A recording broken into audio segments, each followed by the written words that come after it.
Yeah. Courtois' team now having the brightest of days for their mother country. Even though they have a lineup of young star-studded drivers and well-recognized drivers like Jack Keithley like over here.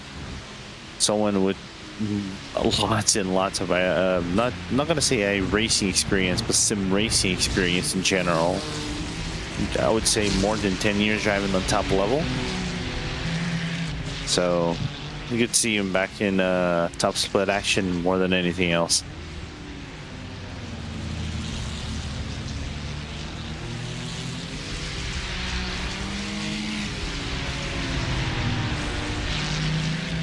The difference of warm tyres and cold tyres and how hard you can push.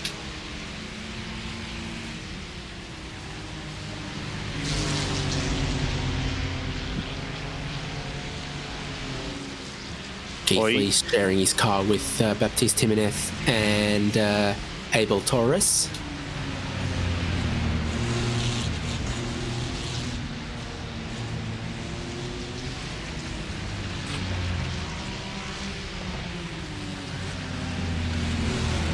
It's kind of funny to see Manidi and TC and that TC BMW fighting, even though it is a battle for position because it is P37 and 38, but that Manidi car is a one lap down.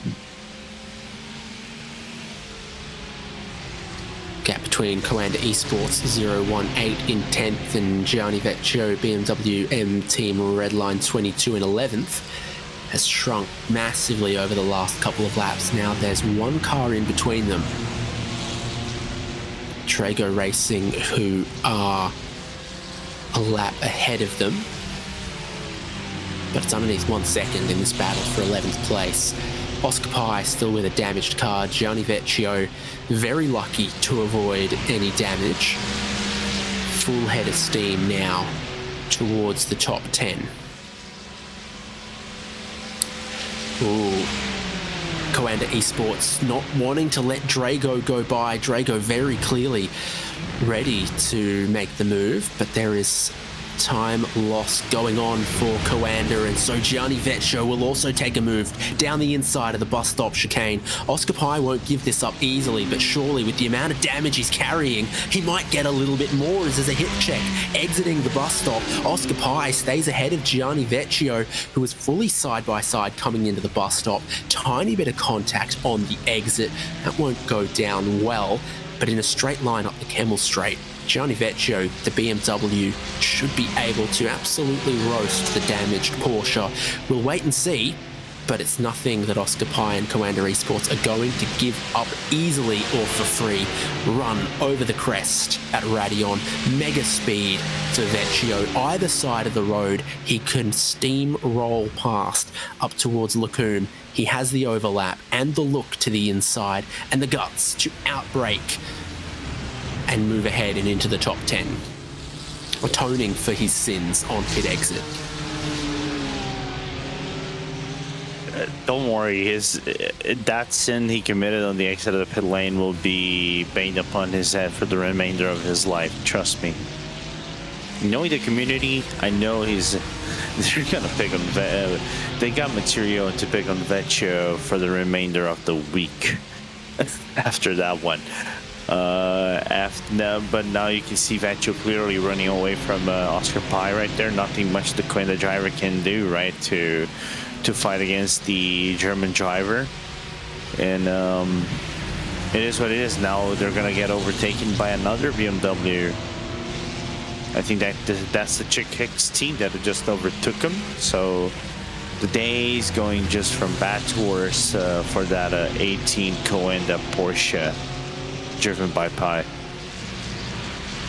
You know that jet skis are illegal in the British Virgin Islands? You're not allowed to jet ski.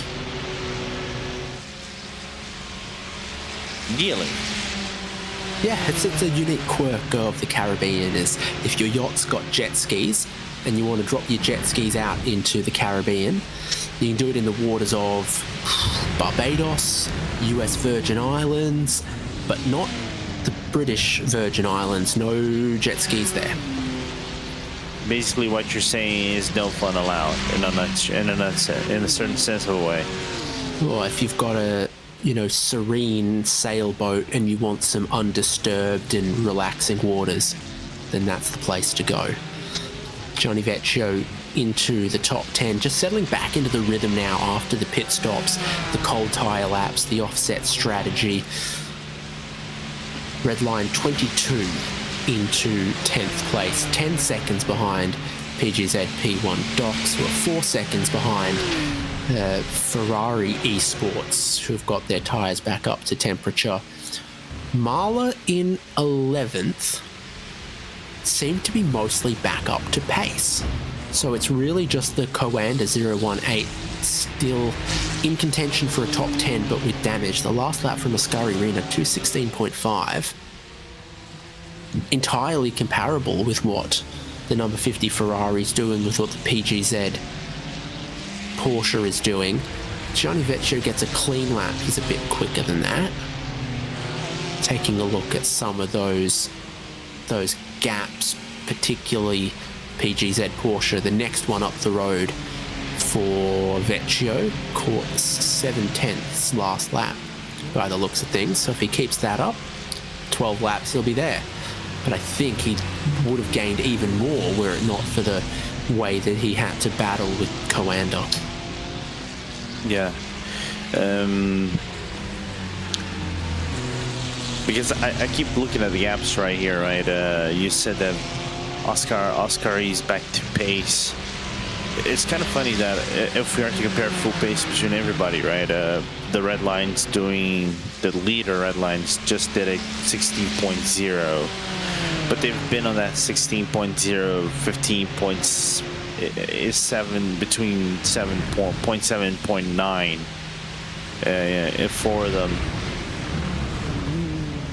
It's funny that Mala car is on the same second as the other cars are, but they're matching what the back end of the top 10 would be doing. So it's like the car is fast, back up to speed, but I don't think it's matching the true pace they probably wanted to put up on that car. I think they probably feel there's a tenth of a second or something like that extra to pick up if the car is back to 100%. Speaking of back to 100%, the Drago Racing 269 has come back out on track. 12 minutes of repairs. I don't know if that car's in a good way at all, but it's still Thibaut Prévost driving. Looks like maybe it was 5 laps ago they came back out on track. But from 5th, they now run 34th. All of that costing them sort of 7 or 8 laps. Taking a look now at, it looks good. That's the thing, is if you just knock the rear wing off, they have to give you a brand new one. If you bend it in half, then they just try to bend it straight again, and it's never quite the same. So go big or go home if you're going to have an accident by the seams of things. And doing fast laps while he's at it. 216.0, 216, double 216s zeros. Basically, he's doing the same pace as the red lines in the league would be doing right now.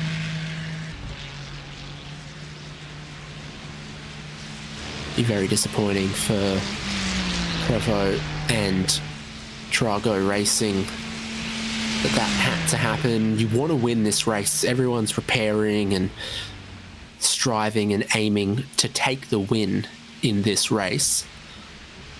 But if you can't do that, 3rd, 4th, 5th as a streak and a lockout, and the best running Ferraris in this race would have been something to hang your hat on. But it's not to be for number 269.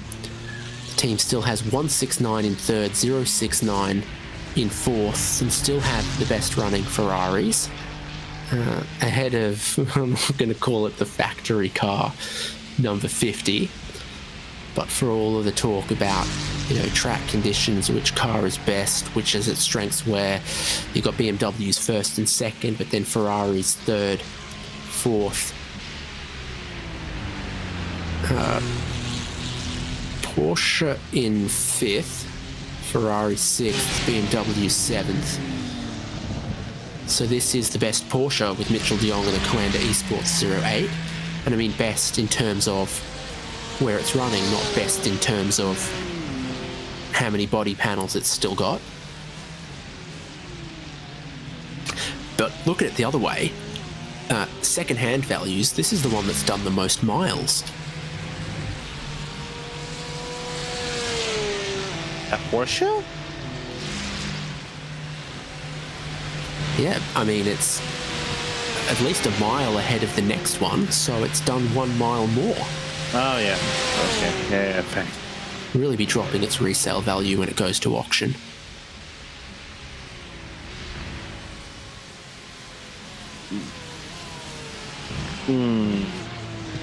But it's a Coanda Porsche driven by a team that would be factory backed of sorts, because Coanda is a Porsche factory team of sorts. So the resale value wouldn't go down, wouldn't it? That much in comparison to other Porsches. The provenance is good. That'll drive the value. That'll drive the value back up. Last lap for de Jong, 2:16 flat. Race leaders 2:15.7. Mahler Racing Team Oscari Rinner 2:16.6. The Ferrari Esports car 2:16.2. Pardon me, so still a little bit of an offset there. 10 seconds apart on track. 0.6 of a second quicker.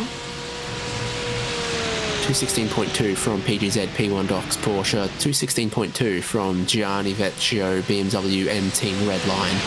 And a 2:17 from Oscar Pye in the Coanda Esports 018. The next car they need to worry about is Apex Racing Team 99. Tom Reicher, a 2:16 flat, 1 second faster and only 20 seconds back, and there is a lot of time and quite a lot of laps still left in this race. 5 hours 24 and a predicted 143 more laps to go. Also predicting that the racetrack will get hotter, but we've had a little bit of cloud in the last 20 minutes and the track temperature has dropped from 31 Celsius to 27 Celsius. Could pick up again, but it's not insanely variable weather conditions. We're not predicting any rain. We're not predicting, clear skies to go from overcast into the afternoon, but it's still not completely static weather conditions as we go. These are your leaders in the 2:15s, slowly and continuously extending their race lead. It went from 50 seconds to a minute 10, currently stands at a minute 12 between the race leader and the next car that isn't a BMW M Team Redline. Drago Racing in third with Dries van Langendonk. And fair to say that a minute 12 is basically half a lap. True. But I don't think they're going to be lapping the Drago cars. I think the last car they're probably going to be lapping might be the Coanda car, and that's pretty much it. Both Drago cars have been somewhat within the same pace as they are doing, so it would have to take something extra out of the bag out of those two cars for them to lap the entire field in the next 5 hours and 20 minutes. I don't think they're going to be doing that, but still, it's a short of how strong is the tour de force from Redline in this race. Once again.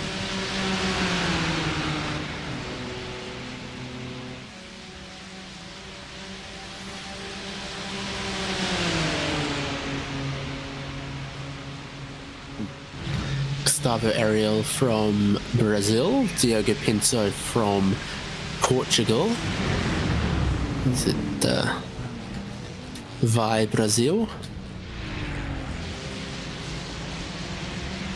Actually, it's more like Vai Portuguese, Vai Língua Portuguesa, more than anything else. To be honest, I was looking over here into kind of like the Hall of Fame of the Spa 24-hour iRacing Spa 24 hours through the years. I'm just trying to look. I think that would be Redline's third victory. Third or fourth victory. I'm just confirming that because they won in 2019, they won in 2021, they won I think in 2023 and 24. Sorry, are you going to count BMW Bank? Go ahead. Are you going to count Pure Racing Team as they merged with Redline? Yes. Okay, yep, I think that's fair. Yeah, no. I mean, to be fair, I mean, it feels like more than half of the Redline driver lineup for quite a while was the ex-Pure Racing Team driver lineup. It was like a merger of an incredibly strong sports operation and driver lineup from Pure Racing Team with very savvy and effective marketing and corporate connections from Redline, and of course a little bit of other came from the other sides in the merger, but that seemed like the respective strengths in the Redline Pure Racing Team merger. Yeah,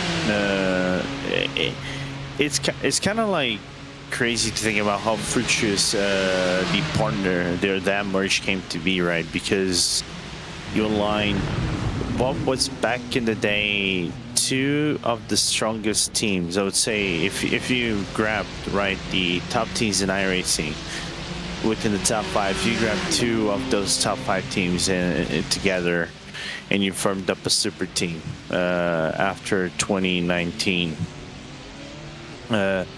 And judging by everything, like I've been looking, actually 2019, yeah, that's correct.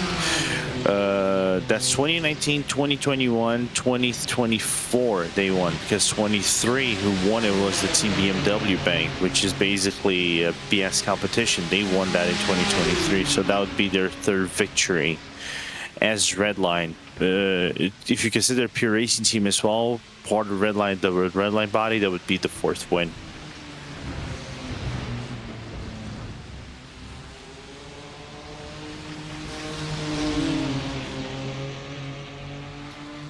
Just simply relentless from Team Redline and those two. Elsewhere, slightly less pristine BMW, but getting a little bit fixed lap after lap, stint after stint.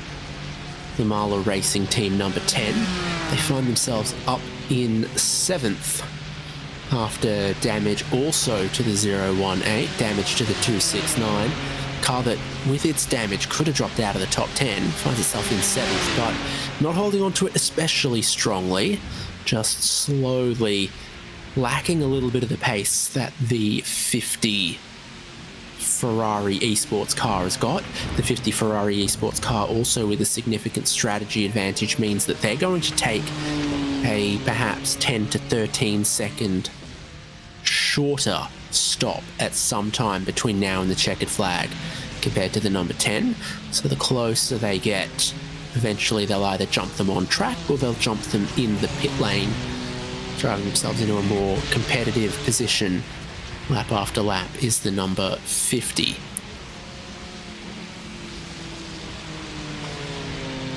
And Oscar's wiper seems to be working, by the way, which is always a good thing. But I still think there is space to be found within that Mala car as it goes lap by lap. Of course, we still see the damage on the wings still lingering, but I think if that car gets to 100%, I think there's still a chance for them to getting that place back from the Ferrari when this is all said and done at the end of the race. But it's still to be seen. But and coming back to winners, did you know, Mr. David Haynes, that our producer is actually a one-time winner of the Spa 24-hour event? Yes, because I read the production chat and listen to my co-commentators. Nice. Oh, what? If they mentioned that, I might have missed out that already. Unfortunately, I had to. That's what happens when they have to spend time with the wifey.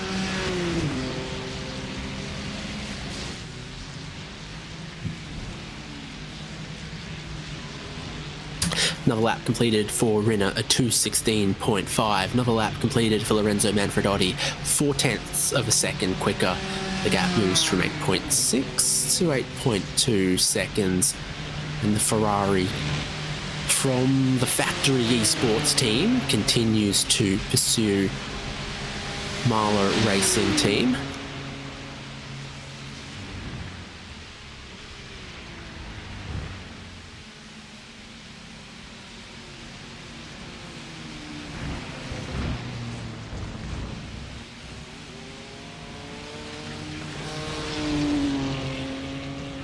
That Marla Powertrains are working on the new engine for the new Zenvo supercar.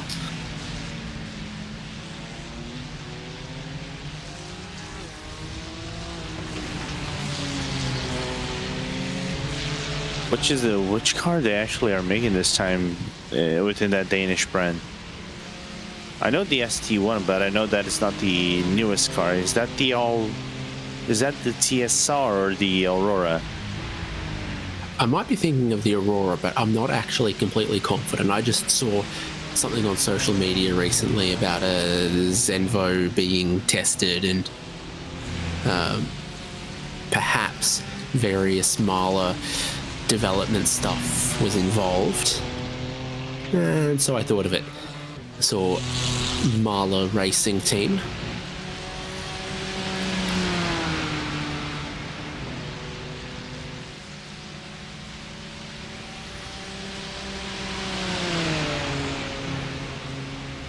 This is good area for Ferrari HP esports team as well, that they have another stint. Manfredotti seems to still be quick because they have a little bit of concern if M-Team Redline Gianni Vecchio can really get back into the swing of the pace again. 16 seconds between Ferrari in 8th and Redline in 10th, still with PGZ in between.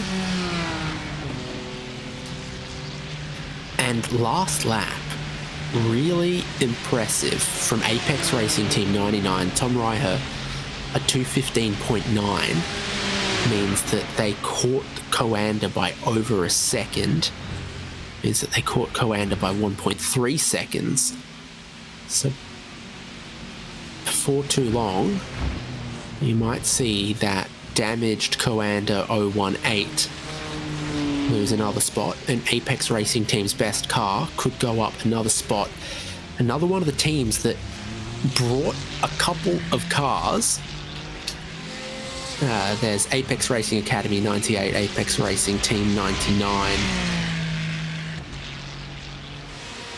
And they're often very well represented. Apex Racing Academy 97 actually has the number 17 because number 97 was taken by WSR, who wanted the number 97. But there's a couple of Apex cars out there, but this is their best placed one at the moment, and it is flying. Very few drivers in these track conditions underneath 2:16 putting up lap times that start with a 2:15. It's these guys. It's first, it's second, it's third, but it's not everyone. It's not Dylan Scrivens either, with a 2:16.3. 15th place, just ahead of Coanda Esports 81 Victor Wolfson. I was gonna mention that Wolfson was catching Dylan, and it's like marginal gains, but it was catching him up. And they are within the same strategy of Theo, from what it looks like. Only I think Coenda has 1 lap less than the BMW. So eventually Wolfson is gonna catch up to the English driver based in Portugal and engage in a battle for a potential overtaking and get it within the top 15.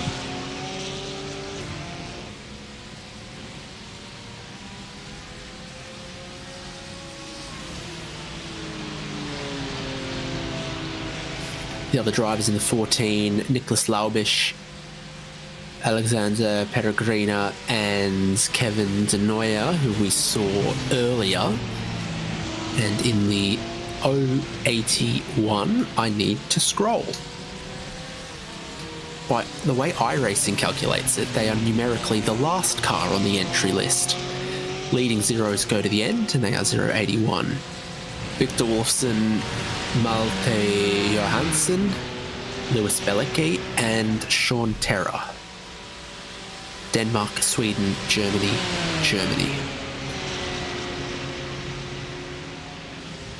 Yeah. Kind of like a renewed team of sorts, because if I remember correctly, Belica not long ago was part of the Apex Academy, I think, if I remember correctly, back in the TechWire Porsche Sport Super Cup. Do you know about Terra in itself? Might be his for. Then again, it might be a little bit out of the loop. Philip can correct us later. I know he's one of the managers for Coenda, so I think it might be one of the newest additions. Because I know Malta has been in the team, and Victor as well has been for quite a while in the team already.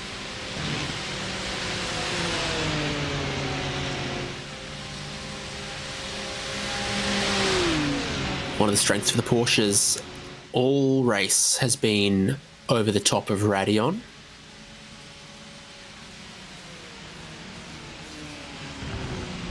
Which then leads to benefits on the Kemmel Straight, which then really closes up the gap between 15th and 16th on track.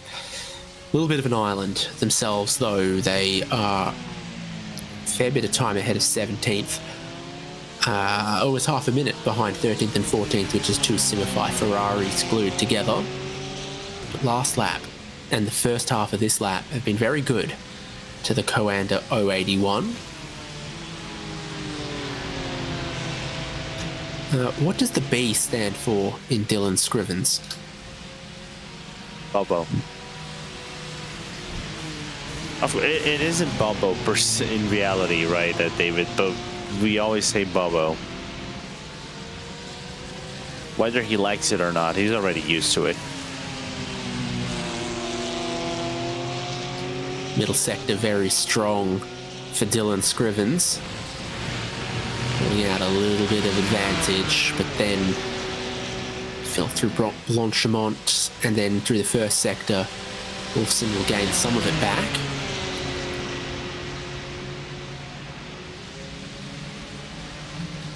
Getting again to the top of the hour in time for pit stops, Zenith Esport 83.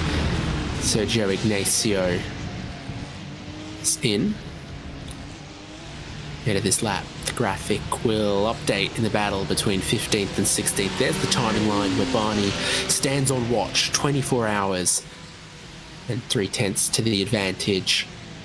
Coanda, their 081 car, solidly in the slipstream. Looks like Scrivens might have gone a little bit wide out of La Source.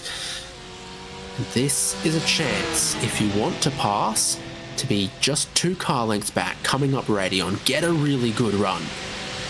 As Porsches always seem to do. Through that left-hander, they get so much momentum.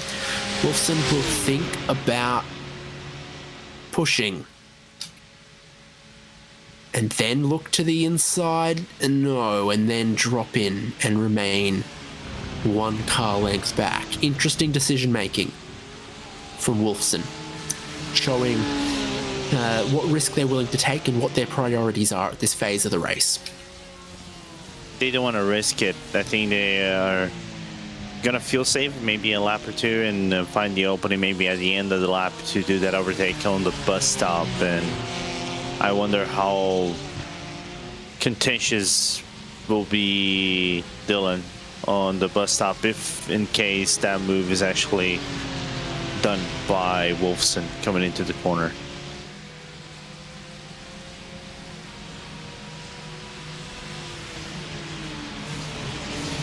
Luke Lindqvist pits the WSR Esports red car from 17th or 18th, or whatever it was. They dropped down to 19th now. Service is done and Lindqvist will be on his way.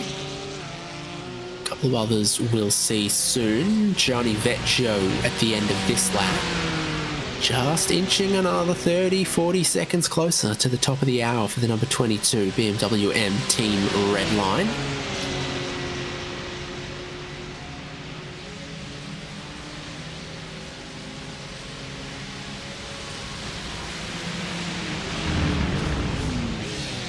Still a while before we need to see either of these two. 21 and 20 laps into their stint. Everyone doing 25 or 26 laps. I haven't seen 27 yet, and I think luckily almost everyone is in a position where they don't need to make that happen. There's a chance that the 22 needs to at some phase, but so far they're just slowly, with the 26 lap stints, putting themselves closer to the right side of the hour.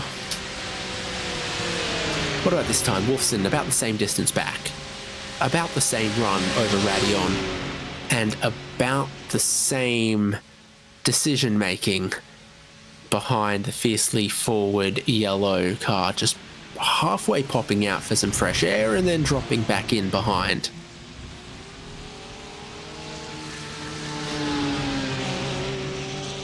Yeah, not willing to risk anything like we saw on the previous lap. By the way, track temperature, Mr. David Haynes, surely starting to rise up now that we have some sun, gleaming over the track. 33 Celsius degrees and ever increasing.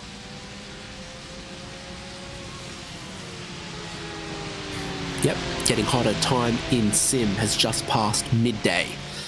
So from here in the next 3 hours, will be quite hot. And then in the next 2 hours, the weather will go from overcast to mostly cloudy. So you can expect even more sun on the racetrack. Scary Renner has a furled black flag, a slowdown penalty for the number 10 Mahler Racing Team BMW. So I think he's pushing pretty hard to try to keep 7th place for a slightly damaged BMW. 3 laps away from pitting, where I think they might start to get close to factory fresh, having tidied it up across the last couple of stops. Slowdown penalty cleared. Scary Renner back to speed. This is a look at the 83 Zenith Esports. A big snap in Blanchimont leads to a slide and an impact with the concrete wall. How much damage has that done? That did some damage, but you know what impressed me the most, David? That bumper's still standing. The nose of the BMW has been pretty strong. It's the rear that you don't want to damage, apparently. We've seen a few of them sort of go nose first into a tyre barrier and sort of shrug it off. No surprises to guess that was the outlap from Sergio Ignacio. Sliding around through Blanchimont, finding the concrete wall again. Just a look to the clean air and back in. Victor Wolfson returns. She tucked up underneath the rear wing of the BMW. Scriven's fiercely forward yellow. Just slightly for Vecchio. They've done 27. They've done 27 laps in the number 22 BMW M Team Red Line. Gianni Vecchio, quick but mega fuel saving in that stint. So imagine the pace they're going to have if they don't need to save, if they cross that threshold. That's really promising stuff, what they've shown in this last stint. I'd argue I think they need one more 20. I think they need a double 27 stint. This would be the first one, and I think they need another one for them to be truly comfortable within the realms of, you know, not having an extra pit stop at the end of the race. So, yeah, good job from them. But I think it was kind of half expected of sorts. Yeah, but their pace in that last stint wasn't poor either, so to hit 27 laps, not really have a great deal of slipstreaming, still be able to catch a couple of other cars if they are able to unleash more pace later on. There is a lot of pace for these BMW M Team Redline cars, and it's looking like Vecchio will stay in. He only recently got in as well. It was 6 hours to go that we had a whole heap of driver changes. So I'm thinking with 3 hours to go, there'll probably be another wave of putting your closing final driver into the car. 35 seconds of 40-ish seconds of expected service. And speaking about service, thank you for yours, Lorenzo. Yep. So we're going to have Jake Sperry joining us in a second. Yeah, or like I said in our commentators with Jacques Sparret joining us in a little bit. I cannot do the French-esque version of One au Lery. I think that would be the closest thing I would say to both gentlemen. But I'll be back with it for the final 2 hours of the race with Ewan.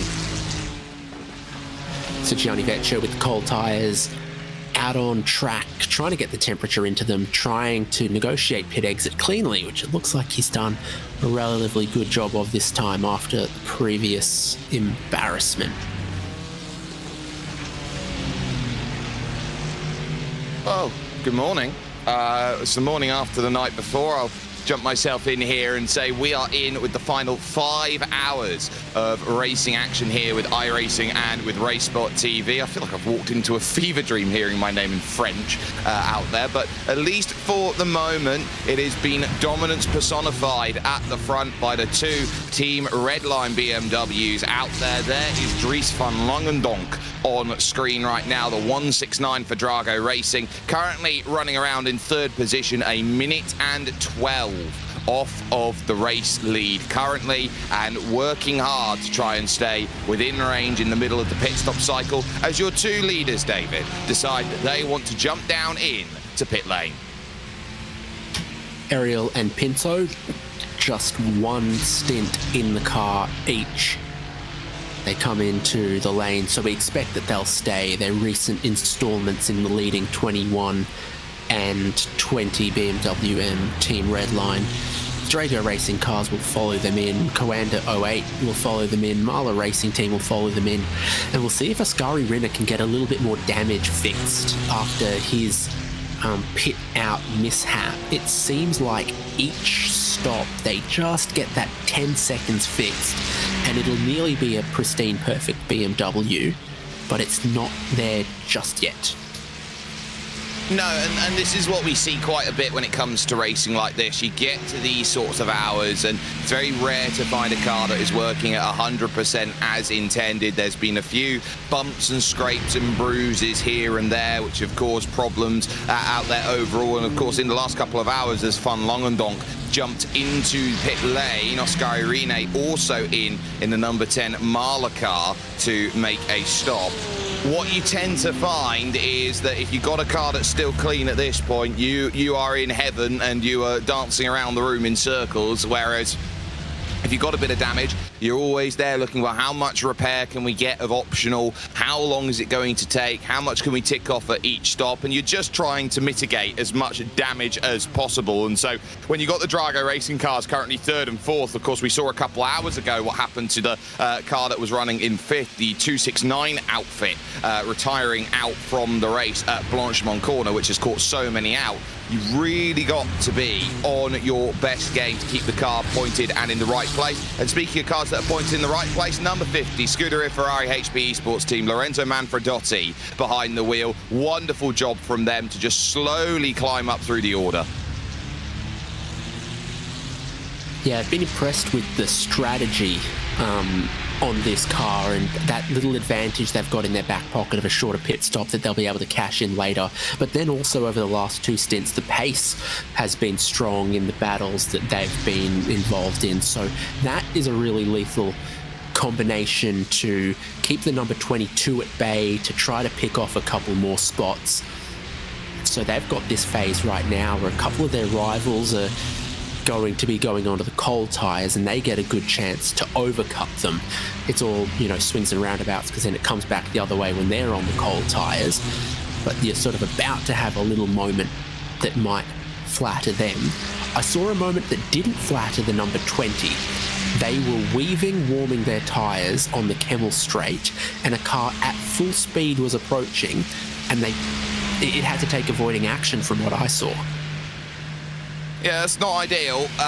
The one thing that they will find is that we are in an iRacing official event, so while there are certain elements that are protestable and can change the outcome of races, as I'm sure Team Redline know all too well after the Nürburgring, it's a scenario and situation where, unless there is something truly egregious, nothing's going to be done by the race stewards. You can see they're weaving across trying to get tyre temperature, and there, I believe that is the Porsche going through. Now that might be either the Sim RC or the P1 Docks Porsche that they were having to go through, and it would have been Matteo Victorino there in the PGZ X P1 Docks 114, which had just lost the lap in 8th place before just now diving down into the pits. So that would have been an important move for Matteo Victorino to get back onto the leading lap. And the fact that we still got 7 on the leading lap is a testament to just how quick the pace has been here today from a whole host of drivers and teams over the course of this race. This has been one where it has felt like a 24-hour sprint race. The consistency's been a big thing as well, because the last car, I feel like that we lost from the lead lap. It's one of the Drago Racing cars that lost it on cold tyres an hour or so ago. And so they had the pace to remain on the lead lap for this whole 24-hour race, but they didn't have the clean and perfect execution. And I didn't think that the weaving was going to be a penalty. I was just worried that they were going to take themselves out by not looking in the mirrors and exercising enough caution as they tried to warm up their tyres, them being Diogo Pinto in the number 20 BMW M Team Redline. Other teams on the lane here as well. There's the Coanda Esports 018. They are going to be fingers crossed that they can get a little bit more damage repaired, because they didn't get a perfect fix after a 45-second stop last time around. So if there's just a little bit left, they'll be hoping that it gives them that magic half a second a lap back so they can fight for a top 10. The Scapi behind the wheel currently of the 018 effort. Julian Sunern has just stepped out of the car, and we've had Elliot Veyron in the wheel at various points over the course of this, focusing with Victorino at this point in time, who is dealing with Ate Kalpanen in the 169, who goes and puts the lap on them, making that pass after the pit stop. So Drago Racing 169 flying on through, and then of course we got the very interesting scenario of what will happen when we get down to the final pit stop with the 001 gridandgo.com esports team. They've got the best driver in the world by the iRating out there in the form of Aaron Vasquez. 13,001 is the iRating that he houses in GT circles. He just has the 11,500 when it comes to open wheel. He is lightning quick in anything he sets his mind to. And right now, the strategy from Grid and Go, which they've executed right from the drop of the green flag yesterday, is trying to get them into a position where I think top 5 is what they've got to try and aim for. They've got 1 minute and 4 right now for that final stop against Scuderia Ferrari.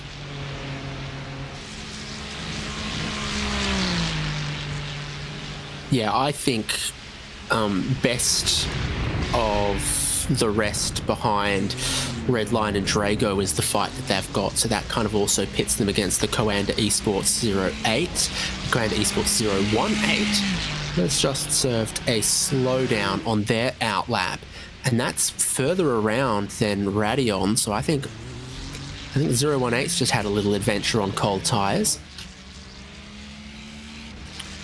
often found. We often see that drivers that are struggling on the cold tyres, trying to get themselves up into position. And speaking of drivers who are trying to find position, you know, you got to hold a little bit of a solemn note for the 97 team, Adidas Racing by WSR. They had themselves a disconnect inside the opening 4 hours worth of racing, put them a lap down, and they've been struggling to move on back ever since. They find themselves in 12th trying to chase down Gianni Vecchio and the 22 BMW M Team Redline. That is a team, Adidas Racing by WSR, that without it, they are right up there in that battle for the podium.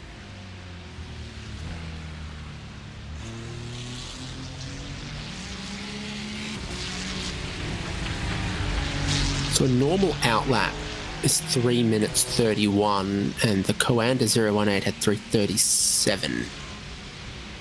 Ooh. Or 3:33 was the outlap for another Porsche. Oh, they've got another. Wow.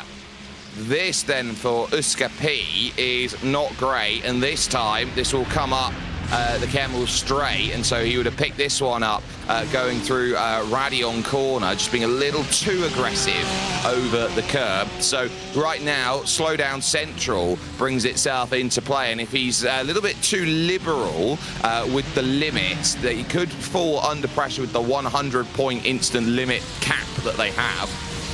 And secondly, about 5 cars down the train and about 10 seconds back of him will be the duo of Simify esports cars. Lucas Camba and Alejandro Avinrui Sanchez are both there and looking to try and make some progress. And they are swapping. Lucas Camba has just made the pass on this lap on Alejandro Avinrui Sanchez. So Simify right now, the Spanish-based outfit, they are hunting and they are thinking that 13th is certainly possible for them in this race, and they are going to go all out to try and chase down that Coanda 018. Yeah, so before the pit stops, Apex Racing Team 99 were still about 5 to 10 seconds behind this Coanda 018. Now they've been through the lane, they've had this shuffle, and this is where the position has effectively changed hands. We're looking at the replay of the outlap for the 018 into Lafania. Just too much speed, out and cutting the course, and I think that was a pretty significant slowdown penalty as well. 4 to 5 seconds lost on this, and while they were having this outlap, Apex were doing their in-lap, nailing it, and have jumped them, I think, without a pass on track, but it's outlap versus in-lap overcut type stuff has lost a spot for Coanda Esports. So that is Maxence Godinho in behind the wheel of the number 99 Apex Racing Team car at the moment. They've had Tom Ryer, Leo Gariboli and Guillaume Levesque in behind the wheel, so it's very good to see the Apex Racing Team with a good lineup here today. They've also got the Academy car out there with Corentin Lassine, Nikolai Poulsen and Gregory Hoverson, who have been going in that number 98. They're a little bit further down at 3 laps down in 24th position, and currently we still have 38 cars running here in this race officially, because that 269 Drago Racing car, despite the damage, was able to continue on, but albeit 5 laps down in 32nd position. So there have been a lot of shifts and moves, and your biggest shifter, I would say, over the course of this race, I want to give a massive amount of credit here to LionGPFencer.com, the number 19 team. The all-Greek outfit at the moment have been doing wonders at the moment in this race. Harris Metropoulos currently behind the wheel. George Triantopoulos, Antonis Despotakis, George Karakoulis, and also Giorgio Auditore have been in there. So it looks like they've got an assassin in the midst with them as they've been going around. But one thing to be saying, to be gaining from 58th to 22nd over the course of this race in the sole AMG Mercedes, that is a chapeau, hats off. Yeah, here it is, keeping it tidy, so important with the number of, incidents that we've seen, the number of cars we've got already retired, little stuff happening around them. So they picked up another spot when the Drago 269 fell behind them. Trying to see any other cars that have sort of lost a couple of spots from scruffy stuff lately around them that they've also jumped ahead of. Well, I mean, we had the 909 retire, the 76 Sim RC retire, 369 retire as well. They would have picked up spots off some of those, particularly the Sim RC.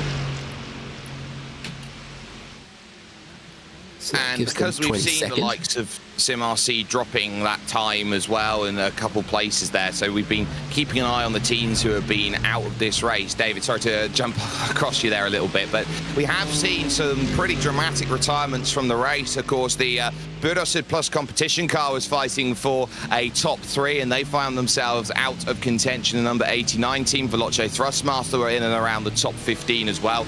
And then the start of the race, and I think this is the story of the race. Within 15 laps, all 4 of the Williams sim racing cars, that is both Chill Blast, Gaming and Academy, all out of the race that early on. And for a team that is always expected to challenge for the win, that is a huge, huge blow for what they were hoping for out of this Spa 24.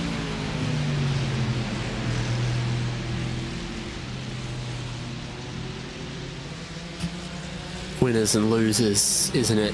You can look through the whole field and find probably easily 30 cars that you say could have won it, maybe in some world and in some reality deserve to win it.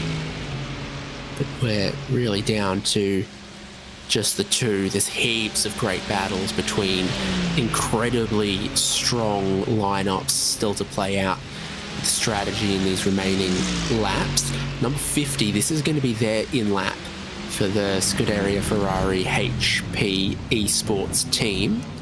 So then where they blend out feels important to me. Same for Grid and Go. Adidas Racing take their pit stop just now.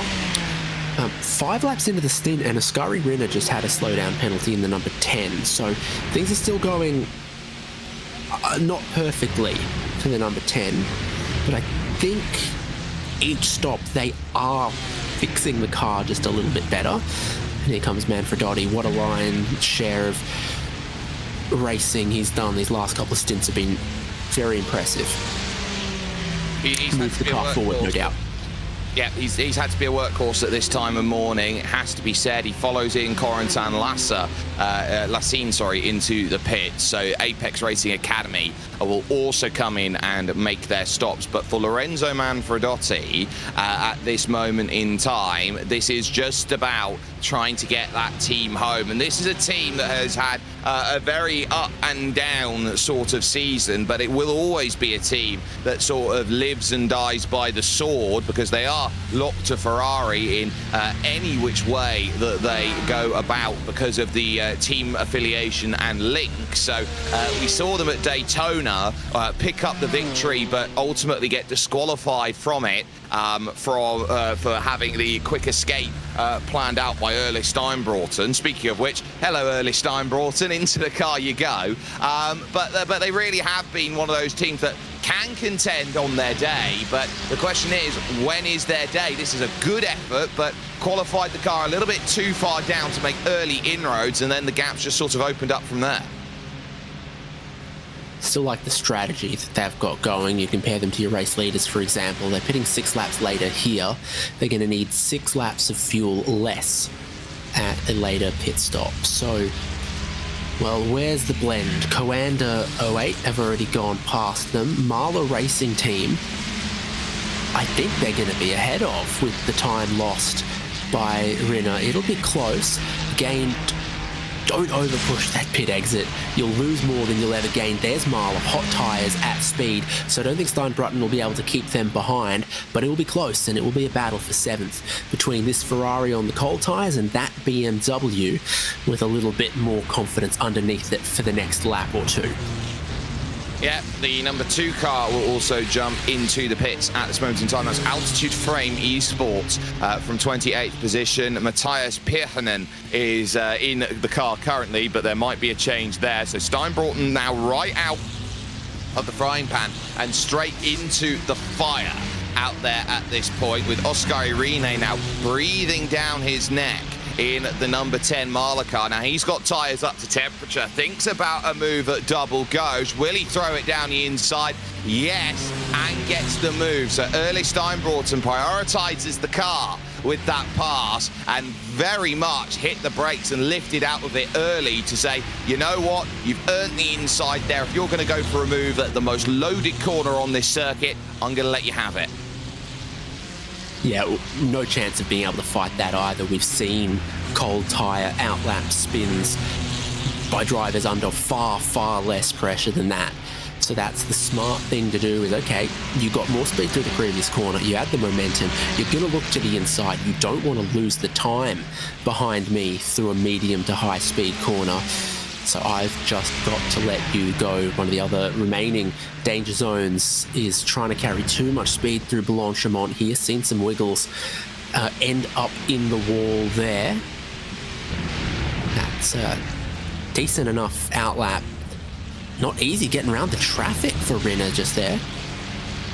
No, that's Nikolai Poulsen. Apex Racing Academy. He's been traditionally difficult to get by over the course of this race. Oh, he almost turns over the quarter panel. Oh my goodness me, Nikolai Poulsen. There was still overlap heading to La Source, and Oscar Irene had to take a lot of looks at his steering wheel to try and avoid all of those dramas as Grid and Go now dive into the pits. Oh my goodness, Rene. Oh, and there goes Nikolai Poulsen behind. Through the smoke screen goes Lorenzo Manfredotti. A full 360 without touching a single thing for Poulsen.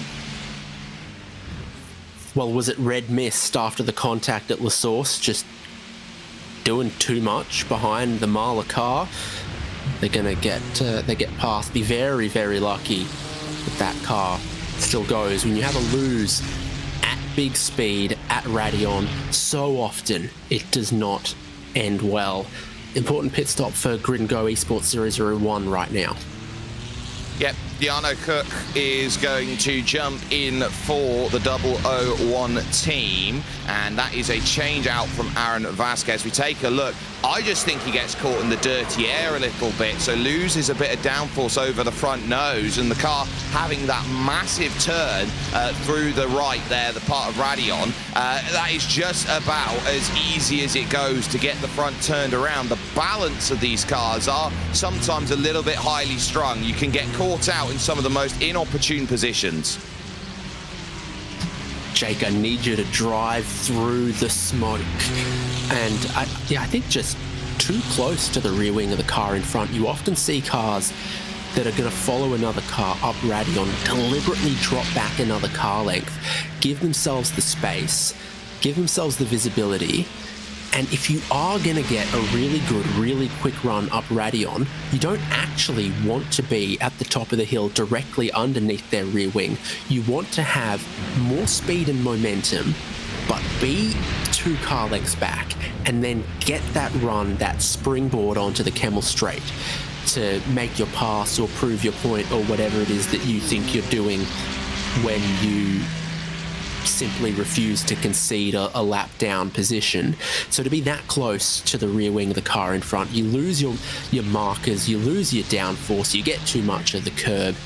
And I thought at La Source, Ascari Rinne made himself look just a tiny bit silly, and the egg was firmly the other way at Raidillon.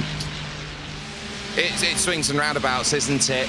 You know, the racing gods give and they take away, and that's what we saw in Spates there with the Marla Racing team. Now 2 seconds clear of the Scuderia Ferrari HP Esports outfit, and they are about, I'd say 3/4 of a lap back now from the 08 Coanda Esports car, last car on the leading lap then for them. So they have a little bit, I'll correct myself, that's now gridandgo.com who are the last car on the, actually I think they've just dropped the lap. Yes, they have just dropped the lap to the M Team Redline teams, who are there 21 and 20, 1 and 2.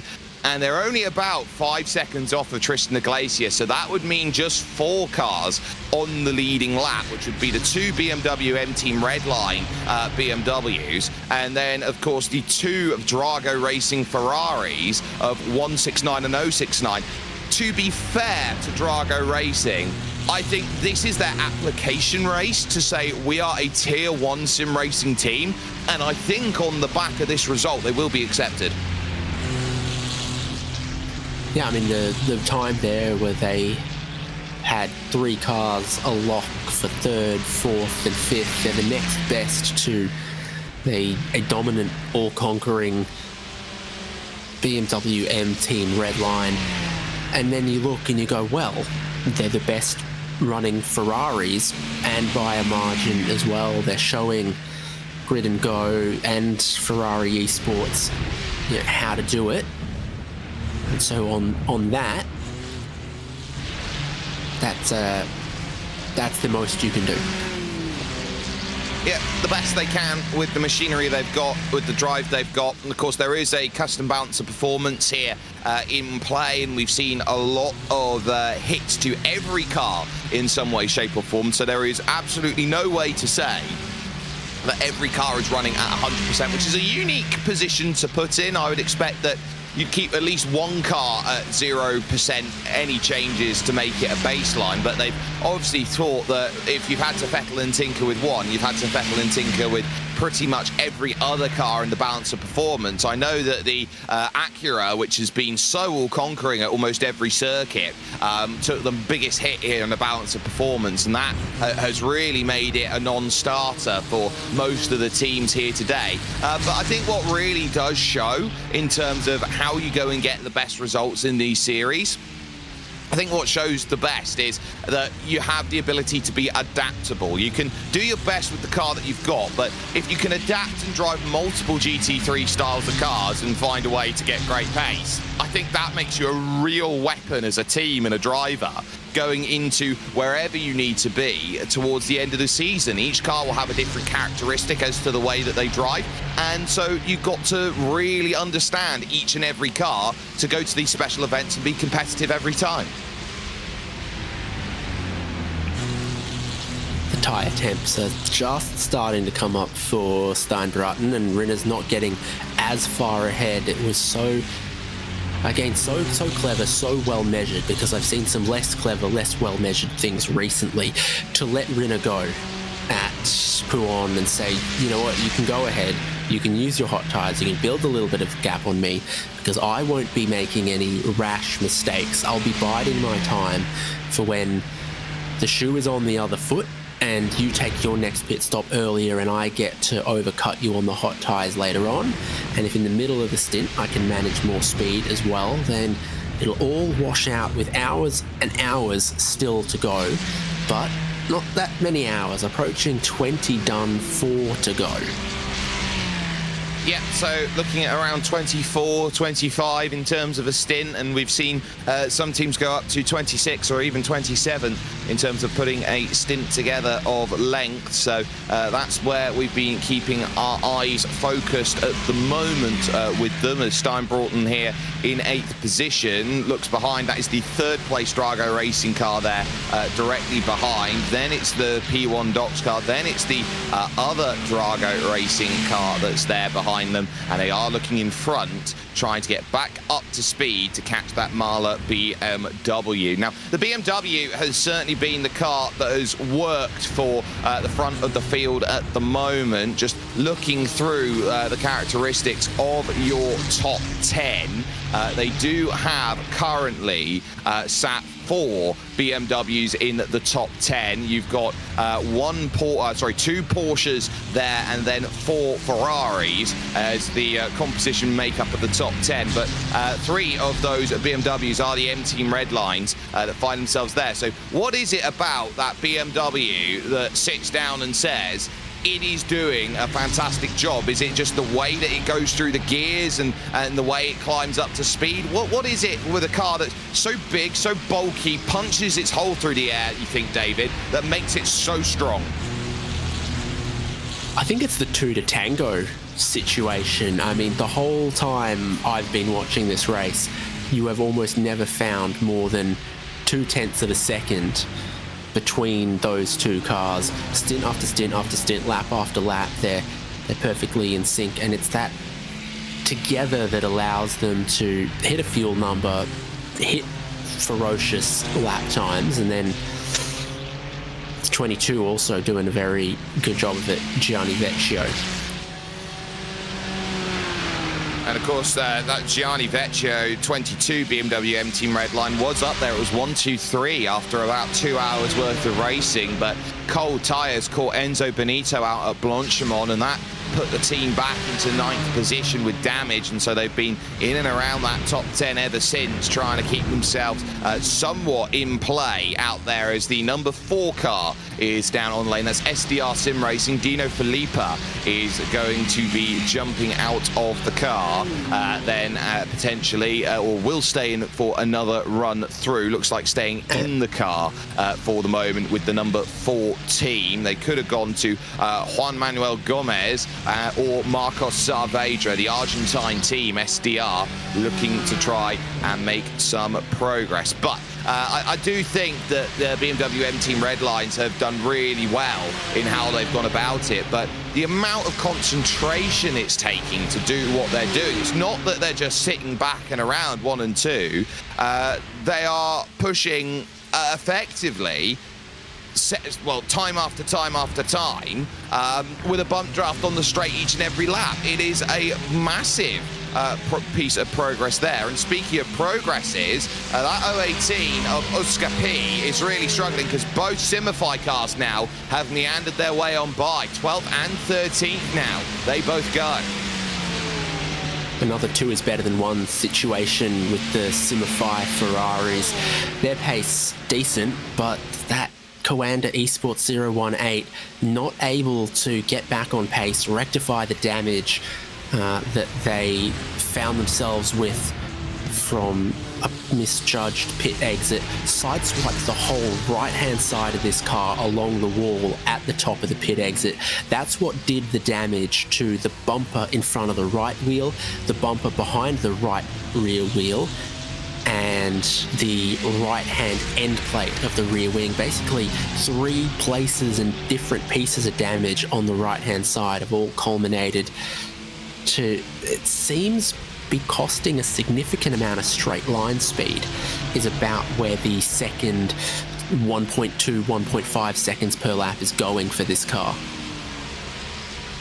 Yeah, and so if they're going the wrong way, which it is clear that they are doing 2:18, so 2:17.1 by comparison, that's 1.6 seconds lost on that last lap, I would be a little concerned with the pace. So, for example, the Coanda Esports 08 is about to lap them from behind, and they did a 2:16 flat on their last lap. So the 081 of Victor Wolfsohn is going to want to try and get closer and get through in the next, I would say, 2 hours or so, running 2:16.3. So imagine being 2.4 seconds off the pace and just nothing that you can do in that 018. This is them having to take medicine at this point, and there's not much they can do with the clip slowly hanging off on the front right and the front right wheel being exposed with the damage they've picked up.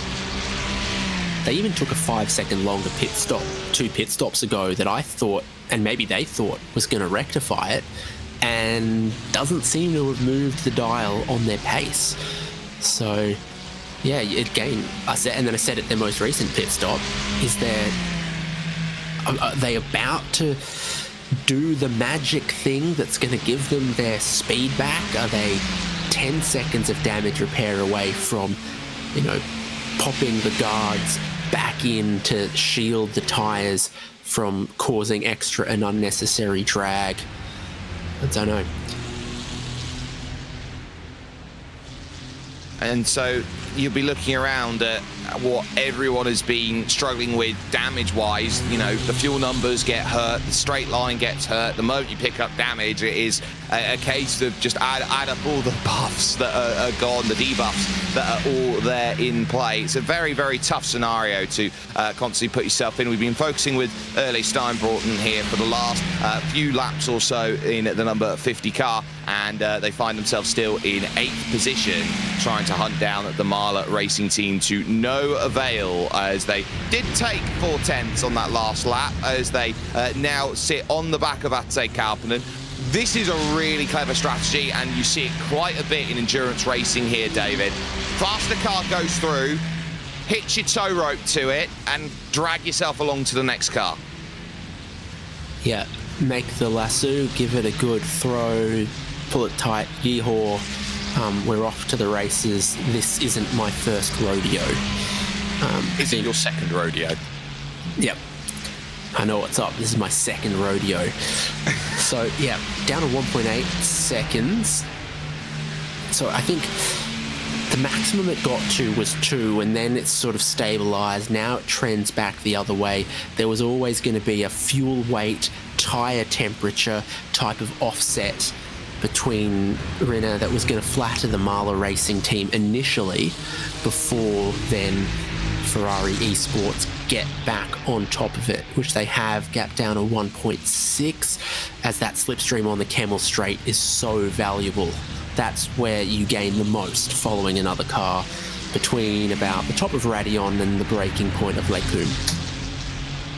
Yeah, so when you're making that run along the Kemmel Straight, it's an uphill drive to go forward for it, so the car is working doubly hard to go against gravity on the incline as you move on up, and so that punch through the air is so strong for drivers looking to try and make those passes. It's a lot easier to be in front on a downhill because the speed of the car cannot necessarily match against gravity, so you don't get this massive slingshot effect. It's a lot more noticeable when you're going uphill, where slipstream becomes the all-important talking point. So past Kesselchen on the Nordschleife, the slipstream's so dramatic there because it's uphill.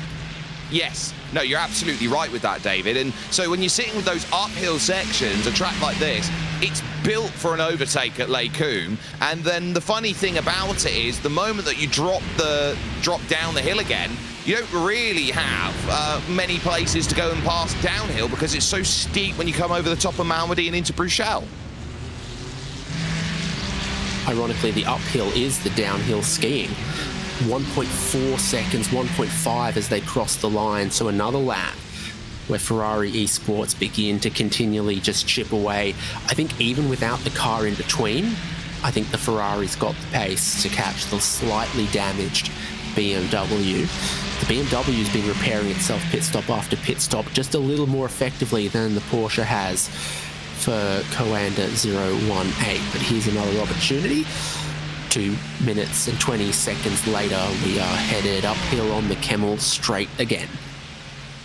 So while they're making a push, I do want to point out a 2-driver effort, and we often talk about how 4 is the sweet spot we see normally of teams. Most teams like 3 as well as a great option. We've seen one team of 5 or 6, I believe. Scuderia Ferrari HP Esports team have been that team who've put 5 or 6 drivers in. But we've got a team of 2 out there, which is the wonderful number 18 Chick Hicks team with Paul Mune and Pablo Espes currently running about in 19th. So in fact, they will be your biggest movers in the field now, being in 19th position. So they've done a great job, and these 2 are looking around thinking top 20 for Chick Hicks. That's good enough to get into the Piston Cup. Yeah, exactly. You know, Chick Hicks was next in line to get the Dynaco sponsorship when the King retired. But then after the 3-way tie in the Piston Cup, and it forced a tiebreaker at Los Angeles Speedway, where a big wreck for the King saw Lightning McQueen push him across the finish line because the King should finish his last race. Dynaco weren't interested in Chick Hicks anymore, and he remained sponsored by Hostile Takeover Bank Kachiga. Wow. There's a bit of lore for you if you didn't know already. So Paul Mounet currently piloting for the team in 18th position, and you've got to love what Cars has been as a franchise. It is the gift that keeps on giving is the best way that can be described and understood with that at the moment. And now look out for Ascari Rene here, because Steinbroughton has used Ate Kalpanen fantastically to get to the rear. And I don't think there's going to be any easiness of pass here. Ascari Rene is not going to make this easy for Ate Kalpanen to get by, because he realises that's my safety buffer to Steinbroughton. Well, you think Rinne is going to treat Drago how Apex treated him? Yes. We come onto the Camel Straight. I think he... well, this will be fun to watch.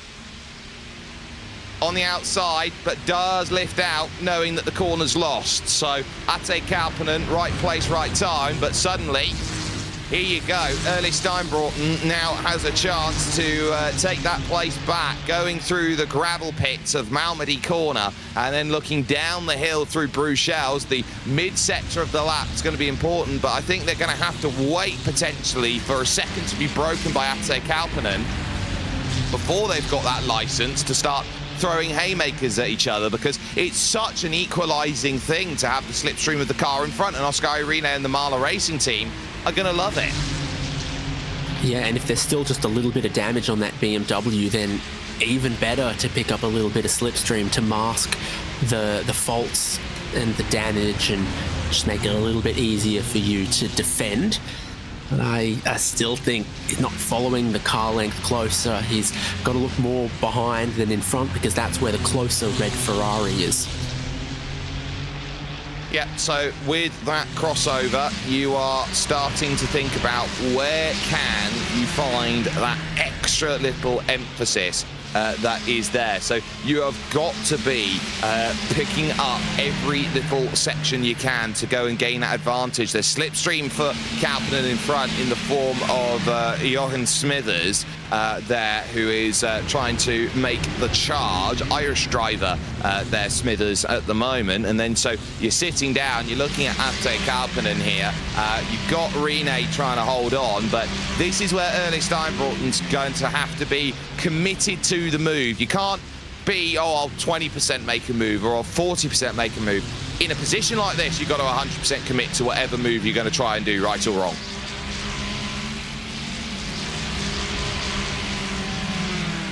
A little bit of other traffic coming up as well. When we got a long shot down the Camel Straight, it was actually quite congested. There was a bit of a coagulation happening around this part of the racetrack. The sun comes out. Track fluctuating between sort of 32 and 28 at the moment. Proving to be a little bit in the window between hot and cold at the moment. So it's a lukewarm track, I guess is the right way to say it at the moment, seeing as it's fluctuating between states. As Aidan Young comes in the number 6 car out there for WSR Esports Black, started 55th in this race and find themselves now in 28th position. So Steinbroughton still trying to give that hunt, but not getting much luck, and now they'll have to battle with the 97 Apex Racing Academy car then. So that will be another battle that has to be 98 Apex Racing Academy car. Sorry, no, I'll correct myself again. This is what I hate about sim racing teams. Sorry, I'm going to sound off now. I hate the fact that teams put a number and then can't match their number. So it's the Apex Racing Academy number 97, number 17 car. Yeah, because there's also a WSR 97 who called dibs first. What's the tiebreak on that if both teams whoever signed up first? Signed up first, okay. You snooze, you lose. It's first come, first serve, I believe, in iRacing.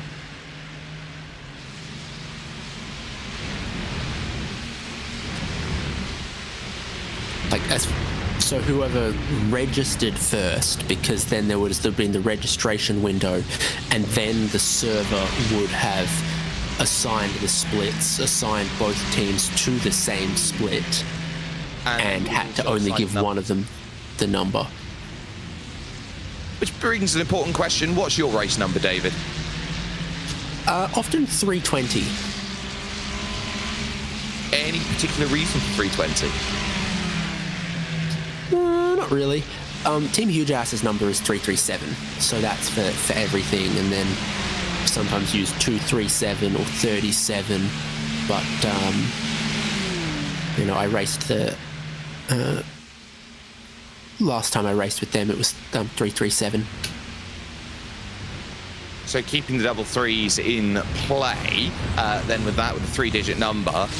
My number's 72, ladies and gentlemen. I do like a good number, 72, in terms of how they go. And the story goes that once upon a time there was a driver who said, I absolutely need to have the number 72 to stay consistent with my brand.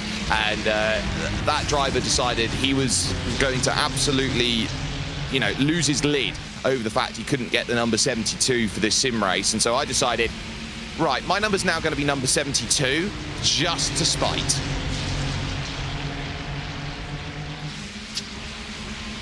Now, no worries or spite with the traffic on the Kemmel Straight, as the Apex car just got well out of the way of both of our competitors here fighting for 7th and 8th position. Drago get just a tiny bit further away, so the safety blanket gets pulled away from Ascari Rinner. Don't know from which end first. Maybe he's going to have cold toes first. Yes, so start from the toes, and as you mean to go up in terms of where they all sit and lie. So Ascari Rinner will be looking behind and thinking, well, firstly, my left foot's going to play okay on the braking pedal because Steinbroughton is just slowly ratcheting up that piece of pressure. But this goes into talking about how much of a series this is and how much GT3 is raced in a day-to-day and a week-to-week context. When you look around at these teams, David, and you start seeing, oh, well, we've still got 5 on the leading lap, and they're still all putting their time and their effort and their expertise together for all of these events. The one thing that often gets forgotten is the fact that GT3 is, for a lot of sim racing titles, the most competitive format you can put together. Yeah, you get a choice of a bunch of different cars, but all of them ought to be able to give it a go. The style of racing lends itself to some pretty close racing compared to, stock cars on road courses or high-level single-seaters. I think a 5,000 iRating and an 8,000 iRating in absolute time are definitely closer to each other racing GT3 cars than they are racing classic IMSA or some other less approachable racing cars. And so it makes everyone rely more heavily on their strategy, keeps packs close, and it's mirrored in the real world of why GT3 is so popular for all of those reasons. How approachable it is, how if you're a lifelong Ferrari collector and you want to go racing, well, you can go racing in a Ferrari. If you're a big Lamborghini person, you can go buy a Lamborghini. Porsche collector, you bet. There's a car for you that you can be competitive in. There is always a way to be competitive and to find a car that suits your driving style. There is so many homologated GT3s that you can go to. That's gone through 2 evolutions out there as well of the rules and regulations too. So you'll see that the Audi LMS has Evo 2 next to it because they've done an update to the car and then they've done another update to the car to make it even more competitive and battleable. As here comes Steinbroughton straight down the inside as we look at the Apex Academy 98. There is the move done on the bottom right corner of your screen. So the Apex Academy, oh, hello, that's weird. That is weird. I don't quite know what's happened there, but I think the 98 had a technical issue earlier, like multiple hours ago. There was someone who came out of La Source, their steering wheel locked straight, and then 2 seconds later it locked absolute lock left. And I can't remember if it was that car or another, but we've seen a couple of sort of like steering wheel and other technical issue stuff happen, and that's what that looked like. Like a VR headset went blank for a quarter of a second, or a steering wheel or pedals or something was acting up. sounds like over there that there needs to be a bit of solder that gets itself put into play. Close again to the back of Steinbroughton goes the number 10 of Oscar Irene, but no move being offered up, and so make that confirmed for early Steinbroughton. Then the Scuderia Ferrari HB Esports team, they are back into 7th position. We haven't really talked too much about the two cars at the front, even though that gap is 0.2 of a second. The reason why is they're teammates and they're working together out there at the moment. It's like, what I know, this place is very close to the Cycling Classic Liège, Bastogne Liège. It's like watching the rise up to Alpe d'Huez between Laurent Fignon and Greg LeMond back in the day in cycling, that these two are going to push each other, but at the moment it's a case of they will go together. With a minute 18's gap, it will take a moment of mistake which will cost these two the race. The question I want to pose to you now here, David, in a last hour where these two are split by 0.2 of a second, do the gloves come off? I was thinking about that. You know, surely they've been working together like this forever, but surely come the final stint, come the final lap, someone's got to win the race. And only one of these cars and one of these sets of drivers will win the race. The history book and the sim racing wiki will only list one of these sets of drivers. It won't give a, goal assist stat to the drivers of the other car. So either from the start it was preordained, or we get a last stint battle. One thing I have noticed is they have deliberately, consistently swapped the number 21 to the lead of this duo. They haven't really, lap on lap swapped and leapfrogged. It's been the number 21 leading every stint for the last 6 hours. And when the 20 has a 1 second quicker pit stop and leaves the lane first, basically on the outlap, they'll swap the 21 back to the lead. So I guess if there's team orders, it's for the 21. Yes, and so when you're looking at what the number 21 team is having to do the donkey work, I would look at that number 20 BMW M Team Redline and say that is the number 1 team entry out there. So Diogo Pinto, Florian de Bigra and Chris Lullum, I would say those are the A-team drivers at BMW M Team Redline. So Gustavo Ariel, fantastically quick driver, can't get into the 20, he'll go in the 21. Some Kiter, Luke McEwen, Mark Elkerman. How do you put Luke McEwen in a B? How do you put Cooper Webster in the 22 as a C-team driver? Now, this is what I call the great problem to have at Team Redline, is that you got too many fantastic drivers, and they always have done. Yeah, I think some of it hasn't just been objectively, how do we rate who's our best driver, how do we decide which cars to put them in, but some of it has been chronologically done, because there were times when Cooper Webster was the only driver in the 22 with their computer on. I think Vecchio, Benito and Thompson were all asleep while Cooper Webster was driving. So he might have ended up in that car because they, for scheduling, timetabling reasons, is potentially how a few of these lineups for Redline have come together, more than just, do we average the I rating for all of them? Do we load up one car? Do we create a sport car? I think multiple things come into play. There's a black flag out for Sherra Esport. Ooh. And they're on their outlap, so they've probably made a meal of pit exit. The number 15. I think that it's not necessarily a meal of it, more rather that they may have forgotten to put the pit limiter on, because it doesn't look on pit exit like they've done anything too wrong coming out of the pits. So they've driven it pretty nicely out of the pits, but that black flag should be for speeding for Jerome Fischer, and the number 15 team are going to have to come all the way back around and back in within 4 laps to go and serve what is the toughest drive-through penalty in all of iRacing. Let's be honest, it's a minute. Yes, it is. Slightly quicker than it once was. 20% quicker than it once was.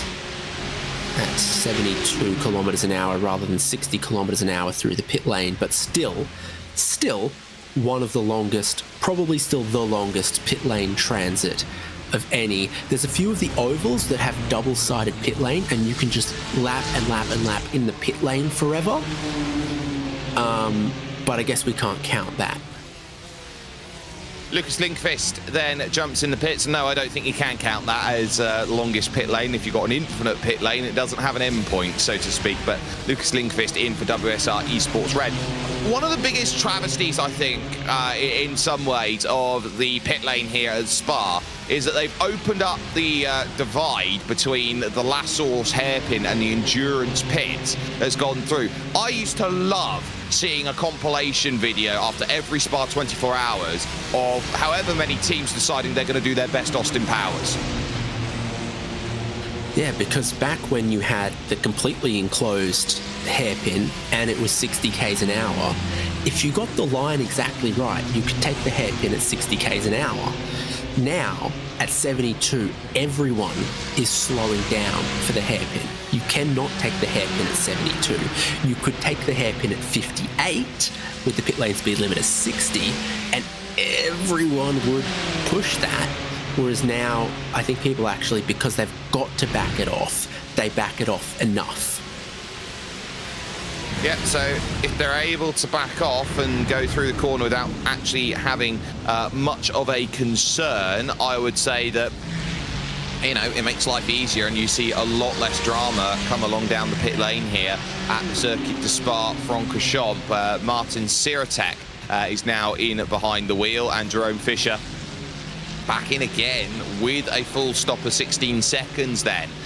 Down in the lane. So obviously there was a stop and hold element that was attached to it as they went. Gustavo Ariel though out in front, a minute 16 to the good over Drago Racing currently, and Ate Kalpanen, which is a good half a lap that is there. But there is Diogo Pinto, and this is where the concentration is needed. Bump along the straight, gives a little friendly tap to say this is how we're going to push and go through and deal with the racing action. But this is a Team Redline that is celebrating their 25th year in sim racing, and it's a team that has been a gold standard bearer for so many years with all of their great drivers. You go back to the legacy of Gregor Hutu and his 5 iRacing World Championship Grand Prix series. Pretty much anything that Team Redline has set their mind to, they have been at the dining table and saying, well, I will feast like a king. In terms of every single time they have gone and put results together on the board. This current generation of Team Redline has always been knocking on the door or winning. It has been one or the other, and we've seen they aren't afraid to push boundaries and go to the absolute limits to find the results that they very much need. But it goes to prove here today that they don't need to go to those extremes, because they've just simply waltzed away from everyone here in this one. Good strategy, good thinking out of what they need to do in this race, and it's not just one car they've escaped with, it's 2. Yeah, not afraid to push boundaries, not afraid to physically push each other, and that bump draft demonstrating exactly why the 21 has to lead the 20, because you simply cannot rear-end a Pinto. It's not safe. Yes, so this is why you don't see a bump into a corner, for example. It's why you don't see a bump in a braking zone. The art of the bump draft here is something that is a much more modern concept to European racing, but in American racing, you've seen it all the time on the ovals.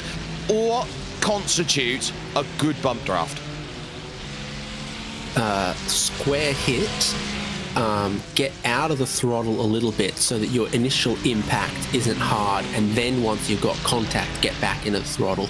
You don't want to create a Newton's cradle situation. You want to touch softly, then push firmly.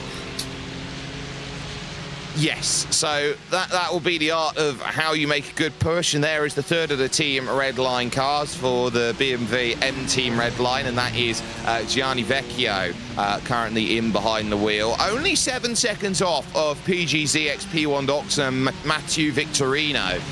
Then that last lap took 0.4 of a second off of the 114 Porsche that started in 12th position and has been quite quiet, actually, has to be said, from this team. They haven't done anything too untoward. They've had Oskari Karkkonen in the car and Leandro Anderuti. I believe Cash Patel is in as a spotter here today because he hasn't set any laps in, so I think Cash is watching as their spotter. So Victorino, Karkkonen and Anderuti, the team of three that have been putting the effort in so far. Speaking of into pit lane, and so how long has this stint been for the 22? It's not another 27 lap stint, it's just 26 this time from Gianni Vecchio, but with 1:30 to the top of the hour. They're doing the work to make sure that it will be this and 2 more pit stops to get them to the end, the same as all of their rivals. For the same reason that you don't want a drive-through penalty here, you don't want a splash and dash. There is no such thing. There is a splash and 55-second pit lane transit time. So, this is going to be where you're looking around, and in the final 4-ish hours, David, you've got to try and work out where are you going to be in order to work out your final battle. If you're on your own, you're on your own, but where are you going to be to get your final battle in? I need that question phrased a different way. So how are you sorting yourself to work out the final 4 hours based on your competitors around you?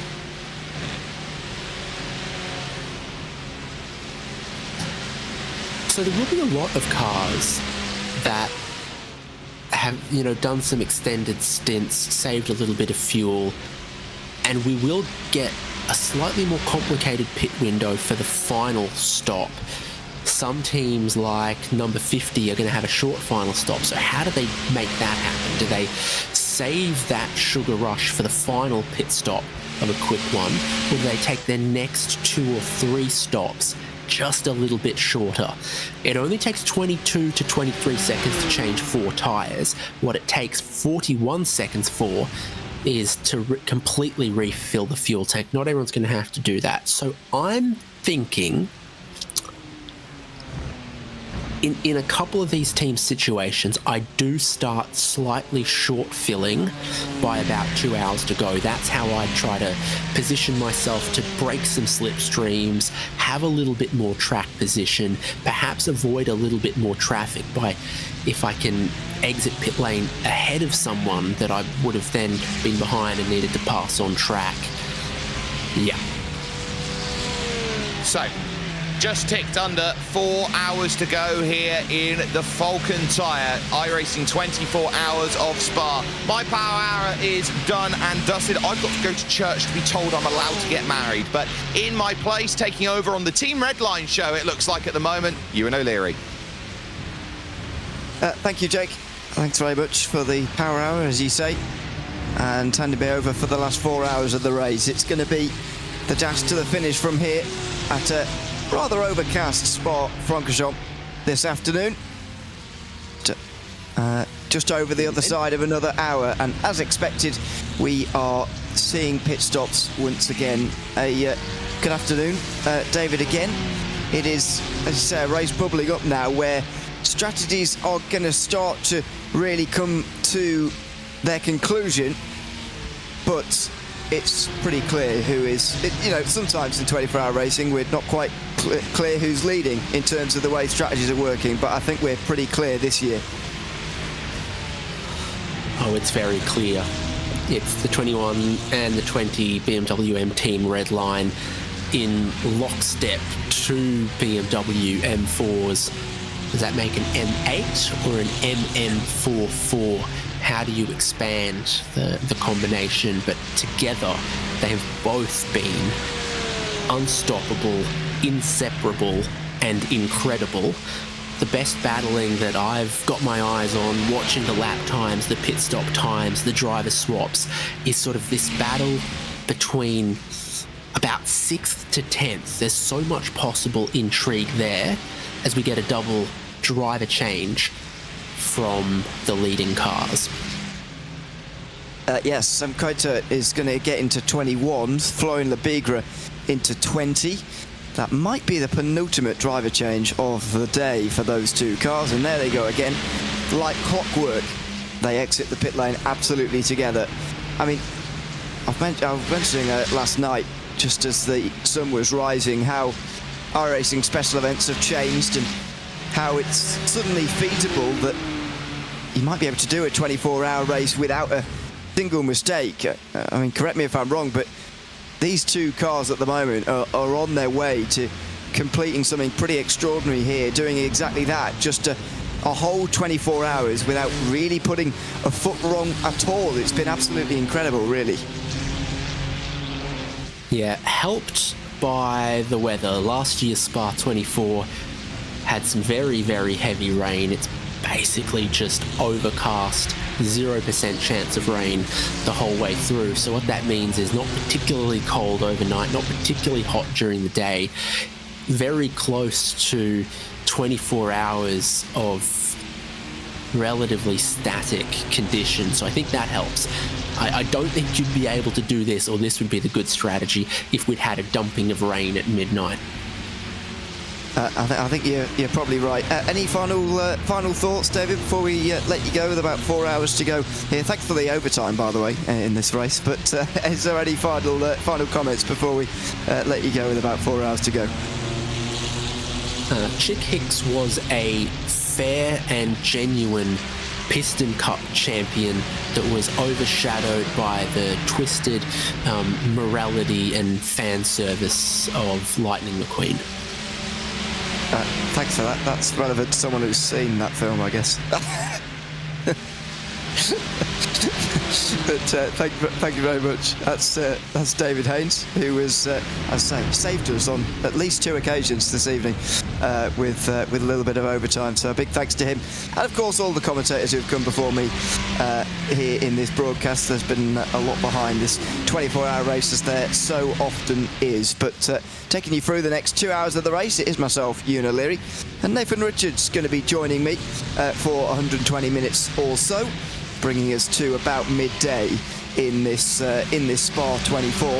Nathan, good afternoon, or good morning, I should say. We're just approaching midday or so in the Falken Tyre iRacing Spa 24 hours in 2025, and the story is that Team Redline have put on what is one of the most dominant performances we've ever seen in a 24-hour race. It's been pretty extraordinary, really. Just 6 cars left on the lead lap, never mind anything else. They're a minute and 11 now ahead of the closest car, the 001, which at times, by the way, about 12 hours ago was only 15 seconds behind at this stage in the strategy. It has been a scene of absolute dominance from those two Team Redlines, and this car's just getting further and further away from that race lead. Indeed, and good morning, Ewan. Good morning, everybody here in the chat. So great to be here for the next couple of hours for the 24 hours of Spa. And I mean, I don't think I expected them to dominate this much, but I think at the start of the race, I think I kind of said Redline would get a 1-2. I don't think it's much of a surprise. I think their lineups are just insane. They always have been for the past couple of years. But this is just another level, isn't it? A minute and 10 seconds ahead of third is insane, considering there's, you know, not the biggest difference when it comes to their iRating. They're just, I suppose they've got everything right, haven't they? They've got the pace, consistency, setup, strategy, everything's working well for them. And now they can just relax, and they haven't got to push like everybody else behind has, because there's only, yeah, again, about 10 seconds between the 001 and the 069 of Rubelar. So they've all got to push to try and get third to fifth here. Just a few updates, by the way, on some of those who have fallen by the wayside while chasing Redline overnight. The 169 car very nearly lost touch completely. That's Arte Carpenter now driving it. Had a very big moment while Alexander Spetz was driving it about halfway through this race. They survived, and they are in the conversation for a podium right now, our Drago Racing. Number 22 ended hopes that Redline could lock out the podium this year. Gianni Vecchio is now driving that car. They're 11th though. They lost a lap in a technical problem for Enzo Benito. He disconnected from the server with about 10 hours to go and lost them a lap. Ruben Bonga spun the Marla Racing Team car on pit exit just 4 pit stop cycles ago. That has put them down to 9th, although didn't damage them too badly. And Julian Sonnen did the same for Coanda 1018 rather. He's still driving that car, or has he got back in again? Not sure actually, because it was 3 hours ago, but he's in pit lane right now actually, as it were, and just having a little bit of a longer stop. Wonder whether we can get a bit of vision as to if he's had a longer stop because of damage, or that's damage from before that is just carried over in the last couple of moments. Good morning though to everybody tuning in this morning and coming back to the race around lunchtime. Tony Vercetti bringing up a very good point that those two red lines are going to sort this race win out between themselves at some point. It's a case of when it's going to be, and they're going to hope to not take each other out. I mean, that's going to be a huge story if they do that, and I can't see that, to be honest, that whoever's going to be finishing the respective cars are going to be fantastic drivers in terms of car placement and battling with teammates and so on, but it's going to be quite spectacular when that does actually come to a head. We'll get back to that in a second as we watch Zenith Esports through the bus stop chicane. A very rare spin on power out of the final corner. You don't normally see that in GT3. No, I think that's just a bit of an over push, isn't it, there, Ewan? That was a bit of a dubious re-entry to the circuit as well, I've got to say, out of the final turn. Indeed. But, yeah, I mean, last year it was the 20 and 21 who won, wasn't it? Comfortably as well. It was Diogo Pinto and Josh Thompson who crossed the line. At the moment, they're just the other way around. So I wonder if they're going to go for the status quo and switch at the end and have the 20 take the win ahead of the 21, or if they'll let them race. I mean, I can't see them getting into some sort of incident. I mean, if they did, I think it'd be a very awkward briefing after the race. And yes, I wouldn't like to be part of that voice call. No, just to give you a bit of backstory on that last year's race, by the way, it did rain for the first time in this event's history actually last year, and that's what created the situation that we eventually got. It was BMWs for the most part, but Mustangs as well were strong last year. Don't have so many of those this year. In fact, I don't think there are any left in the race at the moment. As you say though, it was number 20 ahead of number 21. And not Marla Racing Team, BS Competition under the same umbrella, but only 23.8 seconds behind. That's the big difference, I think, this year, is that, yes, Redliner 1 and 2 again, and it's easy to look at that and think, well, it's just the same. But two things are different, really. These two have been nose to tail all race so far. That's the first thing. But second of all, no team is really anywhere near them. BS Competition even not able to stay with them at this stage. No, it's something different, isn't it, this here for the two team red lines, because, you know, they're now 1 minute and 9 ahead of the number 1. As I think there must have been a bit of a mistake maybe for the 169, because they dropped back a little bit now from the 001 of gridandgo.com. So not sure what's happened there for the 169, but I'm sure we'll find out soon and see what happened there. But here we do have the Scuderia Ferrari HP Esports team. Ollie Steinbratten here in the number 50. They're running in 7th at the moment, the first of those that have been lapped in this race as they just head through the final couple of corners and look to go again on another lap. But of course, they've got a decent gap ahead of the number 10, so they can just yet again just try and get to the end here and just be consistent, because I think they're also around 1 minute ahead of the number 10. And this is really helping them try and focus their eyes forward, actually. It's going to be a Ferrari HP Esports team. As David was just discussing about a quarter of an hour ago or so, it's going to be interesting to see when they start to knock some laps off their fuel load here. They did 41 seconds in the last pit stop with 5 hours to go. But what are they going to do this time, I wonder? Because they don't need to run this long anymore. They've come to be getting past the hour. They know they're going to make it. They've done the fuel saving required to do this race on 23 stops. There is just a little bit that was required to be done, and that was done by pretty much all the teams at the start of the race. But 001 and number 50 did a little bit more than the rest, actually. Same for... no, they are the only two, excuse me, who did a little bit more than the rest. So, it'll be interesting to see when they start to change things here. But they are focusing their eyes forward. I wonder if they can get past number 08 at some point. They're not going to in this stint, because their stint is going to come to an end very soon. And also there's 3 cars in between them. Now 2 cars as Coanda's teammates very graciously get out of the way there. That was Julian Sonnen in 20th place.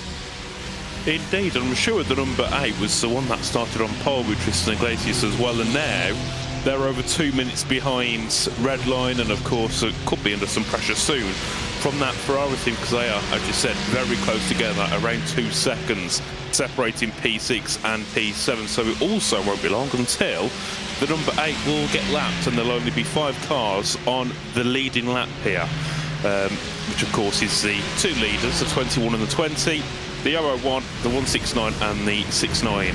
So very, very impressive indeed here as we follow through into the final corner once again with the number 50. Of course, just trying not to disrupt the 2 cars ahead, because that would not end well for the Ferrari either. I don't think they'd be very liked by the community. No. As the sun just begins to poke through this afternoon. This is Matteo Vitorino. Not far behind Ruben Bonga for 8th place. And these battles are starting to get serious now at this stage in the race. We didn't really comment on them too much in the middle of the night because, well, there wasn't really too much to comment on. They were working together for the most part. But all of a sudden it starts to matter more. Again, a good morning to everyone tuning in. Thomas Fleming says, how have Redline got a minute's worth of a lead? Well, if you were tuned in yesterday evening and you're waking up this morning wondering what's happened, it's not been a single incident really. It's just been relentless speed from Redline, especially overnight. Here at this time in the day, they have got teams who are roughly as quick as them. For example, Tristan Iglesias was able to stay with them in terms of speed that time round. So was Oliver Steinbrenner, although he's in their slipstream. Martin Kadlecik was quicker than them, actually. He was the quickest driver of anyone last time round. But the story overnight was that they were just a tenth or 2 quicker than the rest, and that's how they got the best laps of the day. They're 2 of the only 3 drivers and teams, in fact, their cars are the only 3 teams, I should rephrase, to get into the 2-minute 14s during that night stint. That says it all, really. 14.9s on those couple of occasions. It's got them a very, very big lead. It was just a relentless bit of speed. About a tenth a lap over the course of 8 hours overnight. That will get you a minute's lead easily.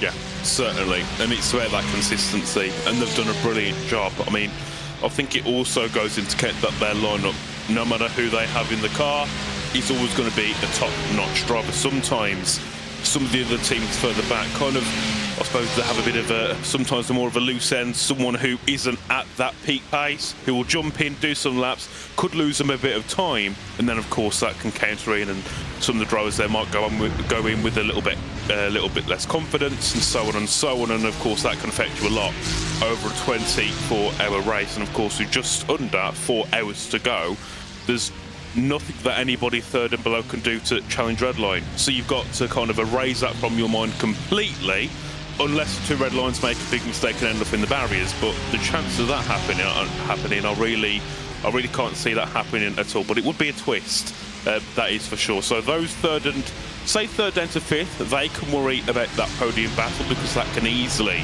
close up in 4 hours. 10 seconds isn't really that much. And then of course, as you say, we've got Ferrari, who were battling with the number 8, but they have just headed into the pit lane along with the number 97 and the number 98. And it should be said as well that, you know, that they're continuing a remarkable record for that BMW M4 GT3 at the iRacing Spa 24 Hours, this year sponsored by Falken Tyre. Won in 2021 in their very first race, the BMW's very first race in the Spa 24, I believe it was anyway.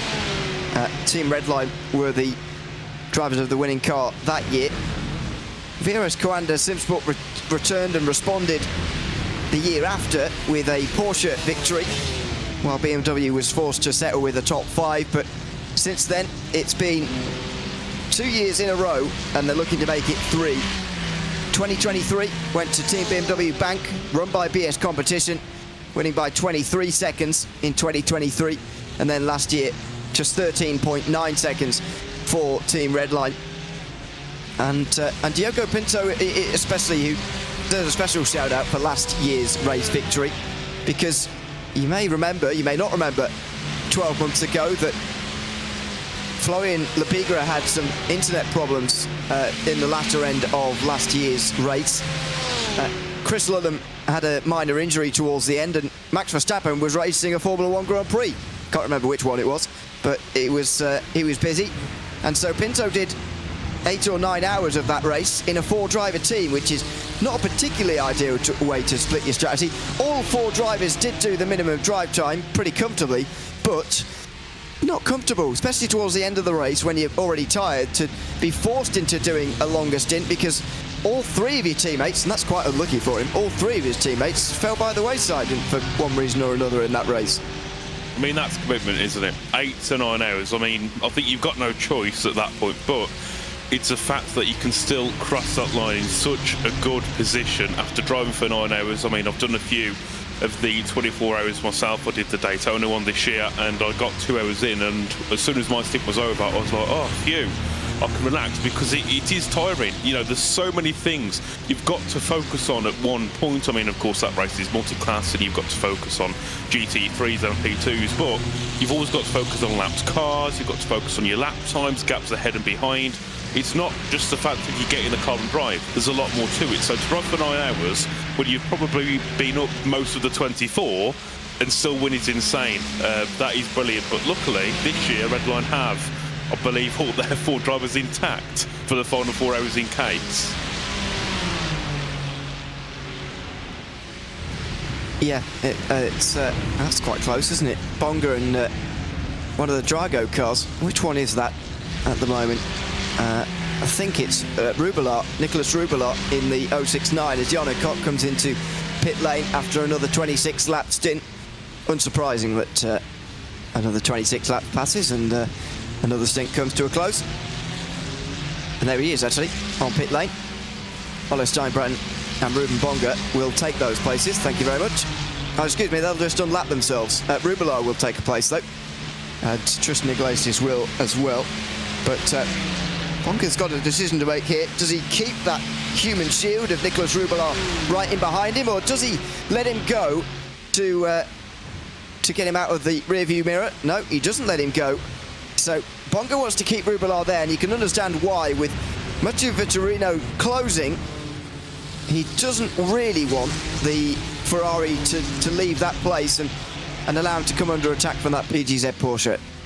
No, certainly not, because that starts to make things rather interesting and forcing people into battles that quite are unnecessary at the moment and don't need to happen. Give it time, they will. But for now, they just need to continue on with 4 hours to go. And we can see that the Ferrari team now are around 4 seconds behind. Sorry, that'll be Marla Racing, 4 seconds behind Ferrari. And then the PGZ 114 is only around a second behind Marla Racing 2, with the number 22 Redline also quite close. So we have a nice little battle there, P7 down to P10 here in this race. And of course, watching as Ruben Bonga looks to try and close down on the Ferrari team ahead. And then of course behind will be, well, somewhere behind will be the 114 looking to close in and make a move.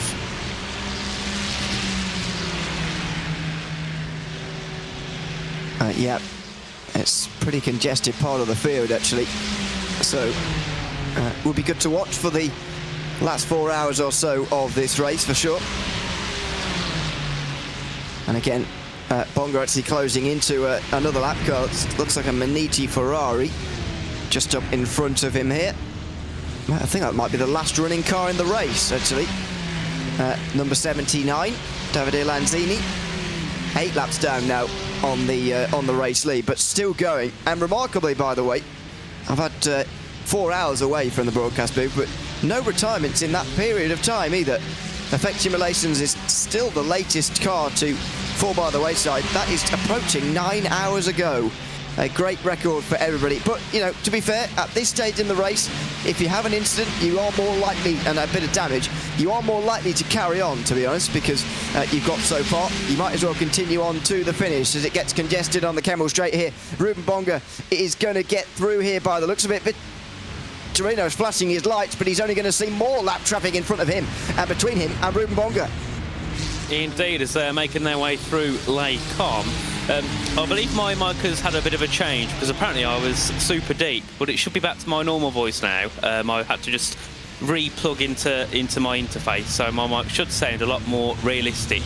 But as we continue on here through this middle sector, the gaps are closing nice and quickly as we follow Ruben Bonga and those behind in towards Piron Corner now. And that gap is still around a second here between the number 10 and the 114 as they all file through, but it definitely won't be long until those guys get nose to tail here in this race. And I mean, it's great that we have battles like this when we're in a 24-hour race. Normally things start to, you know, degrade quite quickly, gaps start to form, but here, even, you know, those that are 3 or 4 laps behind are in battle. So it's great to see so many cars here still fighting for position, even though they know they're not going to finish that high up in this race. No. It is great for us to watch, though. These are the closest battles on the circuit as things stand. Alejandro Avin Ruiz Sanchez is closing into Lucas Perez, but that's 2 Simify cars battling away for 12th place.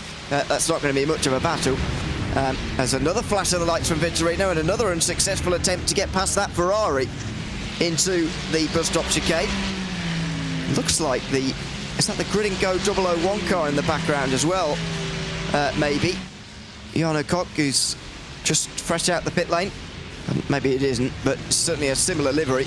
Vitorino is absolutely flashing his lights at the Ferrari just up in front here to try and get out the way, but obviously he's got an absolute right to be there. Blue flags in sports car racing are thankfully not the same in Formula 1.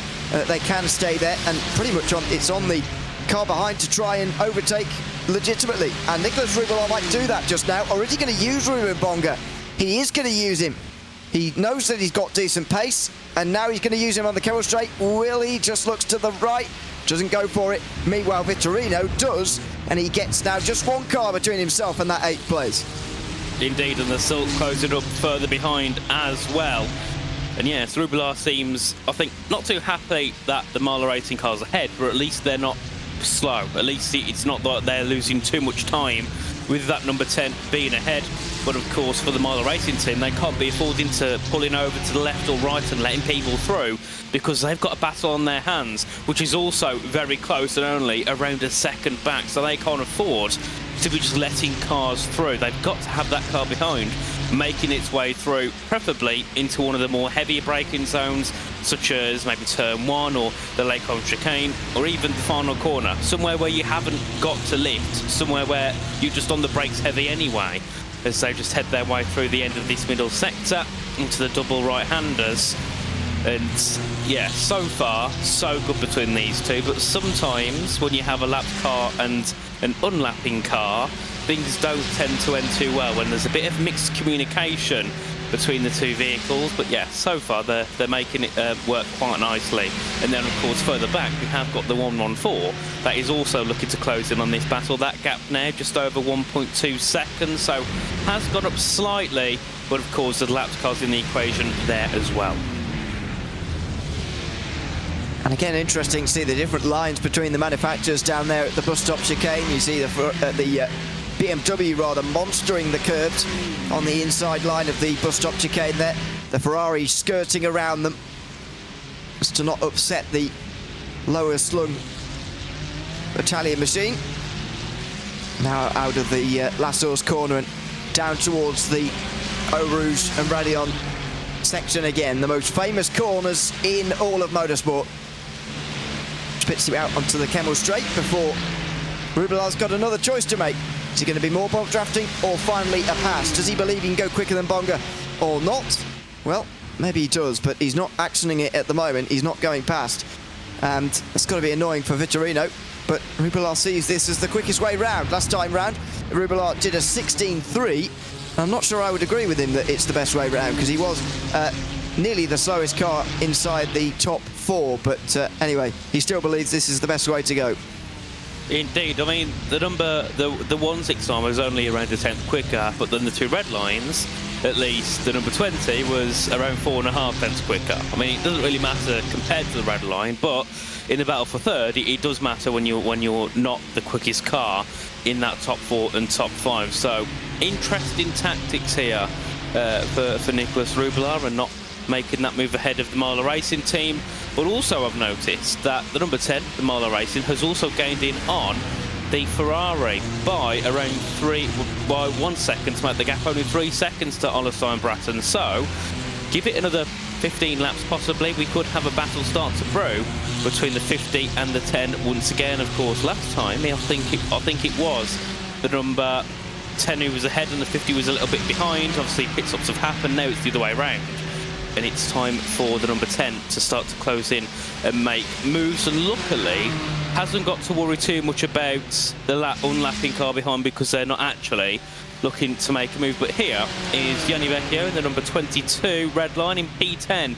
At the moment, they're around 6 seconds back off the battle we were just viewing. So give it time, we could have the 22 enter the battle here for P7 and below.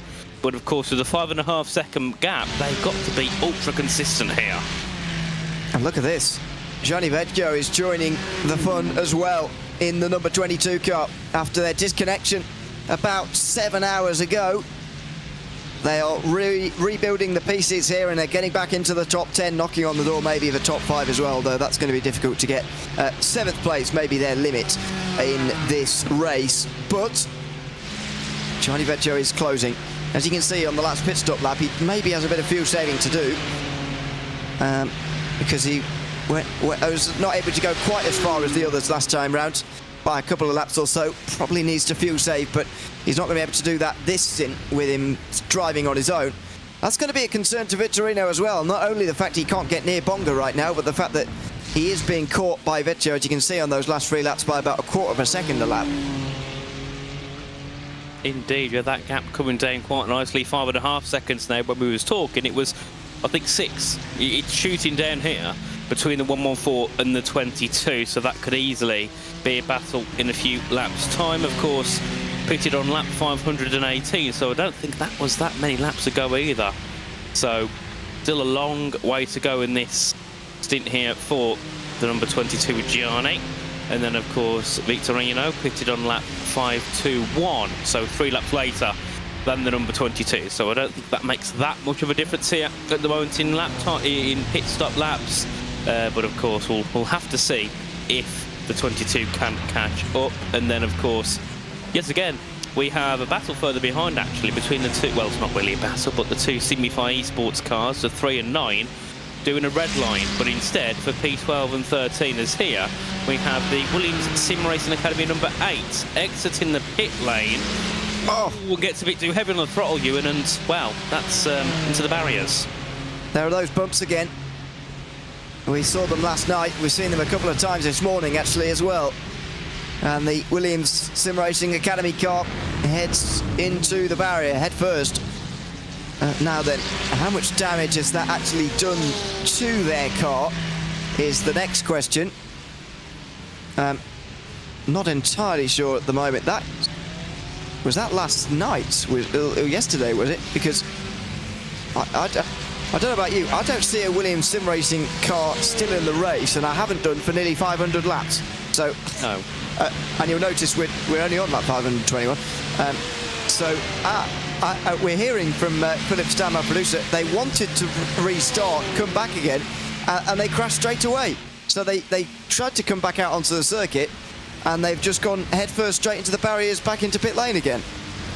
That is, yes, that was not an ideal scenario. I mean, when I make a mistake out of there, it's normally because I put my foot down too quick and I end up sliding off. But no, that was off a bump there. Unfortunate for the number 8, who departed many, many laps ago. Yes, hopefully none of our leaders end up doing that, because that would not bode well with our 2 team red lines, or also our 2 Drago Racings, who currently sit P3 and P4, as I believe we had a pit stop earlier on for the number 1, which is why they've been promoted 2 more spots here. And then, of course, the number 8, Tristan Iglesias, still running in the top 5 there for Coanda Esports.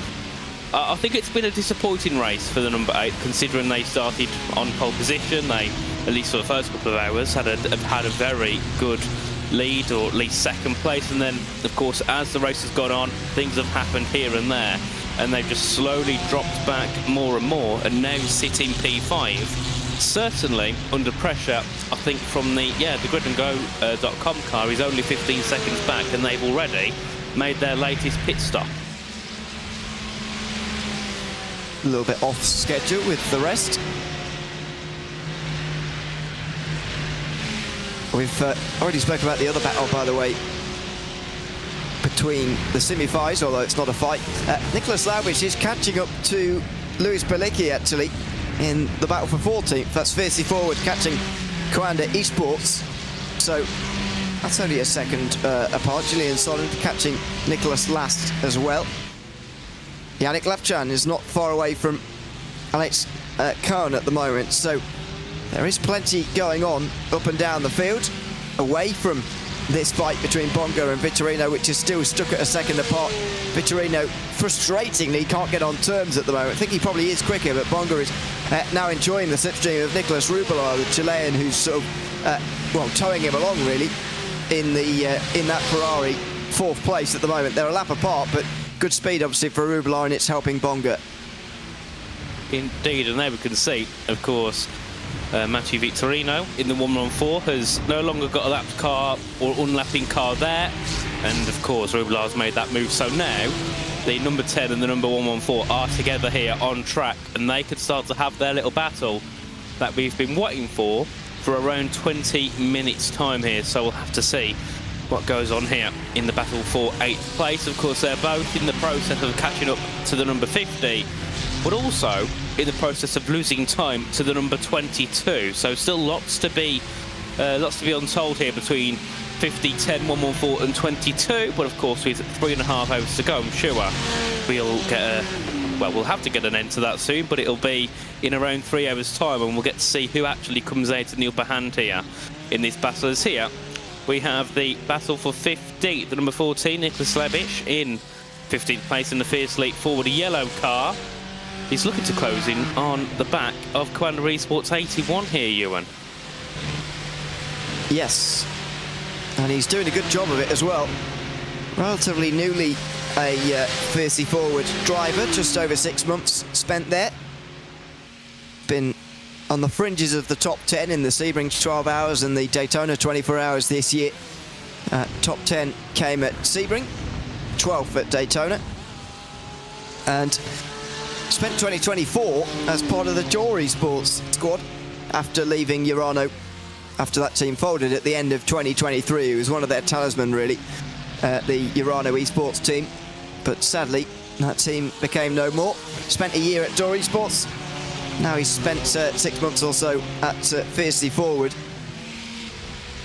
and where he's just not quite enjoyed the same successes as he did at Urano just yet. But you can imagine it's going to be difficult for him to get used to a new team. He was there for over 3 years at Urano Esports, so any other team is going to be a big adjustment for him. And right now he is doing a good job of catching up to Coanda Esports, which is no mean feat, and Lewis Belicki, who's currently in 14th place. Indeed, only 7/10 back from them at the moment. We can see both of them in our pictures here as we head through, and we can see at the bottom 8/10 between the 81 and the 14. Lap time wise, it's quite close. I mean, in the last 3 laps, it's been a 10th behind for the 81, 6 thousandths ahead, and then just shy of a 10th behind. So, very consistent pace here between these two, and that's going to give us a great battle here for P14 in this race. Of course, they're the first of the cars that are 2 laps behind our leader, as yes, they're 33 seconds back from the 2 Signify Esports cars, so they can focus heavily now on their little battle. They haven't really got to worry about losing time to those ahead and behind, because they're in a little bit of no man's land in terms of position.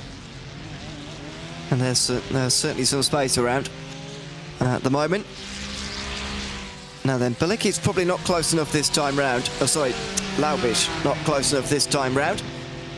But you see he's getting quicker. That last lap time was very strong, 16.0 in the BMW.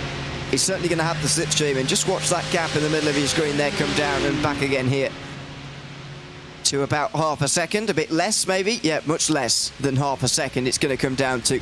That is good news for Nicholas Laubish, who in a few laps' time might be able to try and get past. But as you say, with such space around them, I wonder whether he's going to wait to try and actually make the pass and decide that now is not the right time, and it's time to do it on strategy in 20 minutes or so, because he is 1 lap deeper into this stint, is Laubish, than Bilicki. That does give Coanda the slight upper hand when it comes to later on in the race. They might try and offset that, if at all possible, by sticking behind the Porsche, maybe saving a bit of fuel. Indeed, and I mean, I don't think they're going to go for silly battles and dive bombs, because of course in the position they're in, that you don't want to be losing your race even more to 14.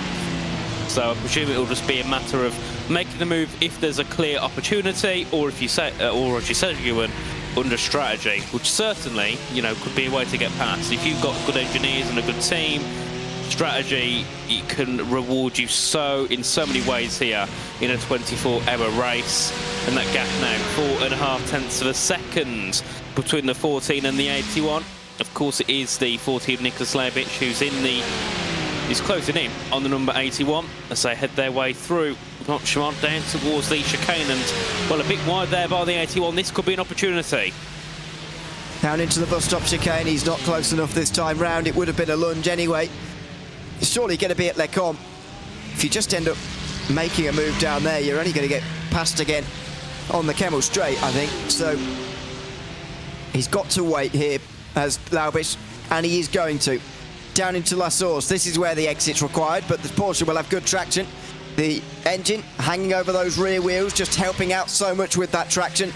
But it's not going to help out enough, surely. It is going to be pedestrian in terms of straight line speed comparison to the BMW, as it now works its way over the top of the hill. Quarter of a second or so. Is Laubish going to do it here? He's not actually as close as I thought he was going to be. It would be pretty late, but Bilicki sees the danger. Just a little bit of a different racing line there.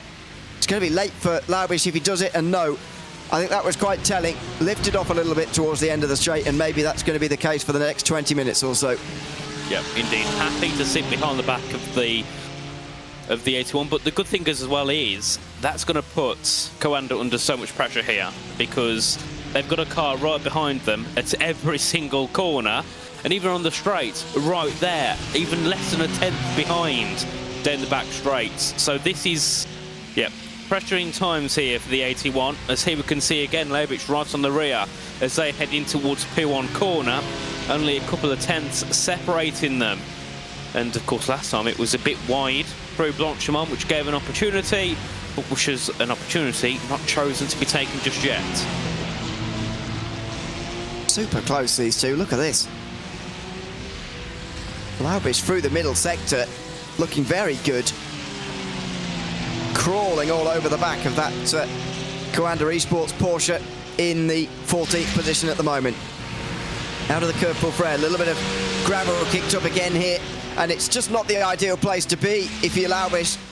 You just don't want to be this close at this point in the racetrack.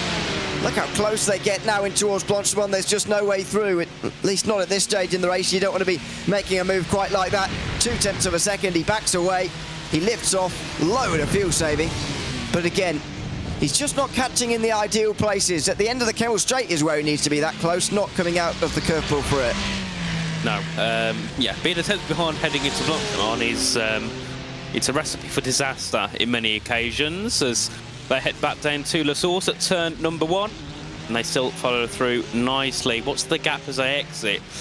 It's a little bit more than it was last time. Last time it was just under 3.5. This time it's just under 5. So I don't think there'll be any opportunity for Leibisch to make a move here unless he chooses to go for a send, which I just don't see happening. I think if he's not going to do it from a 10th back, he's not going to do it from 2 tenths back. That's safe to say. As we head our way down the Kemmel Straight, back in towards Les Combes. Of course, this is a battle for 14th place here in this race with just under 3 hours and 20 minutes to go in the 24 Hours of Spa, brought to you by Falken tyres. It's the only 24-hour race in our calendar with just a single car class. The GT3s, of course. I'll do another rundown in about 17 minutes or so. About 10 minutes, actually, before the pit stops actually happen. Just a bit of an hourly update as to where everybody is. These two do well to feature in it. Even by the end of the day, they're over half a minute away, nearly 3/4 of a minute away, actually, from that top 10. The last place being held by Gianni Veggio is now only 3.5 seconds behind Matteo Vittorino, who has seen his gap go the wrong way a little bit this morning. At least in this stint he has. Just not quite as quick maybe as he needed to be on a couple of occasions, and that means that Veggio's going to lick his lips now. With only 3.5 seconds, he will believe he can get 9th place. Maybe not by the end of this stint, but certainly in the not too distant future. Yeah, I mean, if he keeps up that pace, there's no way that he won't be on the back of the 114 here, because that gap in the last, I think, about 10 laps has come down from 6 seconds to 3.5, so it's pretty much halved in that time. And then, of course, further ahead, we have got the Mahler Racing team closing in more on the Ferrari. Of course, there is a six lap difference in pit stop for the two, but it goes in favour of the Ferrari here. 2.2 seconds between those, so we could certainly see a battle between the 15 and the 10 in the next, I'd say, 10, 15 laps. Of course, that'll be after their next pit stops. But of course, a battle that still isn't over is here on our screens. P14 and 15, the 81 and the 14. Well, you could say a battle, but it's not really a battle, is it? Because the car behind is just staying there. He doesn't want to make a move just yet. Well, yeah, I think in this case where they don't want to, it's we can maybe not call it a battle, but I don't know, a little bit on the fence as to whether they do actually want to go through. They're just not quite quick enough in the right area to actually make it happen. I mean, it's here where they need to be close, but they're just not at the moment. They're through the bottom of your screen, by the way, went the 269 car for Drago Racing. Michael Romanidis now driving that car. And Drago had 3 in the top 5 for long periods of this race. But unfortunately, number 269 fell by the wayside.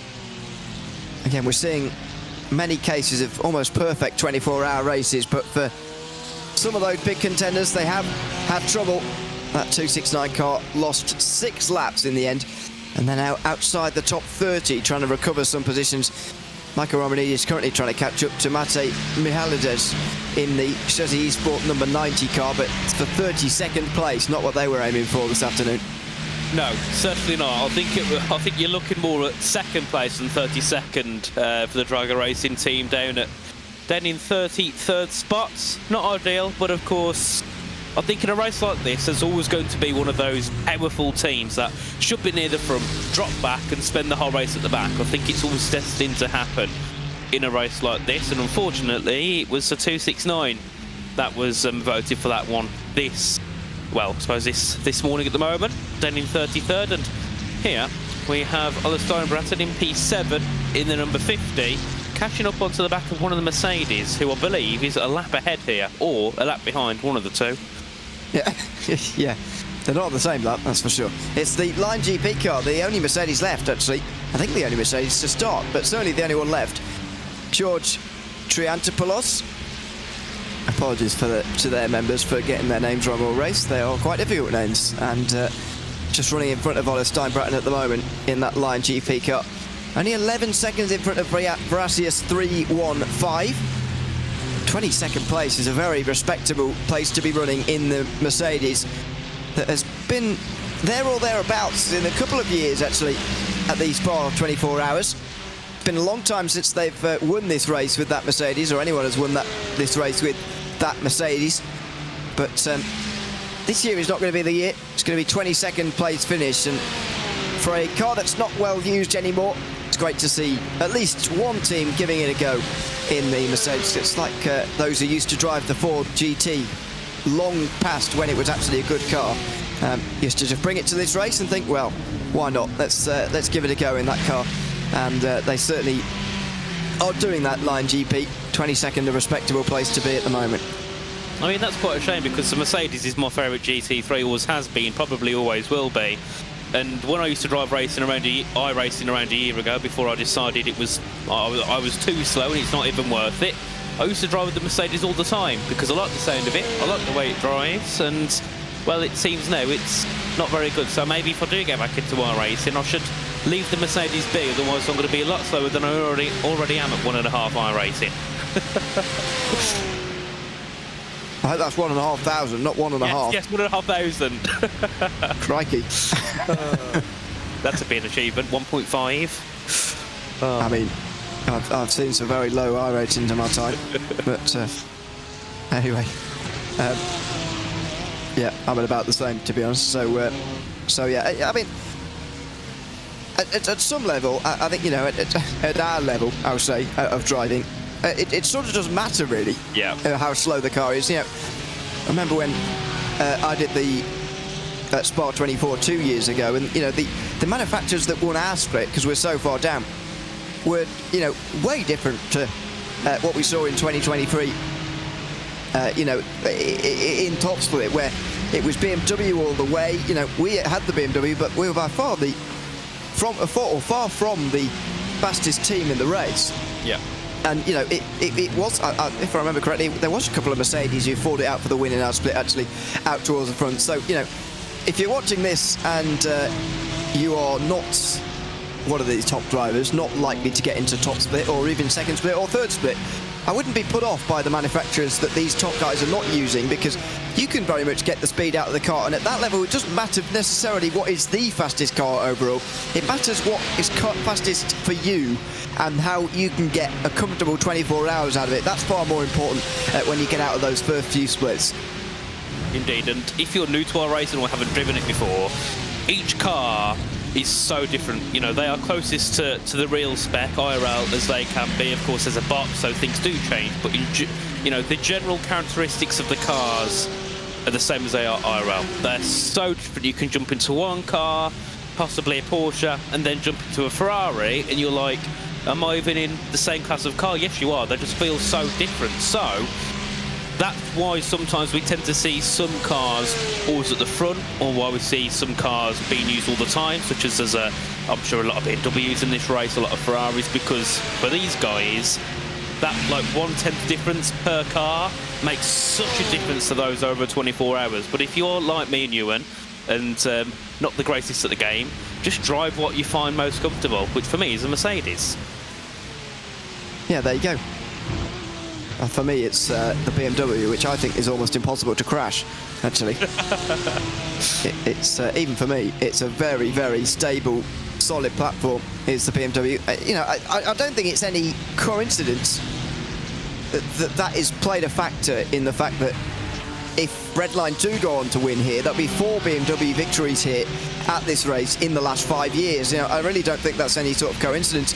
Yes, weather played a factor last year, and the Ford Mustang was actually quite strong as well. We got a good split of manufacturers up towards the front of the field, but you know, again, I don't think it's any coincidence really. The BMW is such a solid platform. It's just a car that you feel comfortable driving for 24 hours. Whereas, you know, if I think back in the day in iRacing, and even now, the Audi R8 LMS used to be very good over the course of a lap and very good for a 3-hour race or so. But you wouldn't want to be driving it for 24 hours. You just knew that one of those laps it was going to catch you out.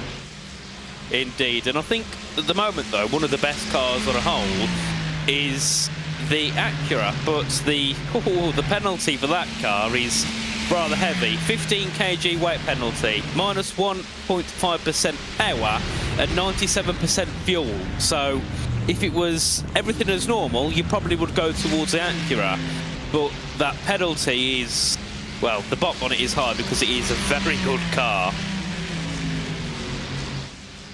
Yeah, the highest weight, highest power adjustment, and highest fuel adjustment, all in one car.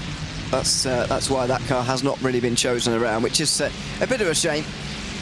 We've got so many manufacturers now in GT3. It would have been nice to see a few more of them to go along with the Acura and the Audi we've just been discussing. Of course, the BMW as well that we do have in this race. No Corvettes as far as I can see. A few Ferraris, which is good. Not as many Mustangs as last year, unfortunately. Again, Lamborghini and McLaren have gone by the wayside. Only a single Mercedes and a few Porsches this year again. The only car other than the BMW to win since 2021. But doesn't look like it's going to be their year this year once again. Commander Esports, the best of them at the moment, currently running in 5th place for Tristan Iglesias. The 08 car looking the best of any. But yeah, it's a little bit of a shame not to see a little bit more variety, but it always happens that way. It's almost impossible to BOP these manufacturers to be dead even across the board. And of course, some teams are contractually obliged to drive some of the cars, so they're always going to choose them anyway. Correct, and luckily most of them are obliged to drive a car which normally isn't too bad, so it's not like they're heading into the Acura or something. Most of the time it's, you know, the Ferraris, Beamers, the Porsches, and sometimes the odd different car that you don't see as often. But yeah, normally they're not in the quote-unquote worst cars. But I have seen that the number 14 is now in 14th place, has made that move ahead of the 81 and sits around half a second ahead. I just saw it spot on my timing tower on the right. So yeah, that move's been made finally. And I was going to say that the 14 is going to start catching up to the car ahead. I mistook that with another car and they're 33 seconds behind, so I don't think that's going to quite happen. No, although Labish has got past Palicki while we weren't looking, so there has been a pass there down towards the back end of the field, at least the back end of the top 20, as Nicholas Labish moves into 14th in number 14. Nice bit of symmetry there. Oliver Steinbratton, though, is the one we're focusing in on at the moment. He's being caught by Ruben Bonga pretty comprehensively in these last couple of laps. He's got one Ferrari in between him, and this is how it happened, by the way. A flashing of the lights from Labish. Is this going to be a proper move, or does the Coanda car of Palicki just pull over to the side? He does pull over to the left and let that one happen, lifts off. And again, even with 3 hours to go, we're not quite at the stage of the race yet where battling is really a thing. No, and there we go, the 14th up another spot, and I think already comfortably ahead of the Commander Esports car. But here is, of course, Oliver Steinbratton in P7 in the number 50 Ferrari, of course ahead of Ruben Bonga in the number 10, and this battle is certainly one to keep an eye on. And I believe there's one of the one-lapping cars in between. Is that one of the Drago Racing cars, I believe? I can't quite tell. So. I think it's the 069, if my eyes are still working. I can't quite tell. You can just tell the different shade of red, which I'm very thankful for from these two teams, by the way. The Scuderia Ferrari HP Esports team have gone for a more Ferrari red. Drago a darker red. But what a great year they've been having, Drago Racing. They won the GT3 class in the Sebring 12-hour earlier. They've got themselves an entry, at least the one entry, into the IMSA Esports Global Championship for 2025, which you do earn for winning in GTD or GTP at Daytona, Sebring, Watkins Glen or Petit Le Mans.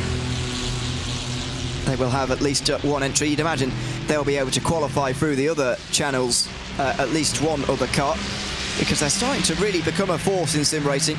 3 cars in this race. As I say, they've been running in the top 5 for most of the race with all 3. That just shows a very, very strong team, and a team only getting stronger as well, Drago Racing.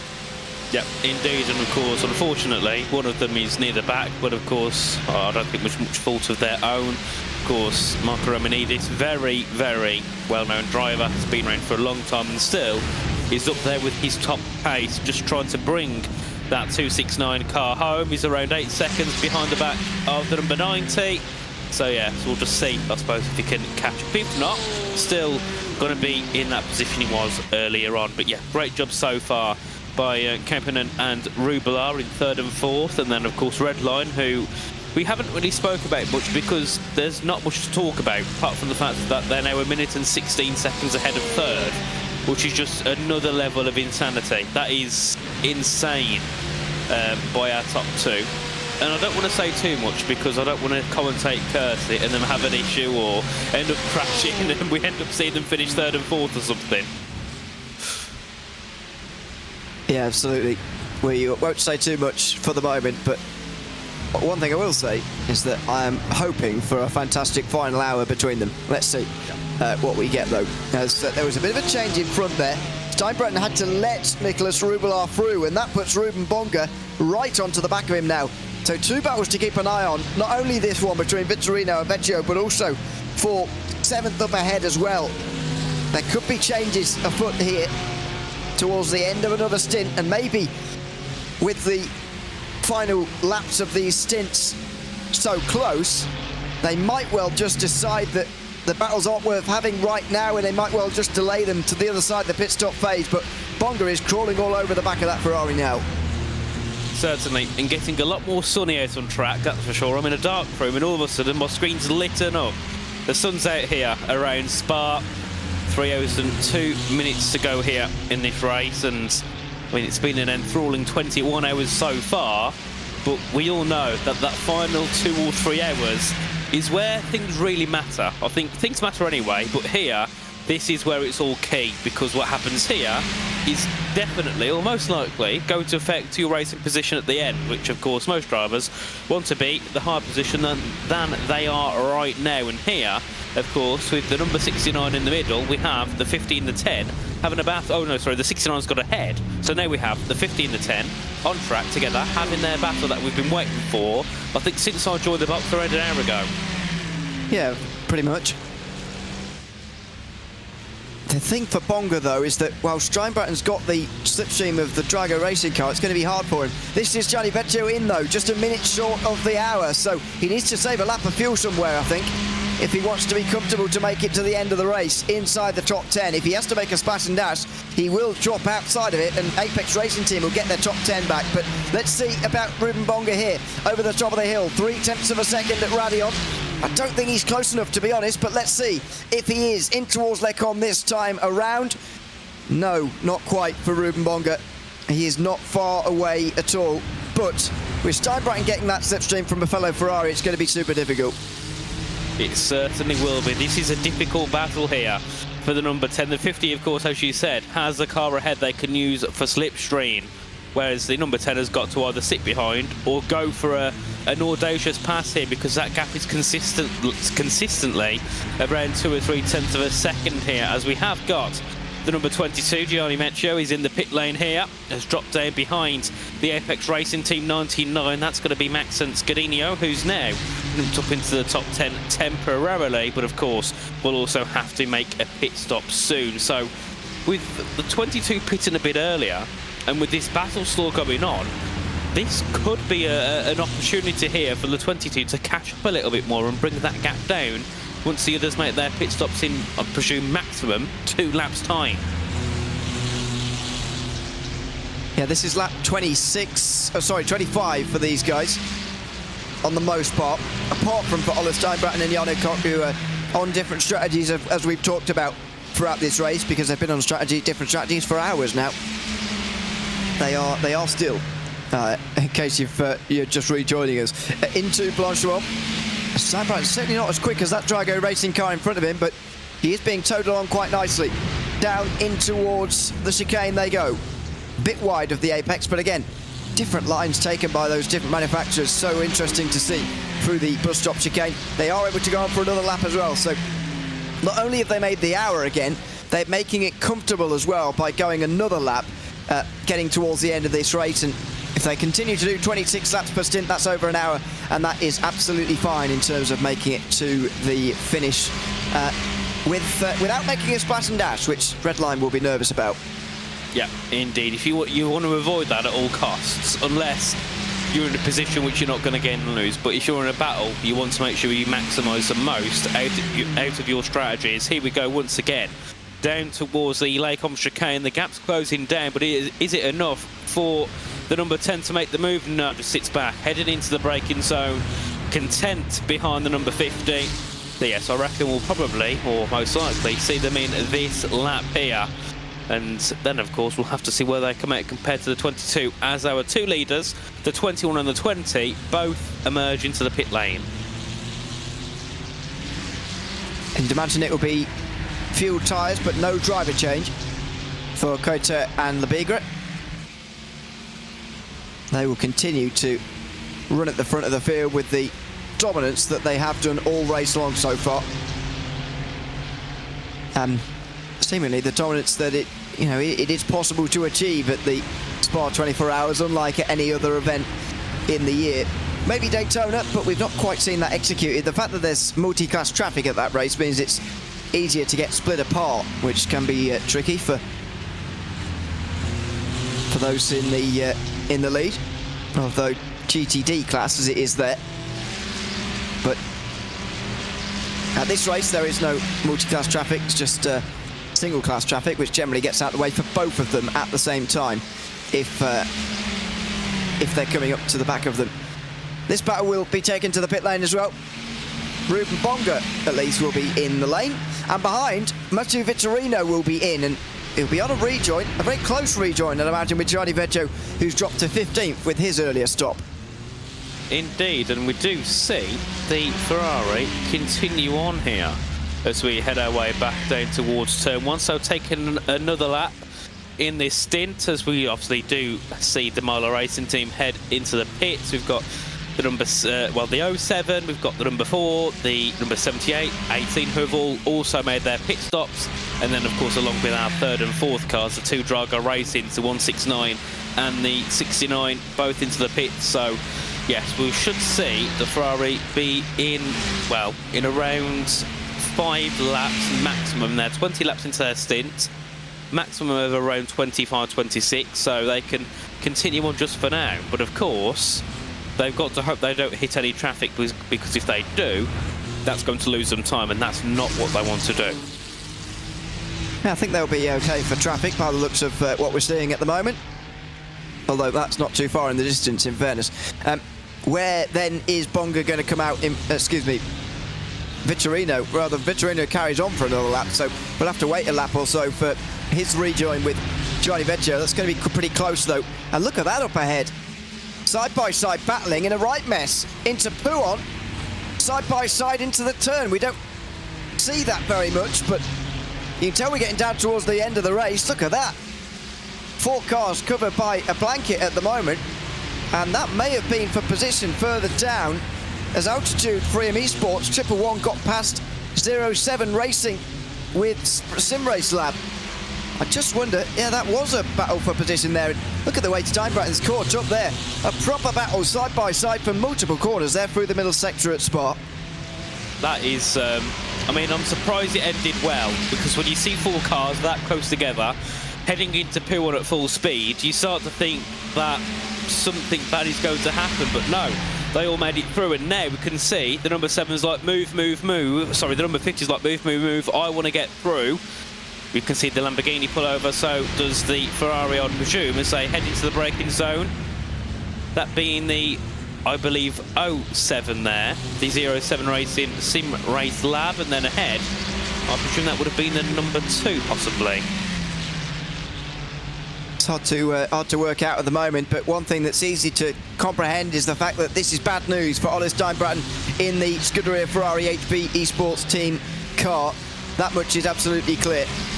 Now down on the run down the hill in towards Eau Rouge and Raidillon. He's going to get past another one of the Ferraris, I think down the Kemmel Straight, but this is going to continue on, and it's going to slow Steinbratten down. Last time around, while he was on his lower fuel, needed to be doing his fastest lap time, did a 16.9. Not good news. The flash of the lights there as the Ferrari moves out the way, but the BMWs don't, and Steinbratten's still stuck in traffic. Now then, Matteo Vittorino comes into pit lane, the BGZ P1Docs.com car, and that's going to be a rejoin with Gianni Veggio in a few moments' time that hopefully we'll see on our screens. Steinbratten working his way down the inside of number 4. There, Vittorino comes to a stop. Has been there for 10 seconds now, and Oskari Kakkonen now gets behind the wheel of number 114. Will Kakkonen have some defending to do, though? Will he have to chase after Veggio, though? That is the question here. It's is go on. around, at the moment, I think about 20 seconds back here, so that's going to close down quickly. Of course, it's going to be tearing down. Here's Vecchio. Now into the Lassour's corner. 41.9 seconds for Karkkonen. Now, he's going to get out in front initially, but it's that cold tyre phase where it's going to be tricky. Karkkonen now works his way up the hill, and Ruben Bonga is not too far behind. In fact, he's going to get straight through. Here is Bonga, because Karkkonen is on those colder tyres, and Bonga goes indeed past on the Kemmel Straight. So Bonga in front of Karkkonen. Vecchio 5 seconds behind, in fact. His few laps on that higher fuel load have cost him a little bit, really, compared to Vitorino on that lower fuel load. Indeed, and that gap is now down to 3.6, 3.4 as they head their way in towards Les Combes. And of course, cold tyres, cars ahead in traffic, that's going to cost them time, and that gap is sub 3 seconds here for the 22 on the back of the 114, and it's around 3 seconds now between the number 10 and the 114, so a brilliant optimisation exiting the pits here for Ruben Bonga. But for Ascani Kakkonen, that has not gone too well, has lost heaps of time to the car ahead, and now is only 1.7 seconds ahead of the number 22, Gianni Vecchio, who is one car, or one driver, that I wouldn't want closing in behind me, that's for sure. No, not many would. A second and a half it now is. Don't forget, it takes a couple of laps for that car to get properly up to speed, and even through the pit path chicane, that Porsche just skating on ice, really. Vecchio closing. Now into Stavolo. And the curveball for Fred to get them towards the Blanchimont corner. Max Escudinho is going to come in, so they're both going to be inside the top 10 in just a moment here. But is Vecchio going to be in 9th place? Vitorino's got some big defending to do on this next lap, and Vecchio needs to strike while his tyres are hot. Certainly does. That gap has shot down, and it's wide. Off. Vitorino wide. He couldn't even hang on through the Blanchimont left-hander. The tyre's too cold, not giving him the grip that he requires. And Gianni Vecchio moves up into 9th place pretty comfortably there. His few laps on the higher fuel load on those cold tyres did give him a big deficit, but he was able to overturn it in just the space of a lap. I mean, I think that comes down a lot to pressure, because looking at Moller Racing, they're only around 4 or 5 seconds ahead now, so the gap between those two came down by a second, but Vecchio to Kakkonen came down by 6 seconds within a lap, so a lot of pressure there on the 114, and unfortunately Kakkonen will drop down to P10 here in this race, as we do see the number 99 and the number 18 head into the pits. That promotes the number 97 into the top 11 here, that being Adidas Racing, Martin Kalderchik, now into P11 in the 97 here. Just 10 minutes past the hour. We're not quite sorted yet, so I won't do a rundown just yet. We're not quite sorted out with pit stops just yet in this race. Team Redline still 1 and 2, and now they're in 9th place as well. And it does make you wonder where the Ferrari is going to be. 16.4 last time round from Steinbrenner, only a couple attempts quicker than Vecchio, who was one of the quickest drivers of anybody actually last time around. You'd think Steinbrenner would be a little bit quicker than that, because he's on such lower fuel compared to Vecchio, who's only just been in pit lane. Now he's breaking the toe to Matteo Vitorino. Indeed, we have seen the 24 as well head into the pits, that being SCK Racing with Timo Schmidt in 35th spot, also not being their ideal race, and then of course behind those will be the TC Esports car, but yet again they're over a minute behind them. They're nowhere near anybody else. It's the 1183 and 79. Just looking further ahead, or further behind from this battle at least, we do see yet again the 14 and the 81 half a second separated, and they have both pitted, and they're still only separated by half a second. So that battle, which we thought was over before the pit stops, has been reignited after the pit stops. I think that's Bilecki using the draft a little bit to try and keep his pace high, to be honest with you. We'll see. But I'm not sure that's going to be side by side in the not too distant future. And Raiko Romanidis comes in, meanwhile. It's after 25 laps. He doesn't need to do 26, frankly. So comes in after 25, I believe. And SCK Racing do as well, as we said. So Timo Schmidt will be up at the pit lane. There he is in the Ferrari, just coming back out onto the circuit again. And he'll deal with those cold tyres once again. Only 3 stints left in this race now, and so that's 2 more runs on cold tyres for everybody as well. That's been the real key point in these stints. Tiptoeing on those cold tyres been super difficult, as it was always going to be. Certainly, as I've noticed, between the number 3 and 9, the 2 Simify Esports cars, that gap's starting to increase, and they're no over 2 seconds separated. The 2 teammates, which were within half a second, and they're over 2.5, so either a mistake or a lack of consistency from Manuel Cuba Torres in P14 in the number 9. Yeah, not with his teammate like they were before, and that has lost them that advantage of just sticking together and using that slipstream down the back straights. As we do look, of course, further ahead, the 2 red lines, 21 and 20, separated by 0.2 of a second. And then, of course, between P3 and 5, they are separated by about 10, but of course, the number 1 has to go into the pits in around 3 to 4 laps time. So Drugger Racing will go back up to 3rd and 4th. And then Mitchell de Jong, who's got into the car for the number 8, will go back into P5 here. Should do. But when do Grid & Go start to use up some of those extra laps of fuel that they saved earlier on in the race? They haven't particularly been doing it in the not too distant past. Well, actually, for the very distant past, they've not been doing it either, really. It was at the start of the race where they were saving the fuel. And just wonder whether they're going to start to knock a second or 2 off their pit stop time here in this 3rd last stop of the day, or whether they're going to wait all until the end of the race to do it. They can still change all 4 tyres and do the fuel load that they need to get to the end. If they want to do it all in one go at the very end, we'll see where it gets them to. It should still keep them 5th place, whether they do it now or later, or what they do here, I think, really. But Commander Esports will be hoping not, because, as I say, they're on the fringes of that top 10 there, that top 5 rather. Certainly, as we do see the 315 and the 33 head into the pit lane, they're making their latest pit stops. And then here, of course, we can see Ruben Bonga, number 10 here, behind Ollie Streinbraten, who still has to make a pit stop in this race. That caps around 1 minute and 19 seconds at the moment, so we'll see how it all unfolds in around 1 lap time or 2 lap time maximum, as we have got a 24 lap stint so far by the Ferrari Esports team. So yes, they'll be in the pit shortly. Same going for the gridandgo.com Esports. And then we also have the Adidas Racing, that being Martin Kadlecic, who still have to pit. They're 25 laps into their stint, and then Ewan, everybody in the top 21 will have made their most recent pit stops.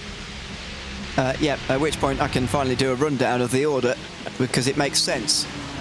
For the last 20 minutes or so, it's not really made any sense with some of the cars the way they are.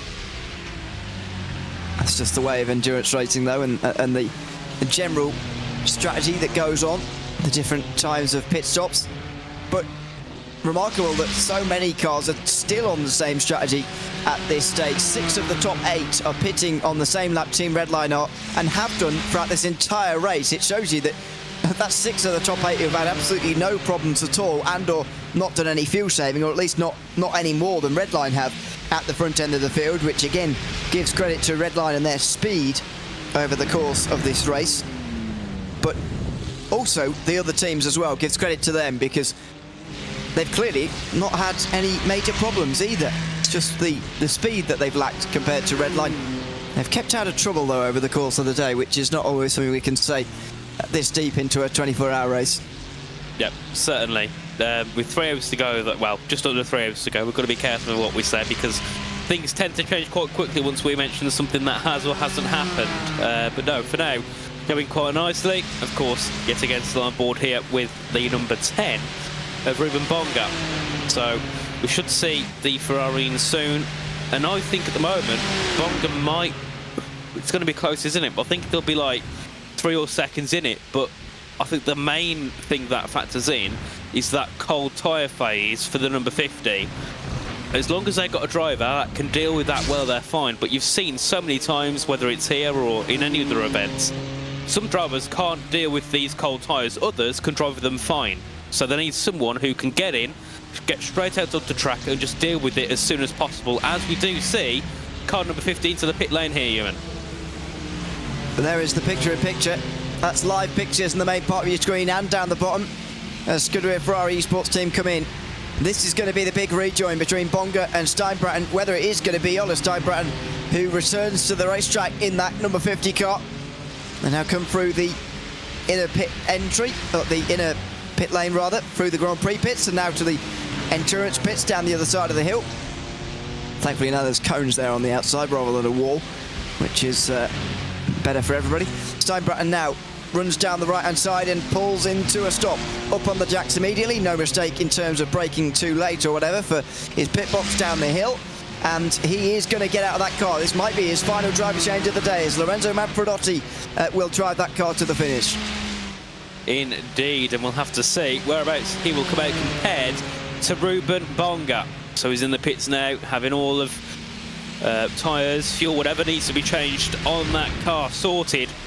And then we do see as well the 98, the 11, the 79, all into the pits themselves. But of course, most of those are a little bit further down the field. It doesn't really matter where they pit compared to our leaders or those up in the top 10. As here we go, engines fired back up and they're off once again. But the question is here, Ewan, how far away or close are they to the number 10 and even potentially the number 22? Well, don't forget that the gap's going to be large initially, but it's going to close with cold tyres and a slower pit exit here. There you can see Bonga just coming into Eau Rouge as the 50 car makes his way actually out onto the Kemmel Straight. A big flash of the lights in behind there from one of the Drago cars that does indeed get that BMW out the way, and that Ferrari will have to move out the way surely as well. This is the time for Bonga to try and close into within a second and get in that slipstream while he's got cold tyres. It certainly is. The gap has come down to 3.5 seconds here. But remember, there was an unlapping car behind Manfredotti, so hopefully that doesn't cause too much disruption here for the number 50, who's looking to heat up the tyres and get going on this latest stint here. As let's see what the gap is at the moment, 2.2. You can just about see Manfredotti ahead here. There's a couple of other cars in between. I think one of them was, I saw number 36, whether that's car or position, I'm not 100% sure. It's TC Esports, that's position for them. 1.5 seconds. This is going the way of Bonga at the moment. TC Esports are not going to be trying to get past because they also are on cold tyres. They were just in the pit lane with that Ferrari a few moments ago. Bonga is going to get to within that second though. He's going to get that slipstream, and whether he decides to try and punish Manfredotti immediately remains to be seen, but at least he's in that slipstream. That's exactly where he needs to be. That TC Esports car's not going to make it too difficult for him, and there he goes. So fellow BMW moves through. This is good news from our racing team. They are right there now with number 50. Indeed, and of course it was Ola Steinbratton in the car recently. Now it's Lorenzo Manfredotti who's got to get to grips with the track, everything. Because of course the conditions change a lot here, needs to get adjusted to everything here in this race, and that can take a couple of laps here. And Ruben Bonga all over the rear of the Ferrari. Of course, this battle was brewing up at the start of my stint around an hour ago. It's back again here after that gap did increase. And let's see, can Bonga get that move ahead of Manfredotti? The gap's just over 3/10 here at the moment as they head their way down towards Eau Rouge and rally on. We do see Yana Koch there into the pits in the number 001 gridandgo.com car, so they'll drop down a few more positions here. But let's see, can Bonga get the move, you, because it is around a couple of tenths here and already has enough overspeed. Yeah, Manfredotti really bobbled over the curbs that time. Does he bump draft him or not? Oh, he just moves out late there. That was quite close, actually, between the two. Bonga moves out into the inside line, and he's going to get it here. Manfredotti doesn't have a choice. He lets Bonga through on the inside line. Now he's got a challenge to stay with him here. His tyres will be getting there up to temperature, but they won't quite be at peak performance yet. But he can't let Bonga get too far away.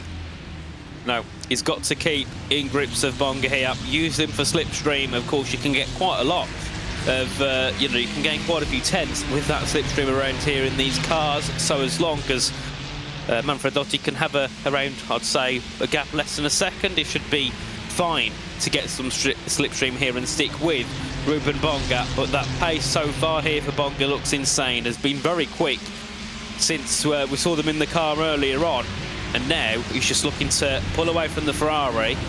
And that gap ahead, never mind, it's 1 minute and 14 seconds. I don't think we'll see Marla Racing Team challenging for the top 6 here. Well,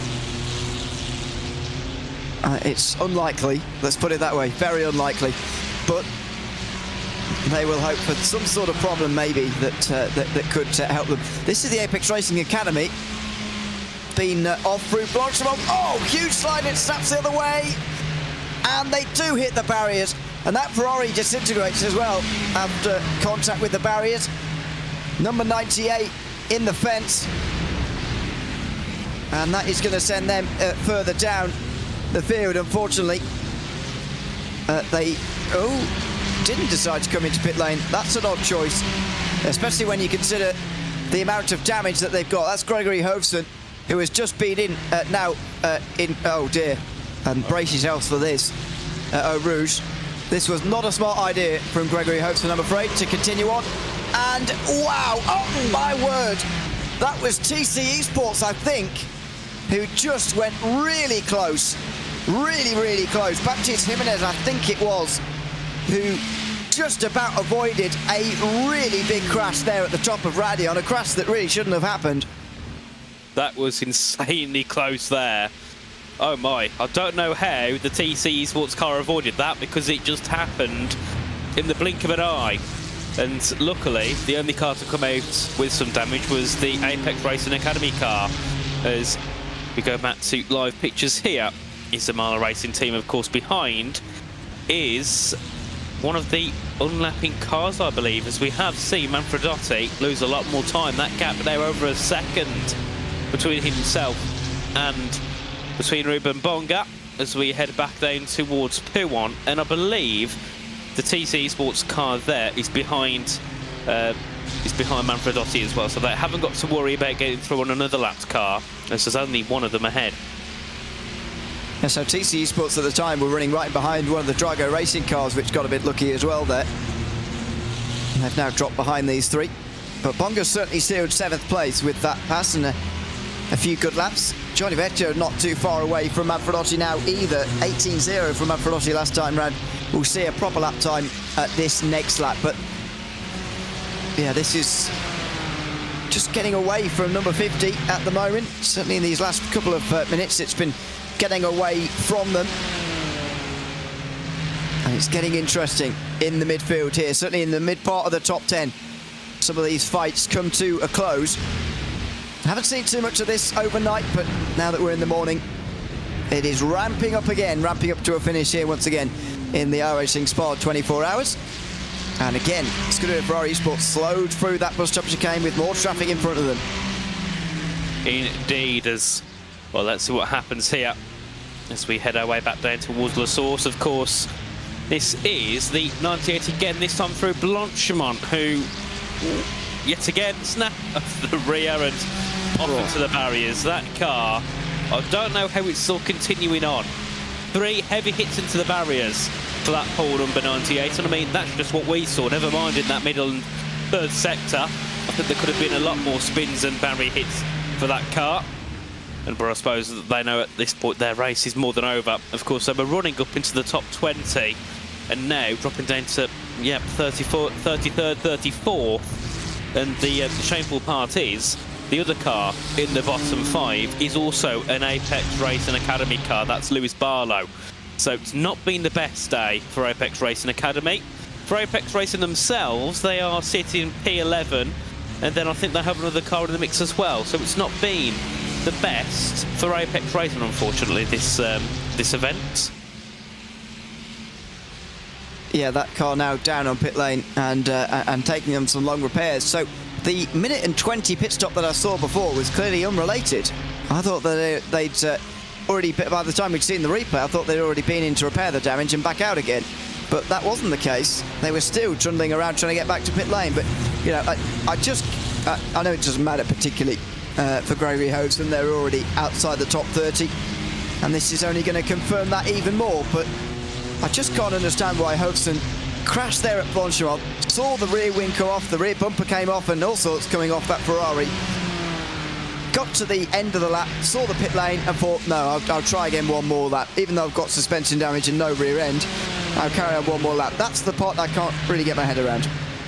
I mean, is there any way in the world that he didn't realise there was damage? I mean, surely it's possible, but it's surely hard to do, not realise that you've got no rear wing, no rear bumper, and those somehow intact tyres. I mean, I suppose it's a possibility. Either that, or we've just thought, right, let's see what happens without a rear wing.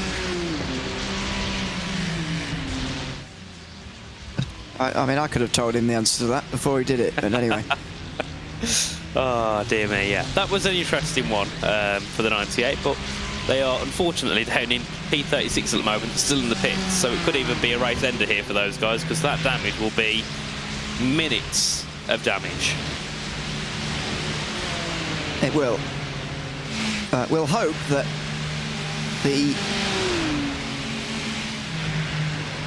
the car can be restored and get back out onto the circuit again, but they are going to be last by the time they do it. I think now 3.5 minutes have passed. The only car behind them is Maniti Racing White now, which is in 38th place.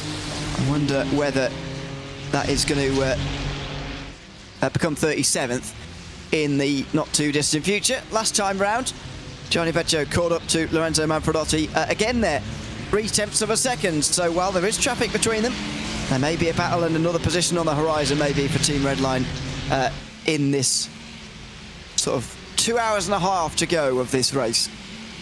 Certainly, and that gap there between Bonga and Manfredotti, 1.4 seconds. So it shot up, of course, at the point of pit stops, and of course it was a move done and just for Bonga.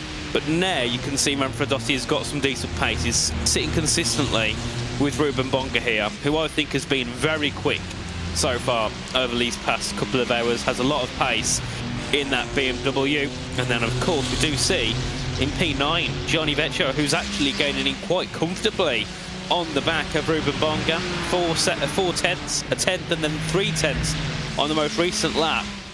There could be an opportunity for the number 22 red line to jump up to P8 or P7, because I'm sure the 22 will be right on the back of the 50 at the moment there. Before they get there, well, let's just have a bit of a rundown of the current standings with 2.5 hours to go in the Falken Tyre Sport 24 hours here on iRacing in 2025. Team Redline have dominated. They're now 1 minute and 17 ahead of Drago Racing's offering. Sam Coita leads, following the Bigra out front. Carlos Penalosa's leading the charge, the best of the rest in 3rd place ahead of Nicholas Rubelar. They should get their 3rd and 4th place finish, Drago, and that would be a pretty positive result considering. Coanda Esports are 5th, but they're only 16 seconds ahead of Yannick in the Grid and Go-Kart. That Grid and Go-Kart's got 7 laps over them on fuel, and so maybe will jump ahead of them. Will 7 laps equate to those 16 seconds?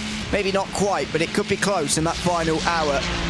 Marla Racing Team are next, and they are leading a very close bit of the standings with Scuderia Ferrari HP Esports Team in 8th place, then Team Redline in 9th, then PGZ and P1 Docs in 10th. Apex Racing Team have just slipped out of the top 10 after Redline's recovery, and so they are now 11th. Simplify is still separated by 3 seconds now after that pit stop, 12th and 13th. 54 would have now pulled a bit of an advantage over Coanda for 14th, a little bit further down.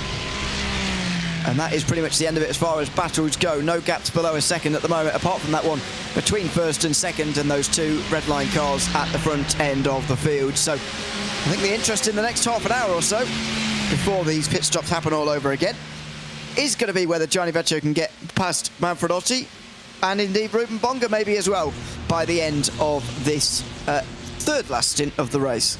Indeed, and around an hour ago, the gap between the Red Lines and Drago Racing was 1 minute and 10 seconds. An hour later, it's 1 minute and 18. They are still consistently pulling that gap and consistently looking to try and well, just get as big of a margin as they can. I mean, I don't think we've seen a win, or at least 2nd to 3rd, being separated this much in a long, long time, if ever, because this is insane by Redline. Of course, we've seen them win many times before quite comfortably, but never this comfortably. I mean, around some circuits, that'd be a lap, wouldn't it, nearly? The traffic is going to be the big problem for Vecchio here. As you can see, Onga is doing a good job of pulling away right now. What's the last lap time? 16.5, 16.6 from Manfredotti, 16.3 from Vecchio, who is showing actually that redline speed is not only down to the teamwork actually that the top two are doing, but those BMWs are just set up very, very fast anyway. They certainly are. It's here. He's Bonga once again, of course, just heading over Rouge and running on, back down towards Laycom. And yes, doing a very good job so far in this BMW. I'm sure there that the number 50 is being closed in by a car as they head in towards Laycom. I'm not sure who that is. I think that might be one of the unlapping cars there behind, but they got super close heading through towards the braking zone, then chose to sit back for now. And then, of course, behind that's the TEC Esports, and then Gianni Vecchio, who's looking to join that battle there. P9 at the moment for the 22. He's only around 3 or 4 seconds back from the number 10. So that's going to get interesting, isn't it? Once we see the next of our cars catching up, of course, in terms of the two in between Ferrari and Redline. I think Vecchio is in the slipstream of those guys in the background. Just getting the tail end of it, maybe.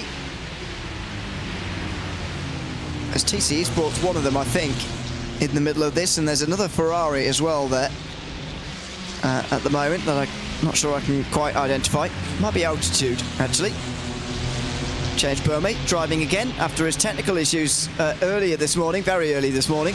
If you were with us overnight in Europe, then you will have seen James Burmey turned shot left into the wall coming out of the right-handed La Source in a clear technical problem, but he's under pressure now from a car many laps behind him at the moment, and this is the awkward situation as far as traffic is concerned. They're both receiving blue flags to this car, and TC Esports will be getting blue flags to James Burmey as well if they were able to get past. So this is could be a right mess here as 3 cars on 3 different laps sorted out.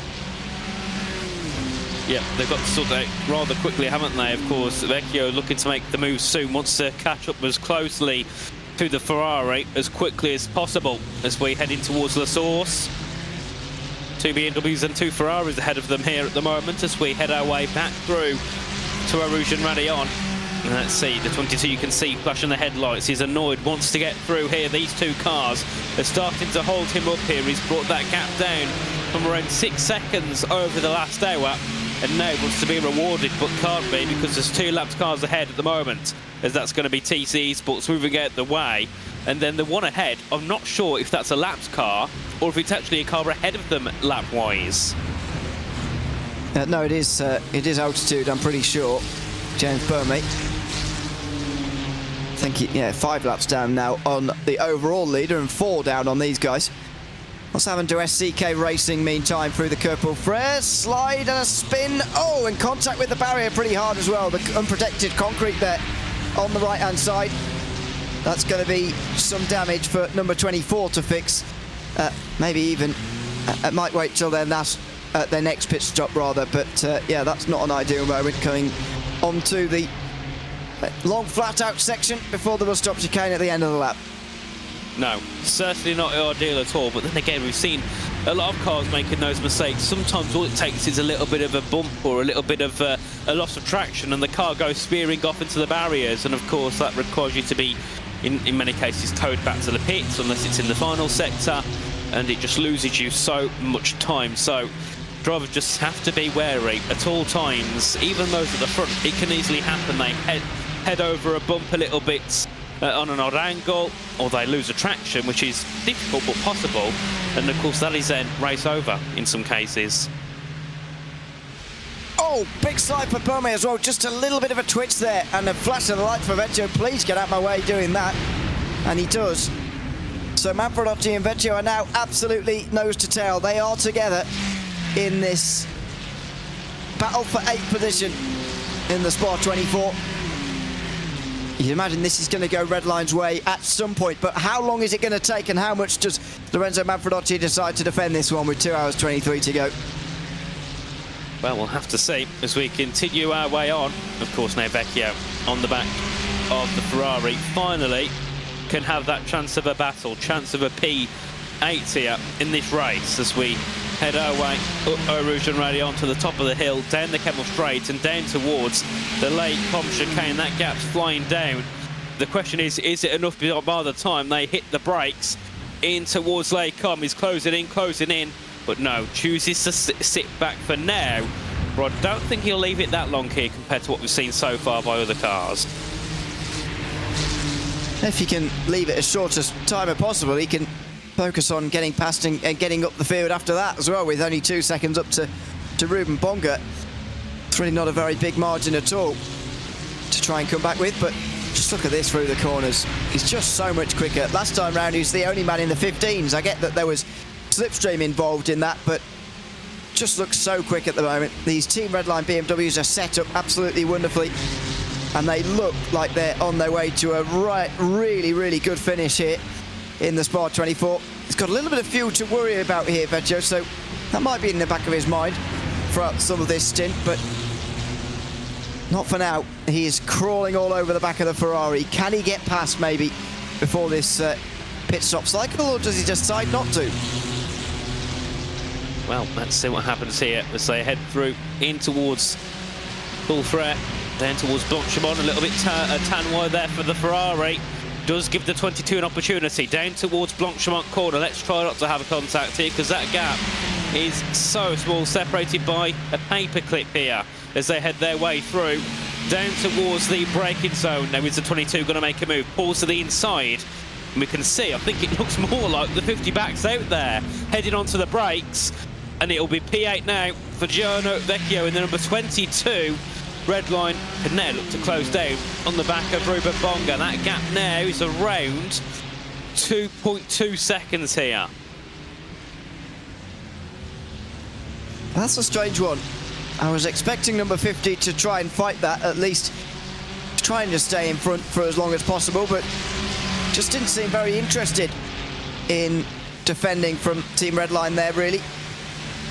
And so that allows Vecchio through. Is there going to be a response here? Ferrari's going to get in behind the BMW and get a big slipstream. Will Vecchio be forced into a defence, or I think Manfredotti making it very clear that he's not going to make an overtake there. He just stuck to the left-hand side, poked his nose out on the left-hand side and said, continue on ahead. I'm not going to bother you any further. And yes, the Ferrari has an advantage in terms of fuel and has less to take on between now and the finish in those final 2 pit stops, but a bit of a puzzle, I've got to say. Certainly is indeed. And now, let's see, what can the 22 do? There's only got a couple of seconds to the Mile Racing team. And of course, then the Grid and Go car is so far ahead, they haven't got to worry about that. So they can just focus on battling for 7th and 8th here in this race. 2 hours and 20 minutes to go on the clock of this enthralling 24 hours of Spa. And well, we could well, between this battle here, P7 and 9, things can change very quickly. And we could even see Bonga drop down a couple of places. We could even see Manfredotti jump up 2. You never know what can happen here in a battle like this, because things can change very quickly. Then of course the 2 behind, 2 of the lapped cars behind, luckily out of the way, keeping with them in terms of pace. You know, they're not dropping off the back of the Ferraris, but at least they're not in the way now. All being towed along quite nicely in this battle for 8th. It is the closest fight out there on the circuit. And we'll see whether it's any different between the 2 BMWs here, whether there's any gap closing into the chicane. Now then, Vecchio, where's he going to end up here in terms of lap time? 16.5 from Bonga, 16.4 from Vecchio, just a little bit quicker that time around. And that means, yeah, the gap's still hovering at 2 seconds or so. I don't think he's going to get there in time for the end of this stint, though. That was already the end of lap number 18. Can't be too far away now from the conclusion of another stint. But the question remains about where he's going to find his extra lap from here, because he's been pitting pretty consistently before the hour runs out. It's going to be interesting, isn't it, here? Of course, got to get that strategy nailed correctly. Because, of course, in a long race like this as well, strategy is such a key factor. More than people think, I think. Because, yeah, some people write strategy off and think, oh, yeah, just pit at this time, it doesn't matter. But you've got to get that pit time perfect. Because at the end, it can really matter. Sometimes, you know, you mess that strategy up by a lap, and you've got to pit with 1 lap to go, and stuff like that. So, they've got to make sure everything is done and dusted. And also, if you're the likes of Vecchio, Bonga, Manfredotti, you kind of want to be on a similar strategy in the sense of, if you know, one of you got to splash and dash, you hope the others 2 have to as well. Otherwise, things don't go to plan. But also, you want to make sure that you pit within a couple of laps of each other. So, for example, Vecchio, who pitted earlier, he then had to catch up so many seconds to these guys.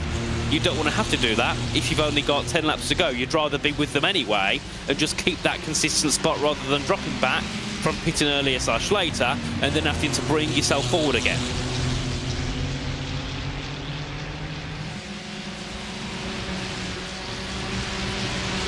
And we've just got just over 2 hours to sort this all out now from here to the finish. Can Marler Racing Team get themselves a 7th place finish ahead of those 2 who are so close in behind them? It doesn't look like it's going to go PGZ's way. Askari Karkinen just over 8 seconds behind. Had a question in on YouTube chat, by the way, about the gaps between Drago Racing and Team Redline, saying they watched the first hours yesterday and the 2 teams were very close, but they changed driver and were suddenly losing about a second a lap or so. And whether the gap is down to driver skill. I think one of the big things throughout this race has been the importance of the draft. If you watch the very first hour of the race, you will have seen that a long, or a big part of the field rather, was absolutely together in the field, and that wasn't necessarily down to the fact that there was so many drivers going at the same speed, but the draft keeping them together, and that was very much the case in the early hours. Drago did a very good job, in fact, to stay within the draft, but Redline were trying to shake them again and again and again, and eventually they did manage it just to shake them out and get rid of the draft for Drago Racing. And I think in a pure race, yes, Redline have been quicker than Drago. That much is pretty clear over the course of the 24 hours, but it was really tactical, I think, the way that the draft was working in those first few hours, and that's why we saw the race situation that we did. Certainly, as we get a brilliant onboard here of Gianni as we head through Pouhon in the BMW here for Redline as we head our way down towards the Lafania chicane, or Piff Path, whichever you want to call it. And you can just see here, nice and smooth with the steering, heading his way through. And then, of course, onto the brakes, in towards the double right-handers. And you can just see how smooth these drivers drive. There's no constant flicks of the wheel trying to correct things. They just turn in and the car pretty much does what they want it to do at this level here. And you can, of course, see ahead of them is the Marler Racing Team. That gap now is, let's have a look, around 1.6 seconds. So it's shot down under the second here over these past couple of laps. And to think from where this car was earlier on to now be in the contention for 7th place is rather something. It's not far away from getting some more draft here, Gianni Vecchio, but we're also not far away from the end of another hour. So he's got rid of Manfredotti out of his slipstream, as you can see in the rear view camera. And now his eyes will focus forward, but what about that fuel load that he's got right now? Is that going to be enough to get him to the end of the race without getting a splash and dash? Because if they do have to splash, it could even invite Apex Racing Team back into the top 10. That's how much time you would likely lose in a late pit stop, because the pit lane is so long here. Yep, indeed, it is a harmful one, isn't it? Especially if you get that strategy wrong and you got to pit for, you know, do that extra pit stop. It costs you so much time. And yeah, that's not what these drivers want, so they need to make sure they get everything sorted, ready for the end part of the race. I mean, they'll have 2 or 3 maximum pit stops here from this point forward, with just over 2 hours to go in this race. Of course, it's been a very, very enthralling 24 hours so far, and with 2 hours to go, you start to sense that things are going to close up and things are going to get a little bit more interesting here. Of course, in the midpoint of the race, you can get a position, but at the end it doesn't matter, because you could lose it quite easily over the, another 12 hours, for example. But at this point here, you want to be making moves now to solidify yourself that position for the end, because in 2 hours, if you can get a spot, an extra position, it's not that easy that cars can just fly past. It's not like in open wheel racing where it's swap, swap, swap here. If you get that move done, you're pretty much going to stay ahead if you play your cards right. You've got to be smart about when and where you make your moves, but with the way that it just seems so much quicker, it does seem like Redline are going to maybe get past and then not look back again. But 7th place should be their limit here in this race, the way it's looking at the moment. Let's see though, while Vecchio continues to close. You can see the gap on the bottom of your screen there. Down to first briefly to get the front turned in down there at the bus stop chicane. 1.3 the gap over the line. Bonga again under big pressure here from his fellow BMW driver. With 2 hours 12 still to go. 21 laps now complete for Vecchio. He's not going to make it on fuel as it stands. So they just need to be a little bit careful about that red line. Just need to monitor his fuel load, because, as I say, they're going to lose a top 10 if they have to come and splash and dash. Yeah, exactly. So they need to do a bit of fuel saving here. Make sure they got enough to get themselves to the end of this race, or at least to have enough at the end, for the end, as we continue our way on in towards Lacombe once again. And that gap, 1.5 seconds, just hovering between 1.4 and 1.6 seconds is it here between Bonga and Vecchio as they head through down towards the next braking zone. Of course, the hairpin, and then behind we do see as well Manfredotti, who's got those 2 lapped cars for company, but luckily hasn't came under any pressure, so he's still comfortably sitting in P9, just getting himself to the end of this race as well. And I think Ferrari would be happy with the top 10 either way, because I don't believe they started in the top 10 here. I would need to check that. It feels like the grid and the start of the race was so long ago. It looks like the grid feels so irrelevant as well, doesn't it, at this stage in the race. If you look at the movers and shakers through the field and who's gained some and lost some, whatever, the order completely unrecognisable from what we saw at the very start of the race. But that's 24-hour racing. That's why we say qualifying really doesn't matter in 24-hour racing, although I would argue with the way that iRacing special events are going in terms of their relentless consistency, these teams, it is becoming more of a thing that qualifying is pretty important, even in a 24-hour race like this. I mean, for example, Redline couldn't have done what they were doing right now, for example, if they'd have qualified down in 50th place. That would have put them way too far back. Yeah, certainly. I think it matters to an extent, but of course, if you start in the top 20, you can easily finish in that top 10, possibly top 5, depending on the team. But then again, like we saw at the start of the race, there was a massive pile-up, cars off everywhere. Even if you do start last, you can gain 10 positions in a lap here. It's insane, isn't it, how much you can gain at the start of a race. So if you do start further back, all isn't over instantly, because you can see as well, so many cars get DNF'd and end up losing out. I mean, unfortunately, both, or the other 2 of the GridandGo.com cars, unfortunately, no longer in this race. And I think if they were, they'd certainly be up the top end of the field, that's for sure. Yeah, I think so.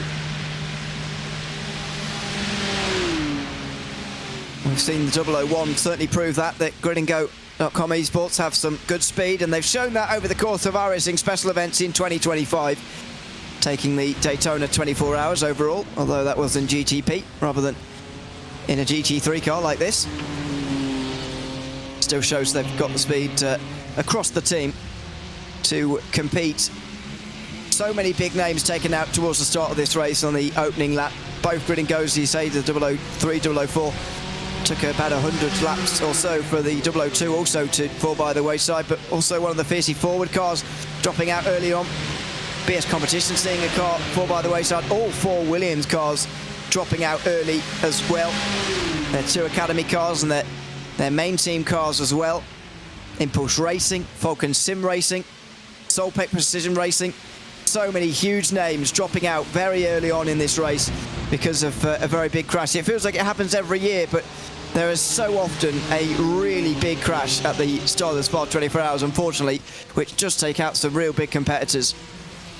Yeah, it's a shame, but it's always destined to happen. You've just got to have your wits about you on that opening 5-10 minutes until things begin to settle down and gaps start to fall. But at the start, it's going to happen, isn't it? When you've got 60 other cars on track heading up Eau Rouge and Radion, it's not, it's not really going to end well, I don't think. But luckily, the 2 red lines have been untouched since the start of the race, and now sit 1 minute and 20 seconds ahead of third place, 2 tenths separated by each other. And I mean, surely at some point this has got to be a little bit boring for them, hasn't it? Just continuously sitting behind each other. Winning's never boring. True.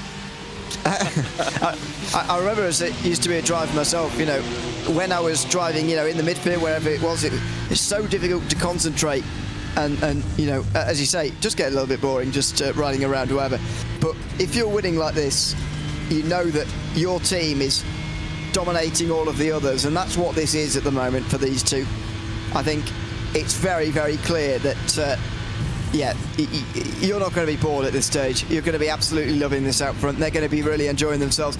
They'll probably be chatting quite a lot, I would have said, for a serious sim race like this. Normally you want silence, you take it very seriously, and they will have been doing for the first hours of the race anyway. But as soon as they've got 1 and 2 like this, and they've started to drag themselves away from the rest of the field so comprehensively, they'll be chatting away amongst themselves. They'll be enjoying it, having a laugh and a joke, and the serious stuff will come later when the 2 teams decide amongst themselves who is going to take the victory.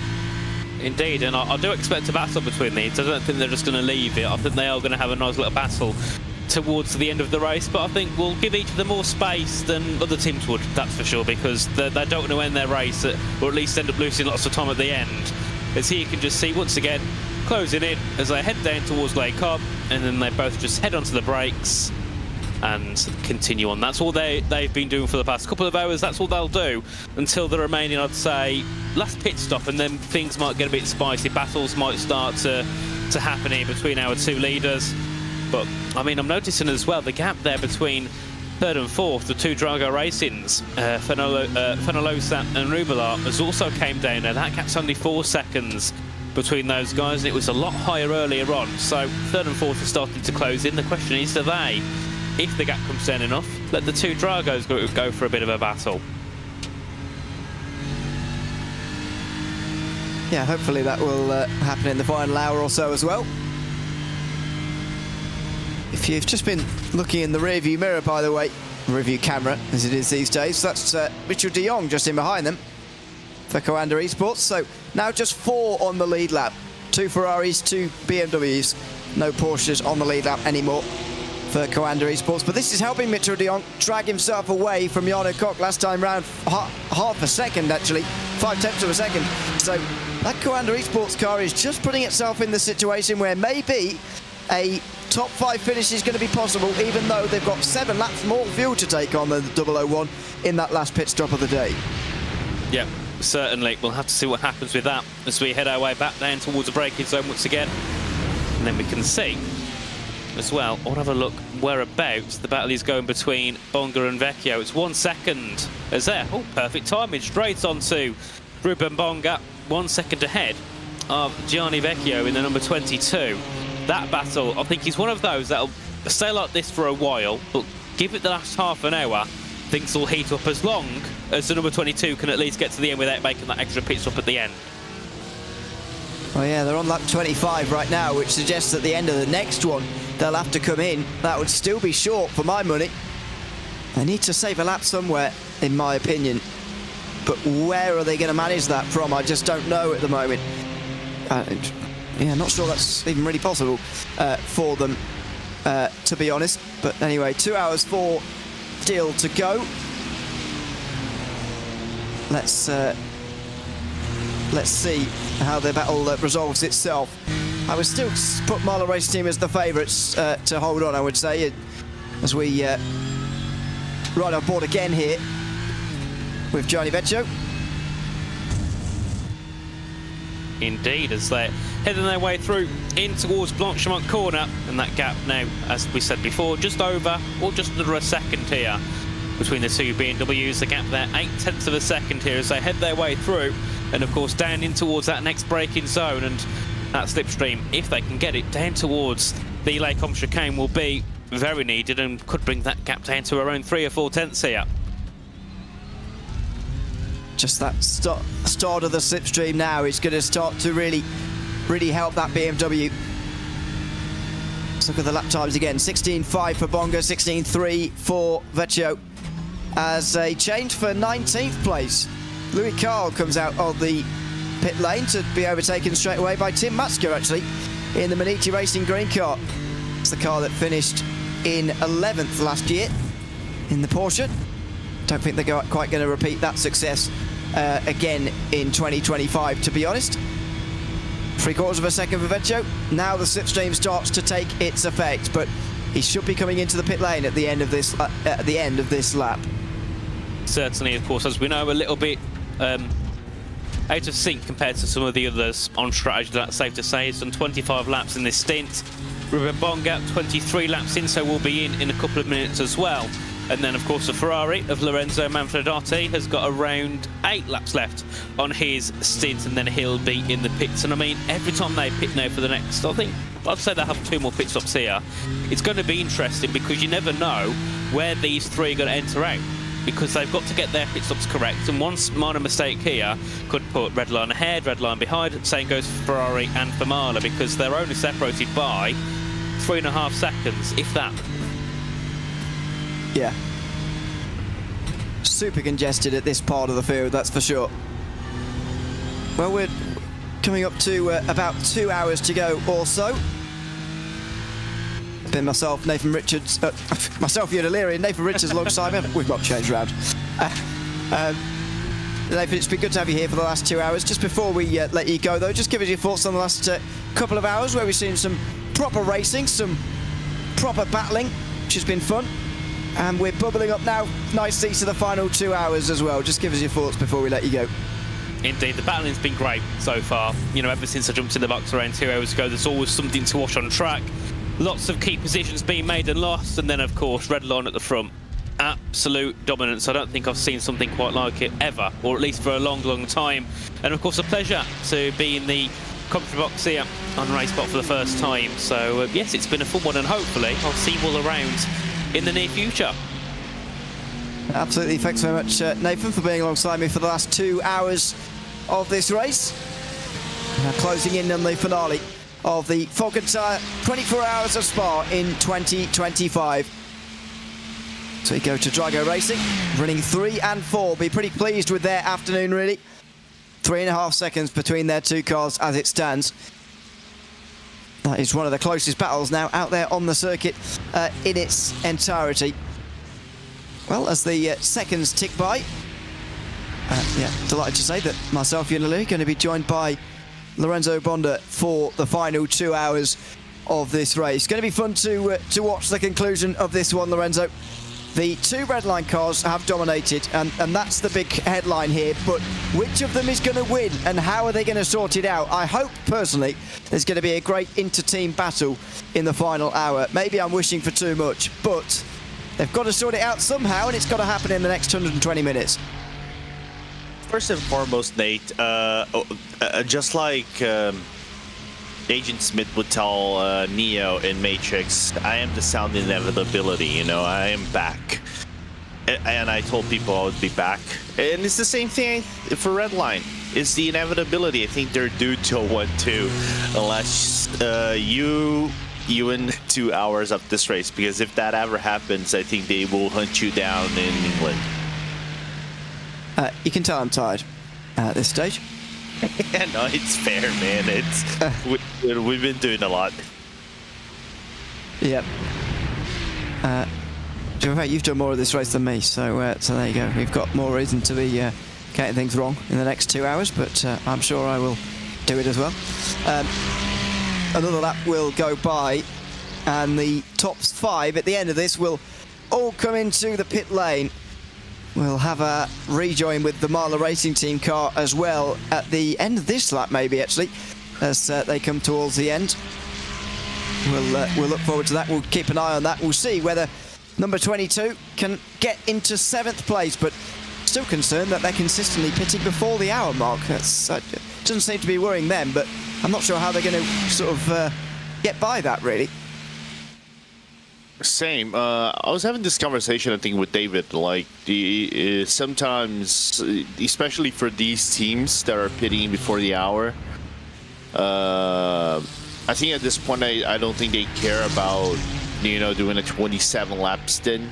I think they're just going with what they want, and basically they'll take the splash and dash towards the end, as we see like clockwork,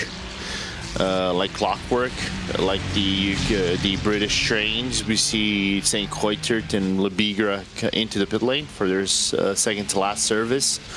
Potentially going to hand off the car to someone else, because I think they've been on that double stint strategy, unless they correct me in that certain sense.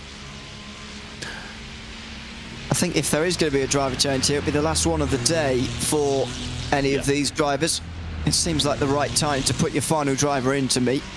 But let's see. Coitert and Lebigra will come to a stop in a couple of moments' time and tell us exactly that, the answer to that question, whether they will get out of the cars now or whether it will have to be later.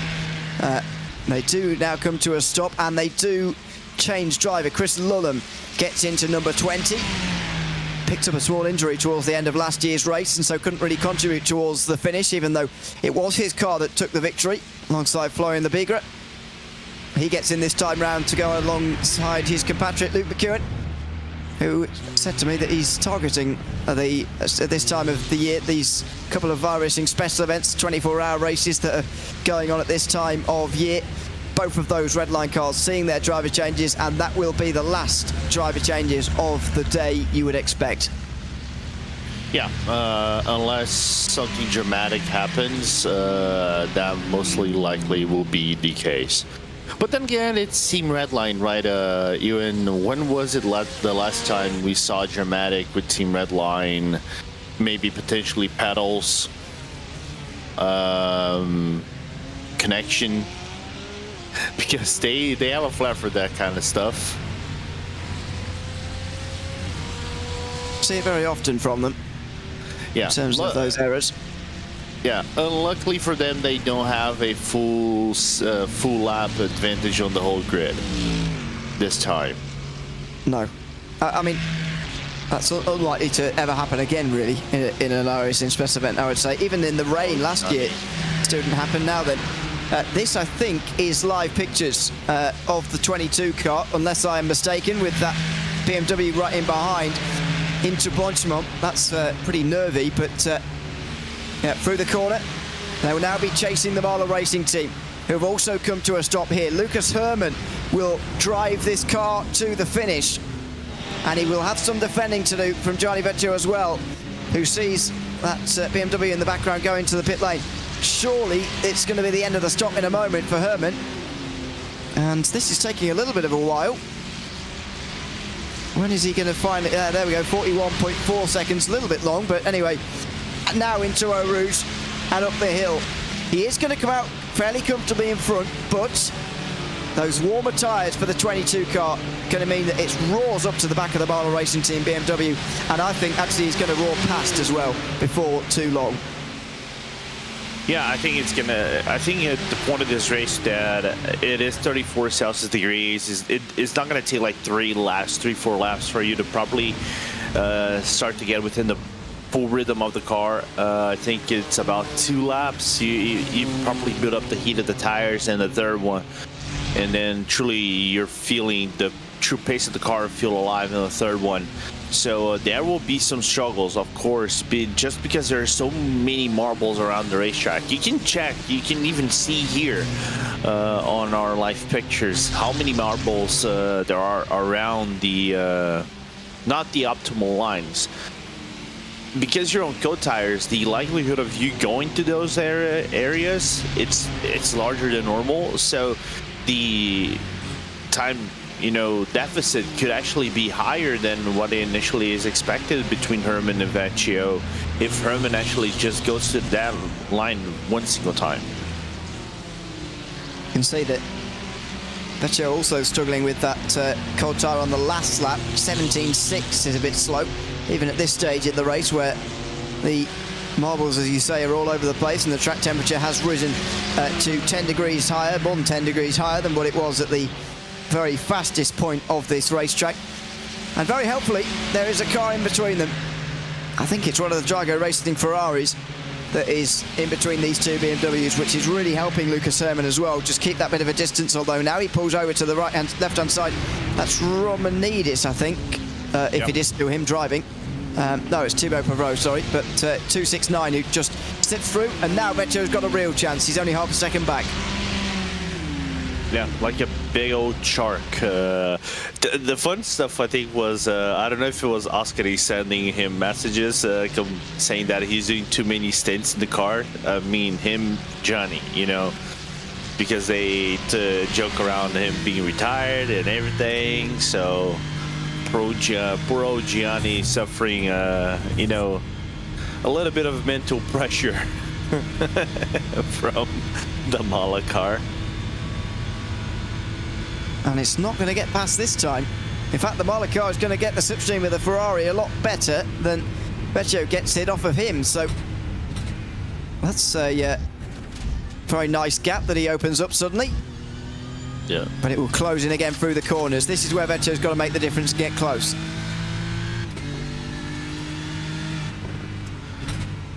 My only question, has the wing fully fixed within that BMW of Mala? Because me and David had a running topic while we were talking about it, like on with 76 hours to go, about that car having the need of fixing itself every now and then. Oh, nice save.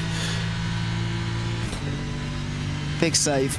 Well, semi-big save, I would say, through P1. Just a bit of a snap. It's not a Spence-like save. No. Which I still think is the save of the year. It was about 11 hours or so ago, if you want to rewind on one of the previous streams to have a look at it. This is WSR Esports, again dropping it on the power out of the final corner, not quite hitting the wall. But that's the second of those I've seen in the last 2 hours, which is a bit odd for cars that all have traction control. Down the bottom of your screen, though, Johnny Vecchio is closing in here in the slipstream. And there may be a lunge down here on Lucas Herman, if indeed he wants it. No, he lifts off early this time.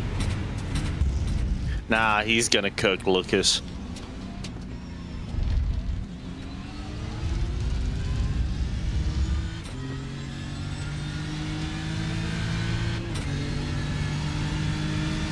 Maybe eventually, but for the moment, he's just not quite past into La Source.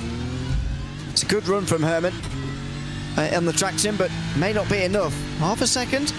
Now Vecchio starts to bring it back the other way again now in the slipstream here. So there may be a chance by the end of the Kemmel Straight, but how hard do these guys fight over it? Because they've got the 50 car that's not pitted yet up in front of them, and if they fight too much, they might stare each other into the abyss if they're not careful. Vecchio now into the slipstream, 3.5 tenths of a second, but wait for the lifting off. There we go. Attaboy. Gotta maintain the fuel save, isn't it? Of course, they're on the offset, so doing that fuel save is gonna help him a little bit, and whenever he thinks it's the proper time to pounce, he will pounce. Oh, wide, Herman. And that's almost a gift to Vecchio. Now then, that was interesting. Johnny Vecchio does not want to go past because he needs to fuel save for a lap. And I wonder whether that was on purpose from Herman running wide or whether that was a genuine error, because the Marla Racing team are playing tactical now with red line number 22, because that car needs a lap of fuel to be saved. And Vecchio's going to get it if he trails Herman this entire stint, but maybe that was Herman just trying to say, well, please do go on by. Yeah, the strats, the inferior strats, has started to happen. So let's see how this one will play off, because I'm interested in this one, not just for the sake of the community, but because and content as well. Because this is interesting, of course, being a battle for position within the top 10. Just listen in here. Oh, he's lifting everywhere he can actually start to lift. From even before the pit path chicane, he was lifting off. It's a bit unusual.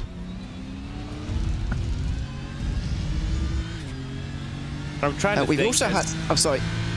I was gonna ask. I don't know if you. I don't think you have that. Maybe if you have that data, that would be great. But I haven't seen, I think, any of the red lines doing 27 laps, haven't they? I think the max they've done were 26. I'm not sure whether there was some early in the race. I think there may have been. Yeah, so... In the very first hours, maybe there might have been something.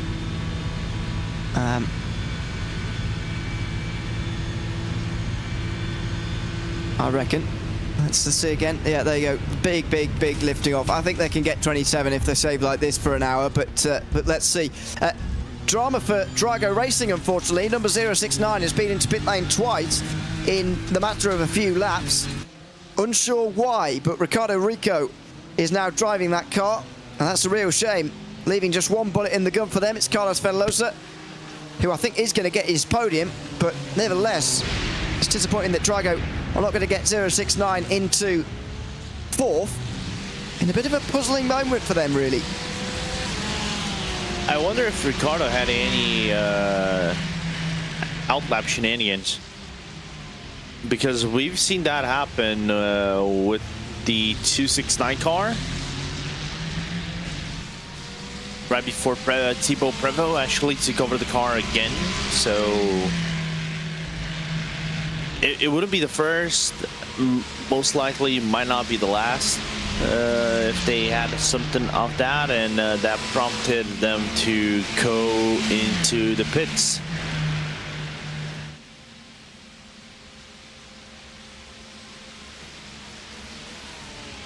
Very weird for them. No crash as far as we can see on our replays.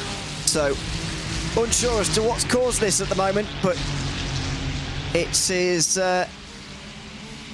Drago Racing the ones who will suffer and lose out on positions to Coanda Esports, and probably Grid and Go as well in the 001, because they were fighting over fifth earlier, might be fighting over fourth now, those two teams. And a real shame for Drago Racing, but we've got an hour and 45 to push and get that position back again. And of course they won't have any fuel concerns now, not that they had any before, but they certainly won't have any now. Yep, they're safe for one more pit stop all the way till the end. No more problemos. But it's awkward. I'll try to find out what happened to them.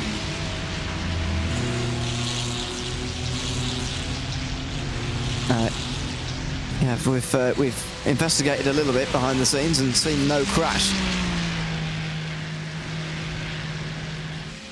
So unsure how they're going to play this from here. Closest battle on the circuit still Herman and Vecchio, as expected, but where is number 50 going to come out in relation to them, because they are both slower than number 50 as things stand, with the fuel saving games going on, and they're just looking at each other a little bit at the moment. Manfredotti's going to be into the pit lane at the end of this lap. I wonder whether he's going to jump them maybe for a brief moment before his tyres properly come up to temperature.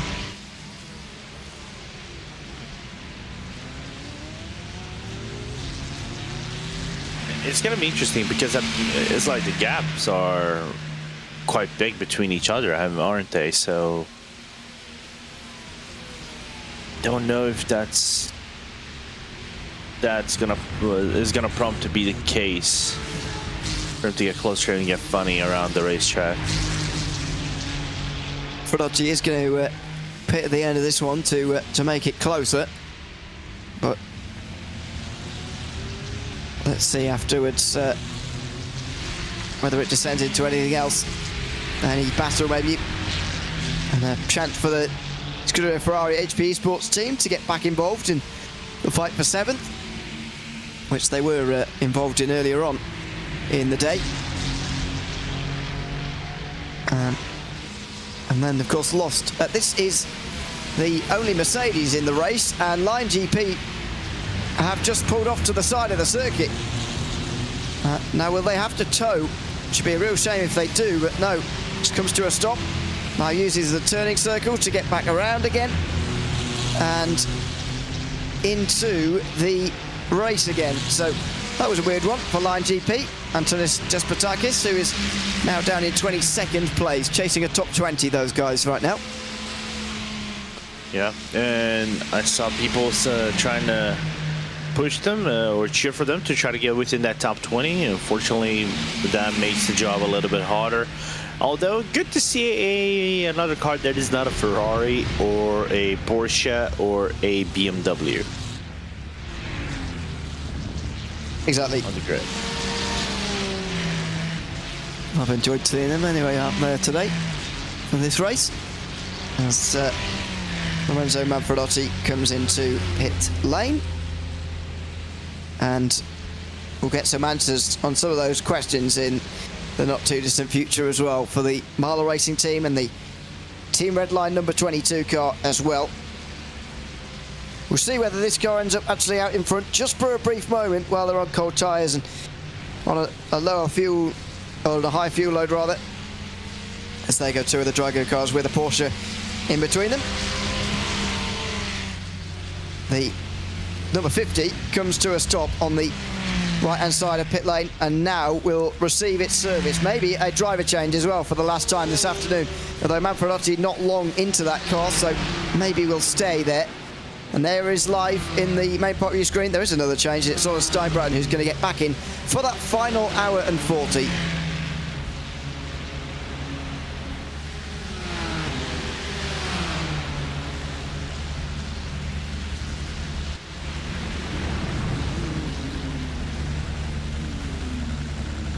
Apparently we had an issue, I think, with one of the Fiercely Forward cars, and Manidi just at the exit of the pit path while I was still searching for this issue with Drago. Okay, we'll try and get some vision on that in the future as well. Meanwhile, the Ferrari does get out in front, so these two have stared each other into the abyss just a little bit here, and Herman will be saying, well, if you want to hang out behind me, then I'll just slow up a little bit here and prevent you from getting 7th place. So good strategy from the Scuderia Ferrari esports team, who get themselves into 7th place. Now Marler and Redline have to do the work to close, although with the cold tyres on that Ferrari, it shouldn't be too difficult. Yeah, a little bit of an unfortunate moment right there, but especially at the final hours, man.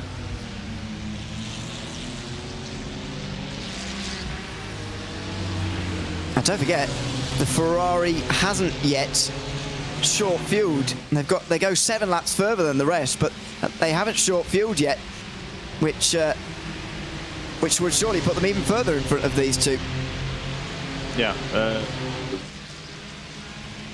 By the time they short fuel that car, I think it's going to be about, give or take, is going to be about 10 seconds, 10 to 12 seconds. But they got to take full advantage of what they can to make that overtake and get ahead as much as they can before anything else. Defence from Steinbratton there into Stavolo. That was a definite defensive line, and they're so close through the curve ball fair now. Vecchio's almost going to push Herman. They want to go both past the Ferrari by the looks of it here. Certainly Redline doing. Not sure Herman does. So they're going to be side by side into Blanchimont. One with cold tyres. Round the outside, Lucas Herman has to go off the circuit slightly there to get into 7th place. And that one might be argued about. Vecchio's now going to try and follow through as well. He wanted this to happen. He wanted to get past the Ferrari, but he's not able to do it just for the moment. Out of the final corner, he spins. He's gone. The Scuderia Ferrari car goes around, and that could be the end of the challenge for 7th place for Oliver Steinbratton rather. Scuderia Ferrari go for a spin out the final turn. And it's going to be between the BMWs. That Ferrari number 50 might well be out of the game now for 7th place. Oi, oi, oi, oi, oi, oi, oi. Here's a replay, Ewan. Steinbrotten trying to get a little bit racy with their former teammates.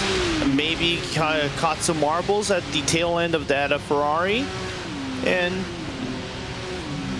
then Doom comes right after. Gets spun around, loses about 7-ish seconds.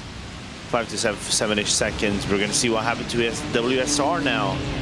Oh, On Falken. Ow. Suboptimal. Totally suboptimal. I didn't. Oh yeah, that's even less suboptimal, or more. Whatever. Yeah, more. Yeah. Frankly, I didn't realise Falken was still in the race. I thought they'd retired, but number 33 is indeed still in the race. They're outside the top 30. Alexander Thieb is there. Their other car is retired.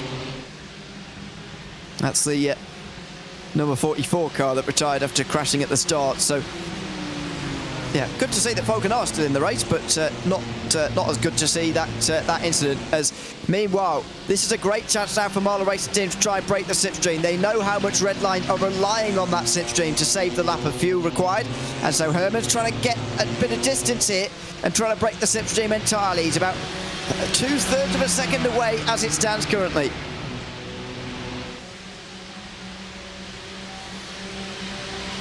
It's crazy what one set of tires can do to someone, especially fighting for position, right, Ewan? It's just insane, man. And Herman with the courage to pass around the outside of Blanchimont. If that was me trying to do that on the outside, 9 out of 10 times, that would have been a big fail. Especially fighting someone with cold tires. Exactly. That's what I was going to mention. The cold tyres there is the one that, for me, makes it into something really quite extraordinary, actually. That in that battle, that suddenly makes it, yeah, really, really impressive. Because, you know, the likelihood there of that Ferrari just having a slight twitch, slight bit of oversteer there at such high speed, you know, there's nothing he can do about that at that point. And he can't even see it because it's happening on his direct left-hand side. Yeah, and not only that, you don't have a lot of grip. We've seen time and time before these cars struggle quite a lot for grip and are much looser than normally expected, especially on these high-speed corners. So why try to take the corner like you would normally around the inside? I know you're trying to maintain track position and everything, and you want to break away. You're fighting for that whenever you come into the pit lane and everything, right? But it's like, you must accept the losses. Of course, they've been driving for so many hours now. It's just like us commentators.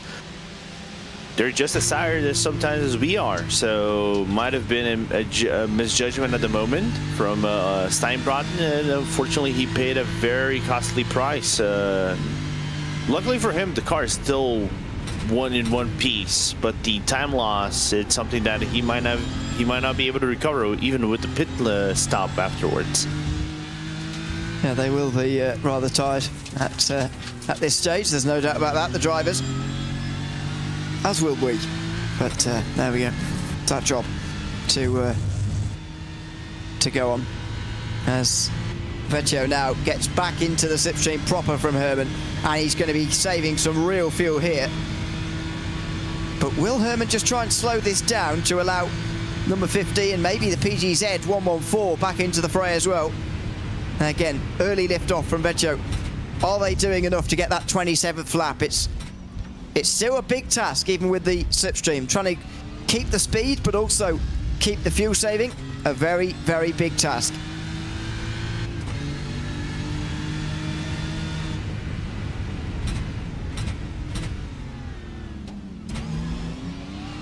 Yeah, that extra lap, like we said, very needed for Johnny to keep himself away from issues into the pit lane in the final stint. And I think even then, Ewan, he might not be completely safe. Let's just say if they have an extra lap or something like that on the final hour. and that completely catches the German driver off guard, and he has to reside into the pit lane and take like a 50-something second loss just because his run to the pit lane is quite considerate. A really long pit lane here. I don't know about you, I'm wondering why they didn't try and do this earlier, because I know you weren't on the broadcast at the time, but the disconnection for Enzo Benito that has put them off strategy like this happened with over 10 hours to go. Why have they waited another 8 hours to finally decide that now is the time to fuel save? I could be wrong, but I think there were moments in the race they kind of like drove all by themselves. So it's hard for you to fuel save properly in the night where the fuel consumption is higher.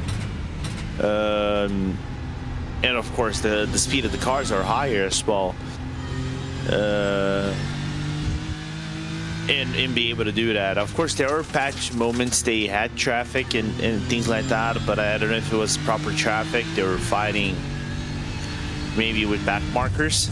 So it's that thing of, you know, track position and everything, and maybe they haven't had the opportunity within those 10 something hours to maybe do a 27 lap stint, you know. So we would have to look back on the VOD and see their situational moment at the time, to be very honest. And it is true probably that they were driving on their own for a while, and maybe they didn't want to be stuck behind some of the drivers that they actually ended up passing in the end, because they did drop to about 13th, but or 15th, sorry. You know, some of those teams a bit further down, maybe a little bit slow for their liking, and they wanted to leave it as long as possible so they could get the fastest team as possible to follow while doing it. But it does seem a little bit rushed. But if I was I don't know about you, if I was the Marla Racing team right now, I'd be very tempted to slow right down and, you know, really make them make a decision here. Yes, you might well save your fuel, but also we're going to invite two more into this battle for 7th place, one of which is in a better fuel situation as both of us, yes, but certainly better than Redline, and sort of force their hand in that way. True. That is one other topic one other good topic that you bring it up. And meanwhile, just quickly, as the guy ahead of them is the one I've been trying to look for information. Apparently, the 069 car came twice into the pit lane because they had a speeding penalty in the pit. I don't understand why they wouldn't have served that when they made their actual stop, though. Yeah, I don't know. Maybe that could have been on pit exit. That's my other guess. Yeah, that's the only thing that would explain that. Because otherwise, but even then, that's exceptionally odd. I mean, at this level, I know everyone's tired, but speeding in the pit lane on pit exit is really quite elementary stuff, really. Ricardo Rico, new driver behind the wheel, and maybe the pit limiter wasn't activated for whatever reason when he left the pit lane, just accelerated up to a high speed. But yeah, that's pretty poor, really, for Drago Racing. It's cost them a big result here. Yeah, but at the same time, I think they're so used with the fact that they don't use pit limiters, right? They kind of manually do that. They have their own brain pit limiter, right? If you want to talk about pit limiter, right? Ewan, they try to explore the leniency that sometimes you wanna try to do here on the racetrack, of maybe going a kilometer extra so you can get that second, maybe second advantage. Because I think there was a research done by Benecca. That was a long time ago. I would say 2019-ish, of how much you can actually gain time with using the pit limiter. Using the pit limiter with the quick upshifting and downshifting, because the car gains and loses speed while doing that, and no pit limiter. And no pit limiter was basically the way to go. You could gain like a full second or something like that, not using it from the full run from start to finish. So is that thing. I think at this level of of sim racing where the SOFs are so high and everything, they kind of have to resort of doing that from the top of their brain, and I think that could have been just a costly mistake from Ricardo Rico at the exit. But we would have to, we would need to grab the replay and check it out properly if that was the case. Yeah, I know that was a thing in IndyCar circles for a long time about not using the pit limiter just to save that little bit of time. But you know, I almost wonder whether it's worth it. I know over the course of a 24-hour race you make 23 stops, and if that's a tenth of a second per stop, it's 2.5 seconds. But you know, is it worth the risk? Because you know, they've just lost over a minute speeding in the pit lane. So I'm not sure the risk versus reward balances out for me. No, I think at this point I am inclined to agree with you, but let's just say, all right, let's put the hypothetical situation of that both those Jago cars, right? They were very close to the red line ones, which would be what would be the ideal race scenario if that happened like 20-something hours ago, which that's when it should have happened. That second actually makes a very big difference, especially when coming into the outlap. But now I am 100% agree with you. It's just kind of like bring the car home. There's no gain for you to get that try to get that second back or something like that when you are nearly more than a minute behind on your competition. But at least it will stay within the top 10. But I know they're going to be frustrated with the fact they just lost a 3 and 4 place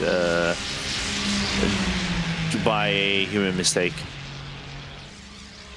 I wonder whether they've actually brought the 269 back here to bug draft them effectively and help them along in this race to try and get that top 5 back again in this race.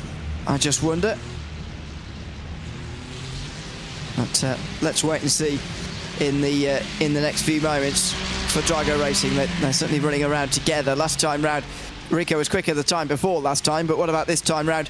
Again, 16.5 it looks to me, so half a tenth of a second or so caught Yannick Koch. He's going to need a little bit more than that because the gap's 13 seconds, nearly 14, and of course Grid and Go do have a fuel advantage over Drago Racing as well, and there is the 001 getting its own help from another Ferrari.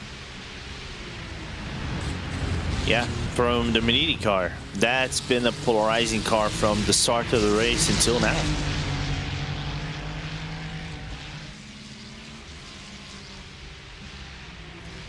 That's the just incremental gains that are being made by Rico. It's a very, very small, but 001 team. Be very thankful for Maniti hanging out around there at the moment. Maniti Racing also in the last running car in this race today. It's not this one, but it's in 37th place. The last running car, Maniti Racing White. Someone was actually exclaiming earlier that there are 20 cars out this race, expressing some surprise at that. 22 out the race so far. When you consider that for, what is it, about 10 or so hours now, about the halfway mark, we had 20 cars gone. Now we've only had 22 gone. It's a very good rate of attrition in the second half of the race, but wait until you find out that only 25 cars made it to the finish last year. Even more attritional race 12 months ago. And think like that on lap 1 only 16 cars were involved. Only. More than 1/4 of the grid actually got involved in the shenanigans on lap 1 and basically DNF. Well, it's always seems to happen, doesn't it? Always seems to happen off the start of this race for whatever reason. Yeah, I don't know. It's my naivete. I said this earlier. I don't know if it is my naivete or something like that, or my wishes. Just my. I'm not gonna say the word that I really want to say, but it's like my hopes and dreams to see a clean lap one and all 56 cars running, but then again, there's so many cars and people want to climb up, especially those who haven't had a qualifying, that they put yourselves in a risky situation like this. And I've seen the clips from the officials. The clips from the officials played out exactly as the same as we seen over here on lap 1.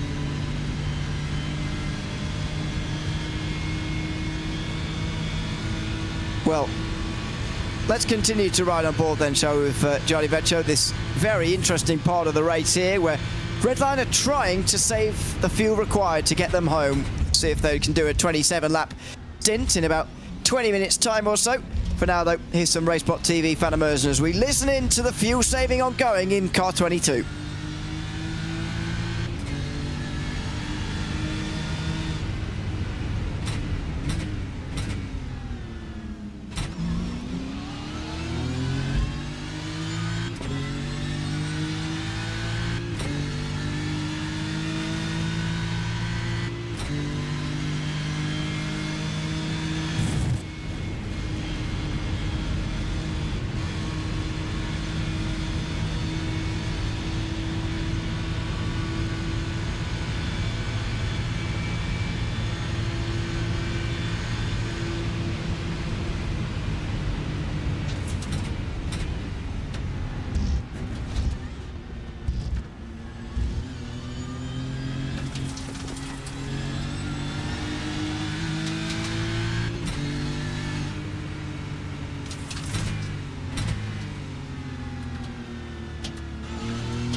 Well, there's a lap on board with Gianni Vecchio.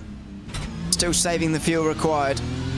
And they're still keeping just about the advantage over those behind, Ola Steinbratton and Oskari Kakkonen, who are closest behind them. Marla Racing Team so far, Lorenzo, have not been doing what I was previewing about 20 minutes ago or so, and trying to slow down to make Redline make a choice. At the moment, they're quite happy to tow them around. Oh, you're looking for the pure drama. Ewan, I haven't seen this chaotic side of you because I always thought you were like neutral good or something like that on a good Dungeons and Dragons alignment, character. I didn't think you were chaotic good. I like that side of you. We need to see that more from you, Ewan. You want chaos. I like that. I don't think it's my desire to see chaos. I just think it's tactically a good thing to do. Maybe I understand why not, because of that spin for number 50. It means they've got a very realistic chance of beating number 50 actually. And if they slow down, then they're not going to beat them because of the shorter final stop that Ola Steinbratton's going to have. But I just think it's tactically the right thing to do. At the moment, they're sort of giving a lap of fuel away for free there to a team who desperately need it. Yeah, I know what you mean. It's good old strats, but I think at this point they don't want to risk a situation where apologies, if let's just say Herman starts doing that and Gianni gets caught off guard, and basically it ends both the races, right? Because the one thing you really don't want to be doing is being unpredictable, or trying yourself within unpredictability at a certain moment where you might get yourself caught off guard and you cause an incident that you originally don't even want to do it, right? And not only you jeopardize your race, but you jeopardize it someone else's race as well. But I understand what you're saying. It's those I'm trying to find automobilistic warfares that you can try to do, but I think at this point they really don't want to do it with 1 hour and 18 minutes to go.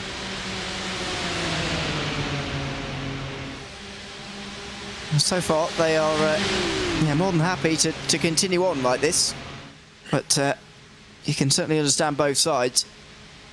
As again, Vecchio gets really close to Herman and then lifts off. He must not be using the brakes very much, Vecchio, with the way he's fuel saving around.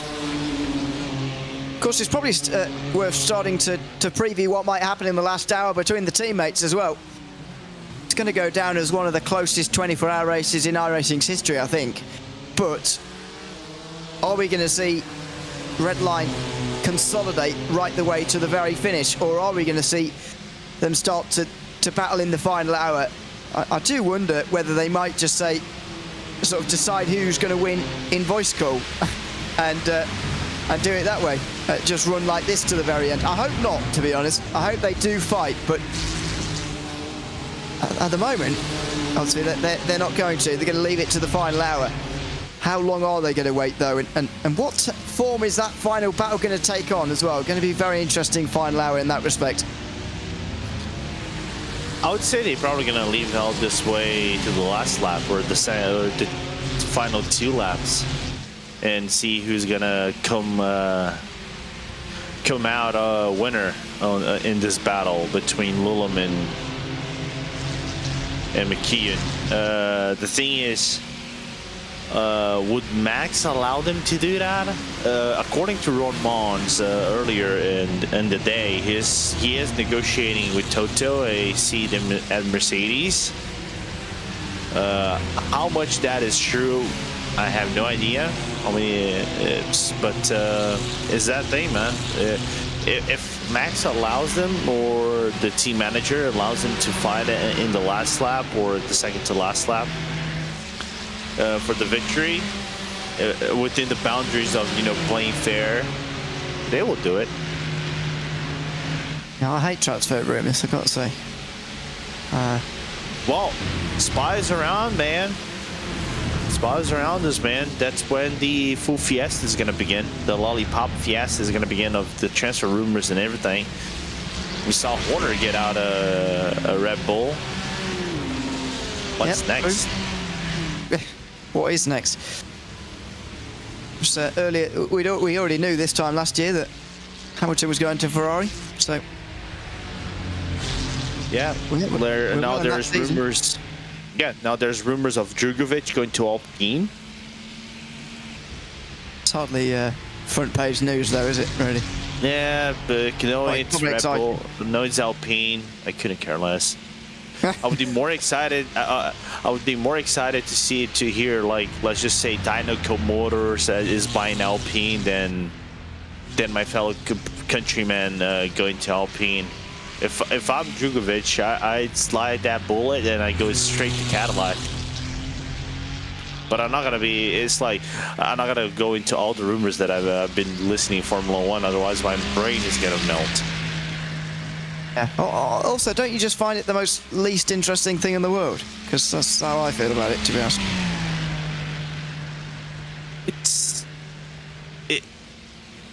I know where you're coming from, but I think for F1 enthusiasts, I am an F1 enthusiast.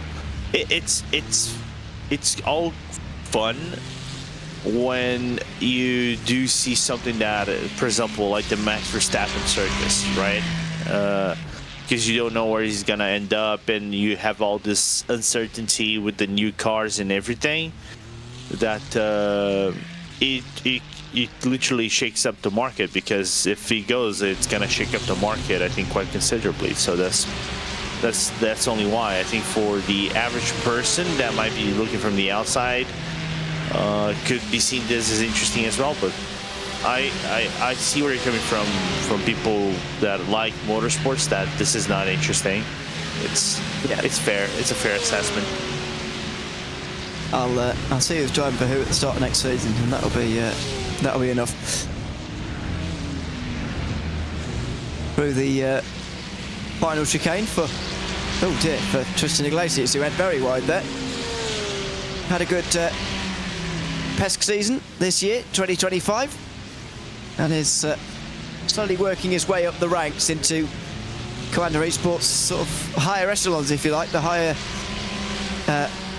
class drivers of that side, especially of those who regularly on iRacing and doing the big events.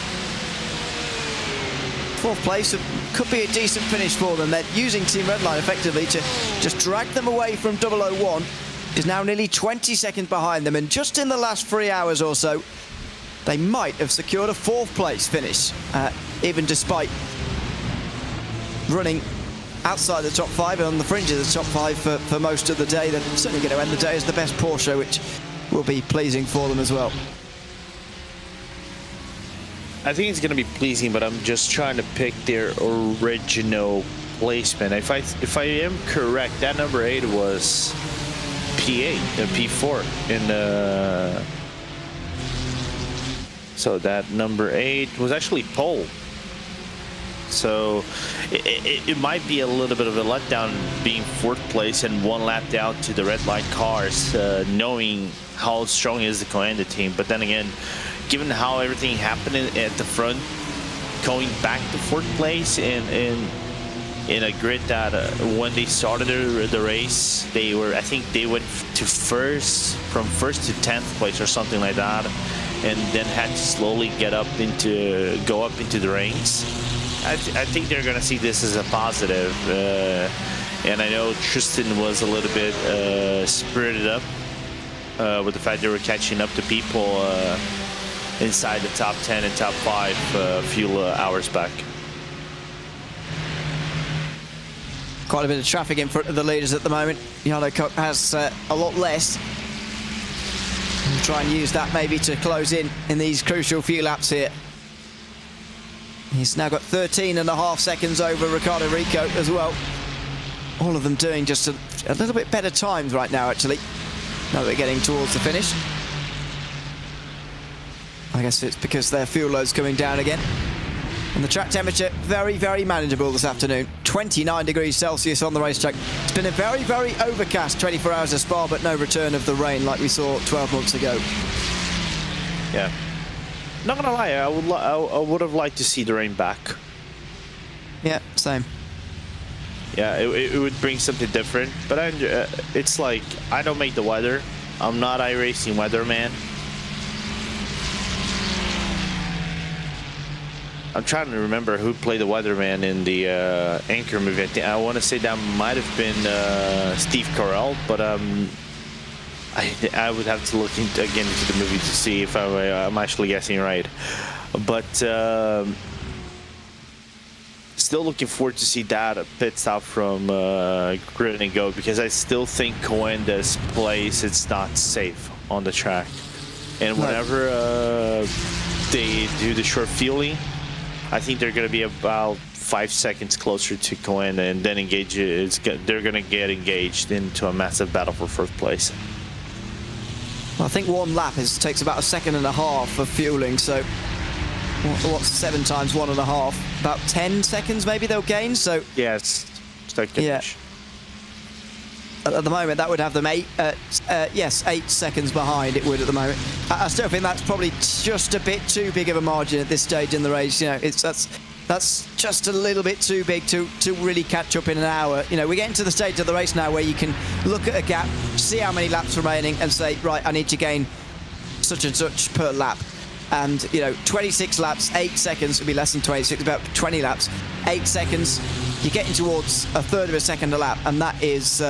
That's difficult to do over a driver like Tristan Iglesias. Yeah, who's won races at the you can correct me, Ewan, but I think he did win a race at the Porsche Sport Super Cup, so at the Jaguars Porsche Sport Super Cup, and he also had notable results as well in other events. So yeah, it will be difficult, that's for sure. But then again, Jarno Koch, it's a very good driver. I think he can pull out that one out of the bag. Question is, in my point of view, is 8 seconds catchable with like 50 minutes left and 40 minutes left? It's very hard. I think he would have to do what, 3/4 seconds faster per lap, and maybe count with a little bit of luck. We'll see. We will. There's Ricardo Rico. What inroads has he been making?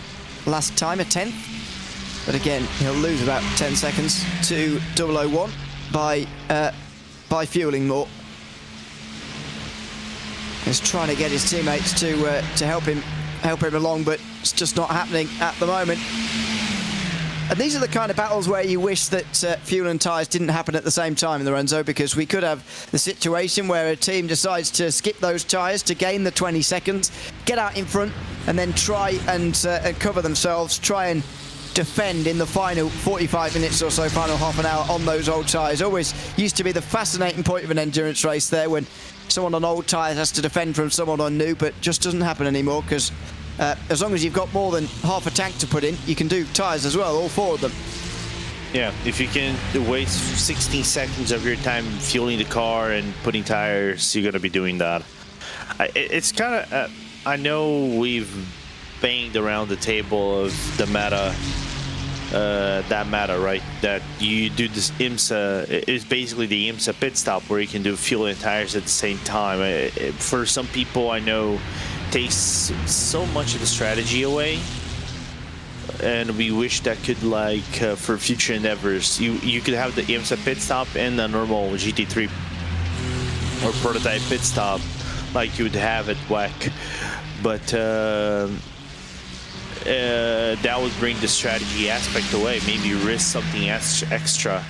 But we'll see if anybody's going to try that at crazy market. It's just that Spa, even though it isn't the hottest track out there, does have some effect in the car behavior with used tires. And there is some consumption in these used tires, even like from 39 to 29 Celsius degrees, than that these guys just done.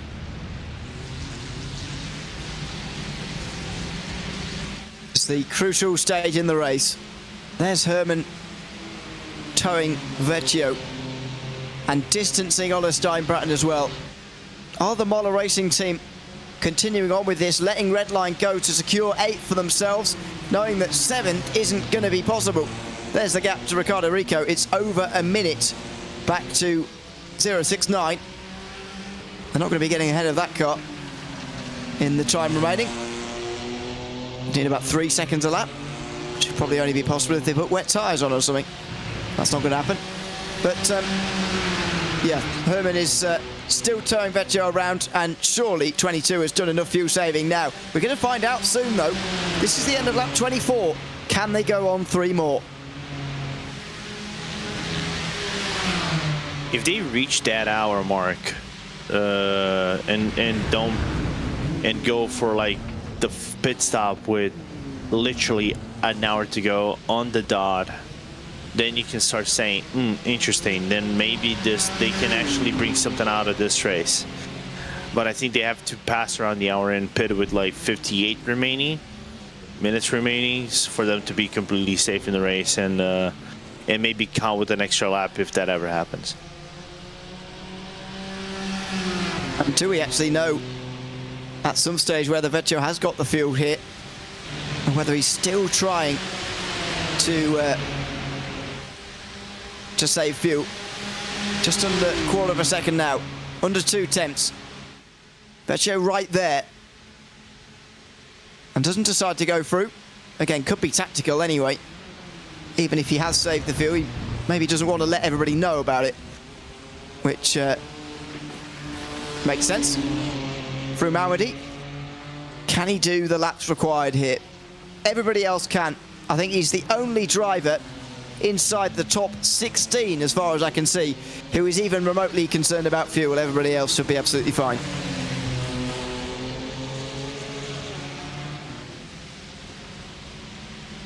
Yep, good that we're watching this unfold, because this could have major impacts in the race. Looking forward to it. As we're approaching some of the pit stops happening real soon. I know that we're due to see Johnny come in first from the top 10, but then after that is going to be the leaders, and followed by Drago, I think, whenever they come into their pit stop as well. 1 hour 3 to go in this race. This will be the lap 25 for Gianni Vecchio. I think after an hour of fuel saving like this, you should be fine now, but those nerves are always going to remain. You're always going to be just a little bit sceptical whether he can make it or not. Surely, though, he can. As they now brake for the bus stop chicane.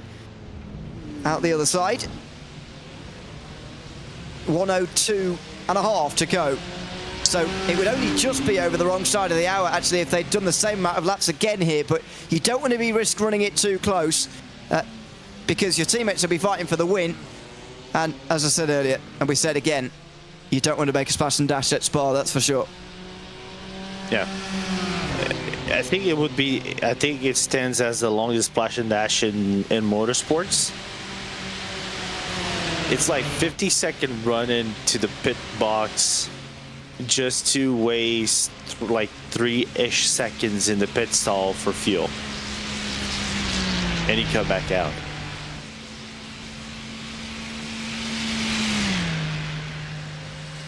There's Olaf Steinbratton, who's just been distanced in this last hour by that spin at the final corner, could prove to be crucial. And I get the desire to try and stay with those two and the excitement, but you just feel he maybe got caught up in it all a little bit there, Olaf Steinbratton. Maybe a little bit caught up in the excitement of the battle, because realistically, Scuderia and Ferrari, even if they were overtaken by Marla and Redline, as they were into the bus stop, they were still ahead because of their fuel situation, but no longer because of that spin for the former Redline man. Yeah. And he never managed to catch up, hasn't he? Which is also another important thing. Is like what I said before, whenever you're driving by yourself versus two guys following each other, it's hard for you to get closer. You need to have them battle consistently and then pray for something else for you to get closer. So we'll see what happens as pit stops started to happen, as you can see on the right side of your screen. P20, P21, Voracious, and WSR, from what it seems. Oh. Too early, though, surely. Yeah, no, sorry, WSR and SDR Sim Racing that are pitting, not Voracious. And there goes Johnny Vecchio. He's going to make the move into the final turn. And does he have to come into pit lane? No. He has saved the fuel, though, and he's made that very clear. So Lucas Herrmann has towed them around for an hour, and now Redline are going to try and get into the distance here. Marla Racing Team will have a chance to come back maybe into Les Combes, but this effectively is the race to be first onto pit lane between these two.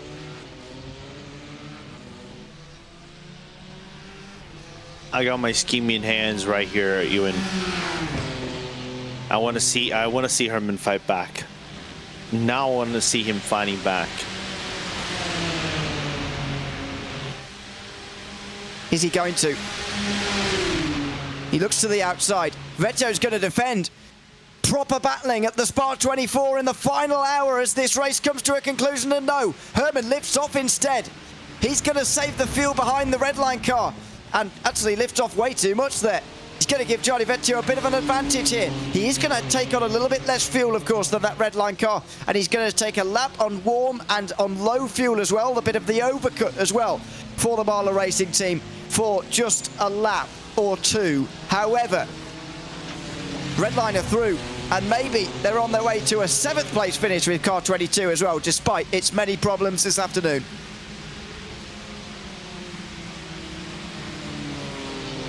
And it's kind of amazing how much has Vecchio broken away from Herrmann.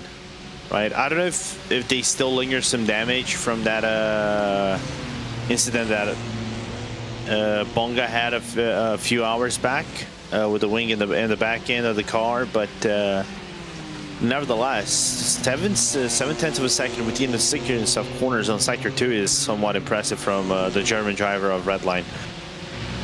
And Herman is not catching, man. Wow. No, he's nowhere near. Nowhere near. Just less than an hour to go, and I can't see a way back for the Arla Racing team at this point, and I'm not sure I can see a way back for Ferrari either. This is getting out of their hands now. As Charlie Vecchio comes into pit lane this time around, he's got 58 minutes to go. He will have enough fuel to make it to the finish.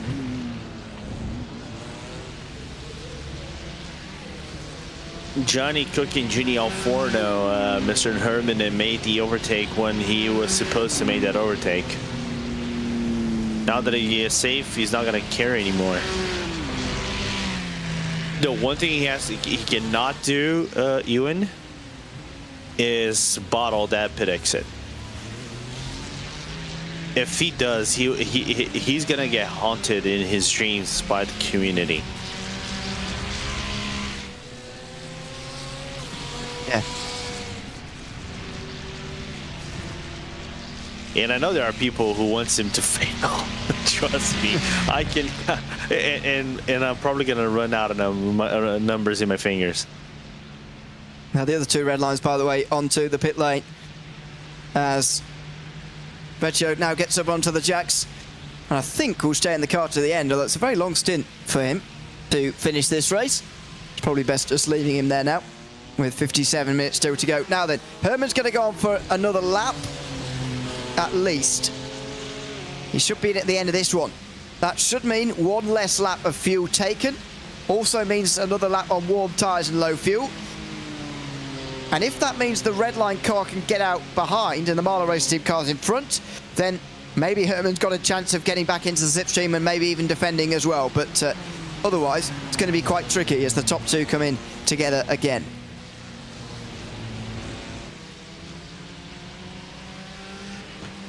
Like glue.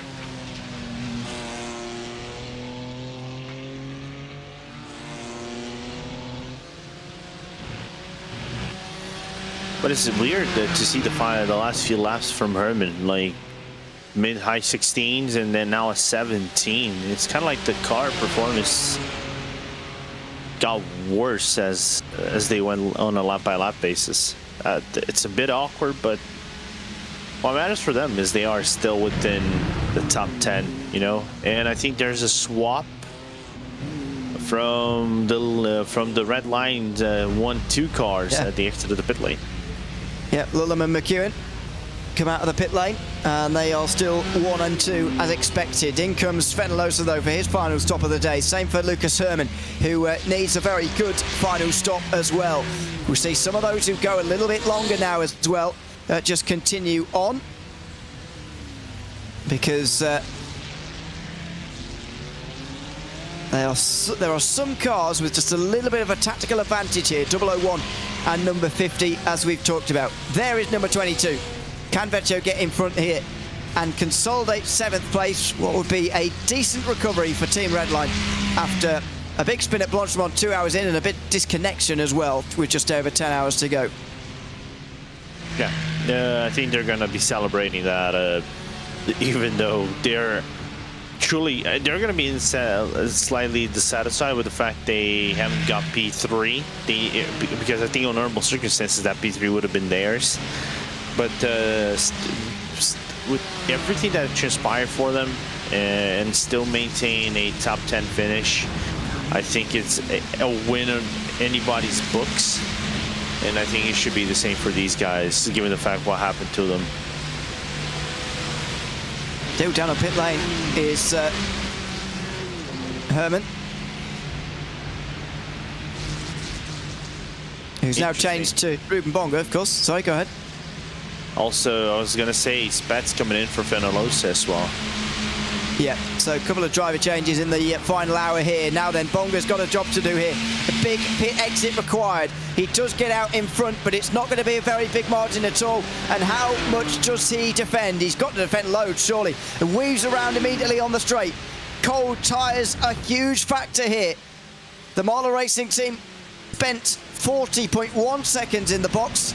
Vecchio just 7/10 of a second longer. And so that's a bit of the advantage.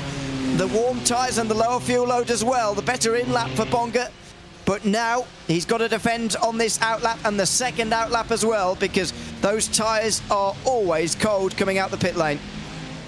Yeah, it will take a while for him to be properly built up in the heat. Now the question is how much the Bonga drums are going to be in effect putting pressure on Gianni Vecchio.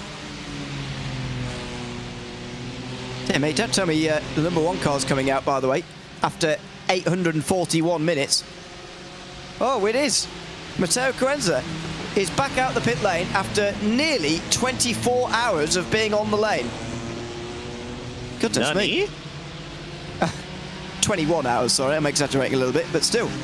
21 hours on pit lane, and the Williams Gaming Club number one car is going to be back out onto the circuit, and they're going to gain a place as well. So, not that they care about that, but Coenza wants a bit of fun at the end of the day, I think.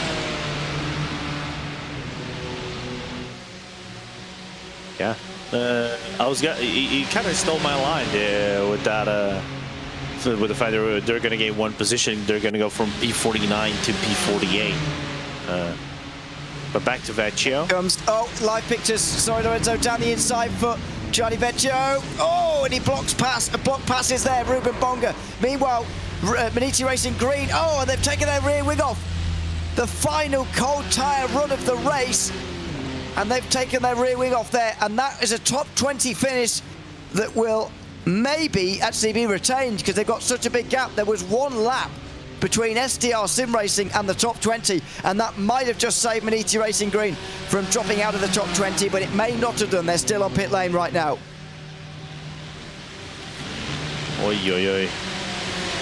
When I said it probably wouldn't be the last, I was correct. So I'm being Nostradamus again. But don't blame me. Don't at me. It wasn't me. I haven't. You guys seen these this happen time and time before. So don't at me. Oh, look there. Look from Ruben Bonga. You can tell it's the final hour. The racing has probably started now. Gianni Vecchio just in front of Ruben Bonga, who's going to try and keep those tyres up to temperature here and try and stay with the red line BMW. If he can, he'll have the slipstream, and that will just help him stay in touch in this battle for 7th place. Yeah. The question is, my only question is if that car is healthy enough to keep up with Vecchio whenever the tires are properly built up. But I think that by the time it is actually built up, it's gonna. Maybe the gap is not safe enough, as we see the issues with the other Maniti car, the white car. Oh my word! And another broken wing. That Ferrari rear wing would come off in the wind, I think. Yeah, it's made out of paper, man. It sometimes even the slightest contact when you try to bump draft, it can make the wing of the Ferrari, wane away. It's like that, man.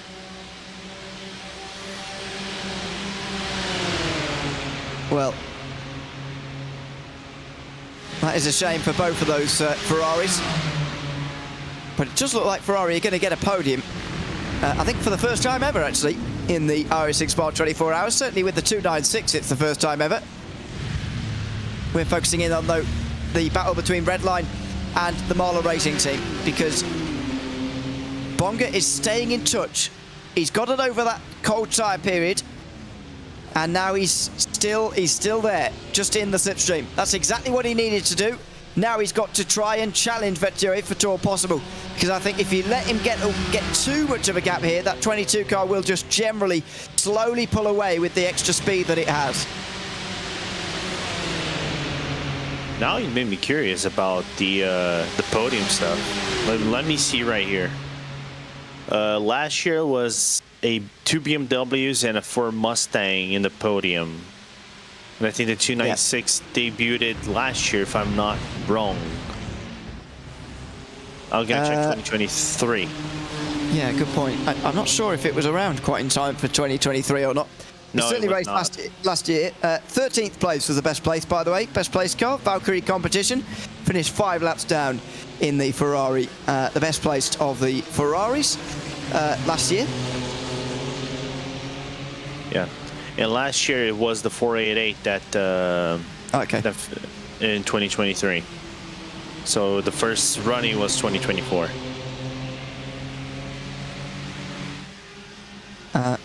Yeah, 4 got to the finish. 4 out of 25 is pretty decent strike rate for a manufacturer. Further down, by the way, I agree. We've got a battle for 21st as the Maniti Racing green car has lost its top 20. SDR Sim Racing are in that position. Line GP and Verasius are going to fight for 21st at the bottom of your screen, and the battle for 8th at the top between those two BMWs and into the pit lane. I thought we were all done with pit stops, but not quite for Verasius. And in fact, Line GP will be in as well, so that'll be one to watch. For people asking, by the way, in YouTube, whether these are the last stops, yes. Any stop with less than an hour to go will be the final one of the day. Yeah, and not only Voracious came into the pit stop, it brought the grid and go car as well for the final pit stop. Now we're going to see how short they're going to stay in the pit lane and what is going to be the time gap to maybe Coenda whenever they come out of the pit lane. Down the other side of the hill for 001.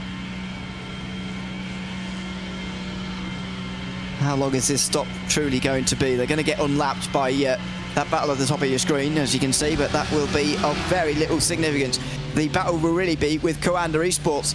They're yet to come to a stop. Now they do. And at the time, they had about 35 seconds or so. So I suspect they might be in front for a brief moment here. Maybe. Well, I think maybe actually they'll just be in behind as Ruben Bonga gets close at the top of your screen here, in towards the Lecom chicane, and he's going to go for it. Oh, a bit of defence there from Vecchio, and that was reactive defending. We don't like to see that. Generally, you want to see proactive defending before the driver behind tries to make the move, but Bonga moves right, Vecchio saw it, moved right as well. Yeah, and Bonga had a little bit of a look around the outside of the Lecom, but fell back into the line because I think it's important, given the fact that there's a Zenith car right behind them. It's a back marker. The number 83 sits in 36th place, driven by Xavi Sierra. So I don't think he's going to be overtaking those guys because he knows that battle in front matters more. Is that TC Esports just in front actually here in the BMW? Yes. Yeah. They're still running 35th. That's Baptiste Jimenez back at the wheel again. Yeah. Miraculously avoided Gregory Hofson earlier on this morning. By the way, if Zenith catches up, that will be a battle for position. Now it basically becomes an interesting scenario. Oh, they're in between the two. Ruben Bonga's going to have to get past. Oh, and he takes an off track. He'll hope, he'll hope that he's got some. He'll know he's got some to use up. And look at that. That's why he was so nervous about it. There's the defence, as you were discussing. Jimenez didn't want to give it up to both so quickly there because he knew that Zenith were right in behind. And there you go. That was pretty nervy. Again, not sure why they took such care over that, because Zenith end up in pit lane anyway as Ruben Bonga gets close again to Gianni Vecchio. Yeah, it got a little bit scary, but then again, I was actually taking a quick look into Sierra's stint. It was a 15-lap stint in that car, whereas Jimenez, I think, just finished their first lap. That basically was the out lap for the car. So back to you, Ewan. I think Bonga is going to try again. Is there going to be reactive defending? No. That's a bit better for Vecchio, and now the tactics begin. So we've seen a lot of that over the course of the day, but that was to start fuel saving again and so on. But this is not. This is about Vecchio saying, okay, you can have it for now, but in 45 minutes time I'm going to be ahead of you in 8th place. They might just be remembering that Ola Steinbratton still hasn't stopped yet, and if they're not careful they'll come out ahead of both of them. talking about Steinbrenner, I'm gonna check the gap. Right now, it's a minute and a half. It's a 23-second gap. Oh no! Okay. Wait! No! It's not a 23-second gap. It's a 29-second gap. 1 minute and 29. Yes. Yeah. I don't know, man. You might be right on point. The Steinbrenner could have them just as close as coming out of the pit lane. I think it's going to be one of those. Jonnekock wasn't quite as close as I was previewing, by the way. Tristan Iglesias is 8 seconds in front, and he's got the 2 red lines in front of him as well, which have reversed places, by the way, since they came out. McEwen back in front of Lulham again. Wonder when they're going to start to properly race. But these two down the bottom of your screen certainly are. They're not on the same team, primarily. And so they're properly going for this in the final hour of the Falken Tyre Spa-24 in 2025. And Vecchio does a bit of lifting off, just as he had been doing in the 23rd hour of this race. Hey, if it ain't doing at a certain point of the race, you ain't trying. So better late than ever, I think. Still no Steinbrenner in, so it's got to be this time, lap 26, where he pits in. We'll keep an eye, but let's see what Bonga does this time round, and whether Gianni Vecchio wants to come back past again, or whether he wants to leave it to the last lap, or how he's going to play this tactically. Bonga goes to the middle of the road, showing a bit of defence. Vecchio showing that he doesn't really want to attack for the moment, and well, how long's that going to last? 42 minutes to go. It's at least going to last while Steinbrenner doesn't pit. I can say that much. But this race is going to change once that Ferrari makes its way back out again. Agreed. And from what it looks like, their first lap. Just taking a quick look right here. 2016.5 for Bonga, whereas the Steinbrenner did a 16.6, nearly 7. As Steinbrenner is in the pits, here we go. So then, how long is this stop going to be?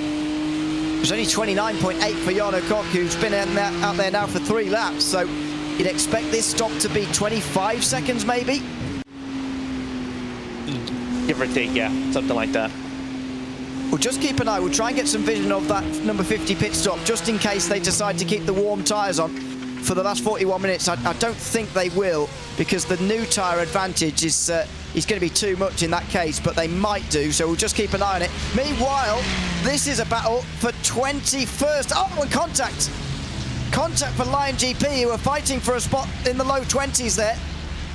Wow. And they go off the side of the circuit. They're into the gravel, and they have got damage. The only Mercedes in the race with late damage in the final hour. That's heartbreak for them. Oh no, I honestly thought they might have been out of the wall, man. Oh no. Oh dear. That is heartbreak for them.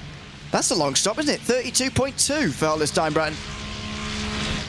Where are Mala and Redline? They'll be pretty much side by side here. They're going to get him on cold tyres, I think. Why was that pit stop so long? I don't understand. Either Jonnekock has not got enough fuel on board to get to the end, or Hollis Steinbrenner's got too much on. But anyway, we'll find out which one it is in a moment. Bonga's in front for now, and Gianni Vecchio's staying behind for now, because he knows that they've got to work together to try and get 7th place here, unless they're going to be fighting for 8th. There's the weaving Ferrari up in front. It did go on the Jackson safe tyres, or get a new set rather. So 23rd pit stop and a 24th set of tyres of the race for those two. For all of them, in fact, all 3 of them. But how quickly can Steinbrenner get up to speed? There is a lab car in there as well here that doesn't quite know what to do. That's the last running car for Maniti Racing, and so they're just trying to stay out of the way the best they can.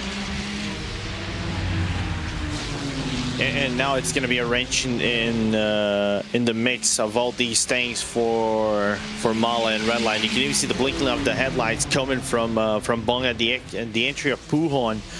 Now you're Maniti. How do you negotiate that going to pit path? Where do you go? And now they move to the left. They'll lift off to let them both through. And where does Bonga go? through the pit path chicane is not going to be a place to make a move, but maybe into Stavolo. He's missed the apex slightly as Steinbrenner. He just doesn't quite have the heat in those tyres. He defends into Stavolo. Inside line in time for the right-hander. Bonga will get the better exit here. Johnny Vecchio's crawling all over the back of him as well. Got to be careful through the curve pull Freya. They all slow up here. And Steinbrenner's going to get freight trend, is he? Vecchio's going to try and follow him into that 7th place. Ruben Bonga, he is going to get the place. Steinbrenner's going to have to back out of it, and his challenge is going to be staying with these BMWs. Will be some dirty air. I think he might have to take a off track on that, but I don't think he kind of did. So what's important, he is right behind them, and you can now see the TCE Sports going on the inside as well of the Maniti car. I don't think that's for position. No. They're 2 laps apart. Not sure why they did that. And TCE Sports aren't quite sure why they did that either, because they flashed the lights. Again, La Source. That's a bit of a late dive. And they get away with it. So Maniti Racing do now stay out the way. So Steinbrenner is now in the rearview mirror. Does Vecchio now start to attack Bonga or not? Do they try and distance him here? Because don't forget, it takes 2 laps for those tyres to get properly up to temperature, and these 2 BMWs could get rid of the Ferrari if they work together here in the next couple of moments. Yeah, but you can even see him a little bit of a zigzagging from Steinbrenner, trying to get the wheels up to temperature a little bit on the Camel Straight. But in my point of view, I think you said everything. If I'm both Bonga and Vecchio work together, you try to break at least more than a second away from that Ferrari, because that Ferrari stays within the back wing of both of these cars. It will trigger danger, because a 3-way battle with 37 minutes to go for top 10 spots and everything. I wouldn't want to be Johnny Vecchio staying in the middle of that sandwich.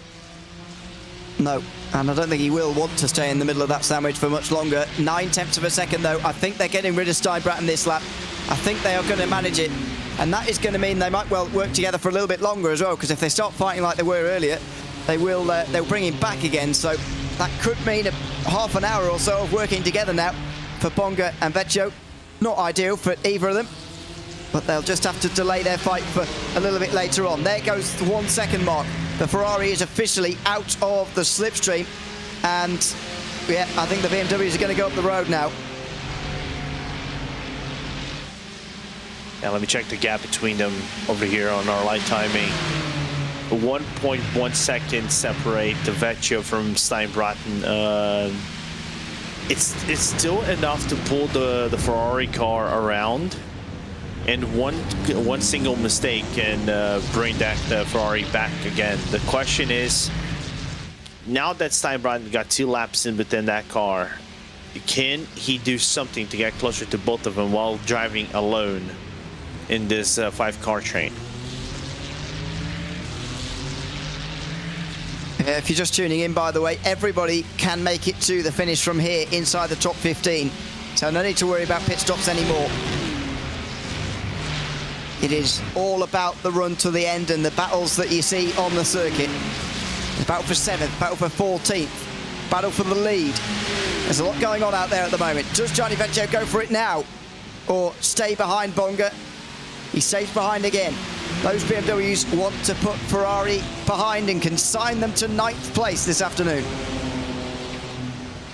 Yeah, but still, gap is quite short. It hasn't gone away all that much. Still around 1.1 to 1.2 seconds. It's a quarter to corner thing, how it will develop. I think Steinbrenner will have to push a few corners to stay closer. I think he's kind of like doing that, but it's not overdriving the car.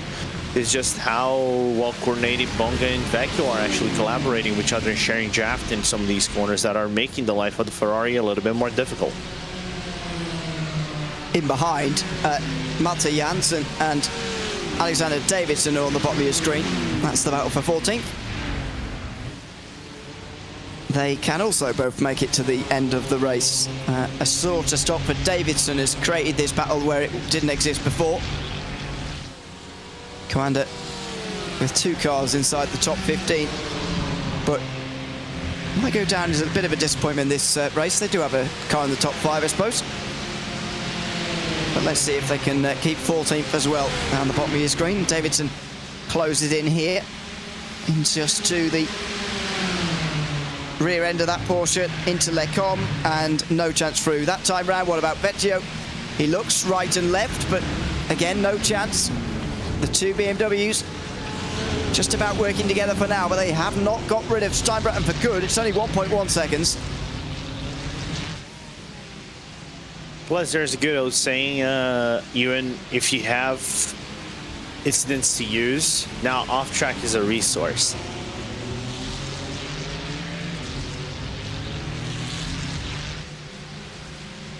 If I've heard that before. Oh. Have you've heard that before, or you never heard that before? I don't think I have, no.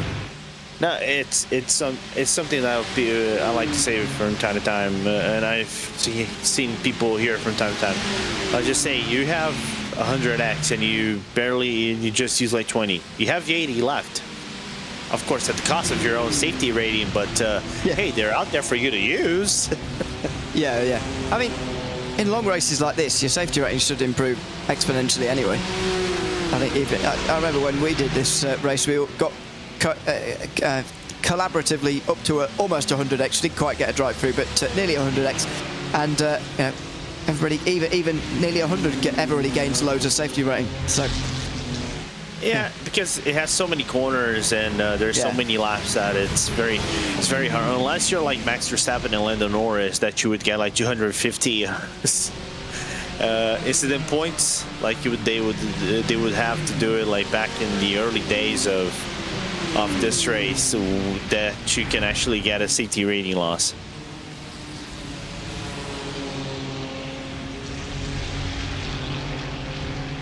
Into the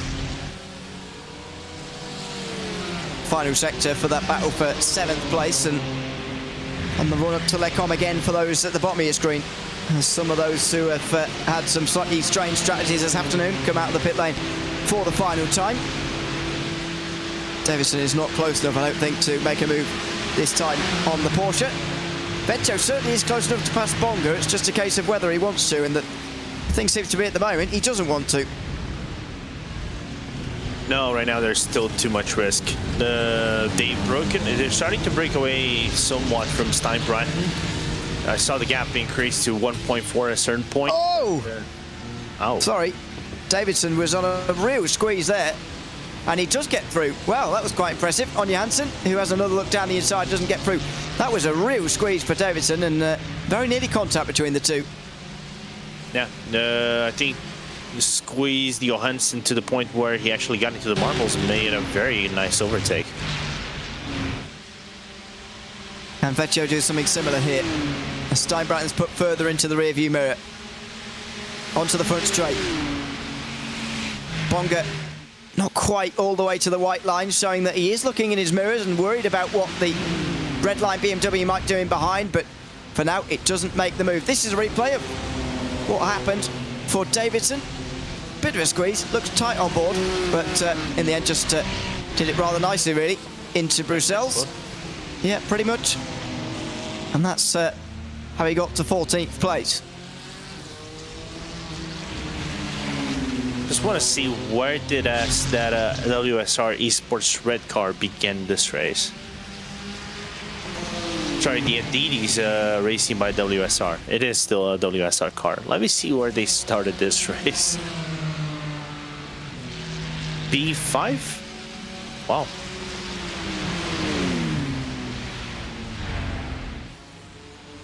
These are the only battles really out there on the circuit at the moment, the ones that we're following. The two red lines in 1 and 2 are not fighting just for the moment, and I know there's some we'll keep those leaders on your screen down the bottom right just in case they start to fight, but some people are going to start to get worried at this stage that they don't fight at all, those two red lines. They just bring it all the way home together. Well, it's conspiracy theory time, Ewan. Lulum didn't drive the final stint when he won the Gold Cup in the real life 24 Hours of Spa. That was Thierry Vermeulen that drove the Aston Martin. Will they let Lulem go past and let him win that 24 hours just to reward him for winning the real life stuff. I know McEwen is leading right now, but will there be any team orders like, yo, Lulem, you won the real thing, now you can run the virtual thing? You can actually finish up the drive and win? Well, don't forget that Lulem won last year alongside Florian Lebigra, Diego Pinto and Max Verstappen. Ooh. So will they say, you know, it's not your year this year, you can trail in behind and we'll finish as we are. Luke McEwen in front, that would be his, I think, first win for Redline. Bonga goes on the defensive, doesn't need to. I think it would be, yeah, his first win for Redline. Certainly in a special event like this, it would be for McEwen. Gustavo Ariel would get his victory as well. Oliver Steinbrecht was actually in that Mustang that came second, just 14 seconds away from the win last year. Now they're in the best place Ferrari in what is set to be that Ferrari's, anyway, the 296, his best ever finish at this race. Yeah, and I was looking over here at McKeon's results at the Tag Heuer Porsche Sport Super Cup. He actually won a sprint race, but he didn't win that for Redline. He was still an Apex Racing team driver back then, so I'm trying to think if he actually won any events for Redline. And like you said, I think this might be the first. I cannot remember him winning, I think, the Glen, or if he raced the Glen at all. I couldn't say. I forgot to watch the Glen. Not that I forgot, I was actually busy. IRL. Yeah, I haven't caught it either, I must admit. Now then, into the final push-up chicane. Vecchio again close, but again he seems to want to leave Steinbrecht just flailing for the moment. Try and distance the Ferrari rather than fight. But how long is that going to go on for? Because Bonga started to show signs of defending. He doesn't quite trust Vecchio that he's going to stay behind the whole way. And, well, he isn't going to stay behind the whole way. So Bonga's just preparing himself for that proper defence when it comes. And for the moment, it's he's defending fresh air on a couple of occasions. Yeah. And just really quickly, McKeon actually won at GTP at Glen. I just had that checked that out, and I also saw the chat as well. So it wouldn't be his first victory, but it would be another major victory in his profile for Team Redline. Yeah, I of course commentated that race and entirely forgot, so I apologise. Classic. Meanwhile, Bonga again defends. Does Vecchio try and force this? Is he going to sense inevitability? No. He just gives a bit of a bump draft to that fellow BMW. And again, nothing doing. Can Redline finish first, second and seventh, or will it be 8th place? I wonder. That's the... or 9th even, with the Ferrari there as well. That's the decision they're up to at the moment. Yeah, because it is an impressive work that Steinbrecht is actually doing. He's running the same laps nearly as those two guys in front. They're sharing draft. Steinbrecht is all by himself, and by the sheer will of that driver in the Ferrari, he's keeping up with them, and that's why they haven't broken away. It's kind of like I said, the pace of this race has been so tremendously high and even for a good portion of the drivers that getting close and breaking away, it would take something extra.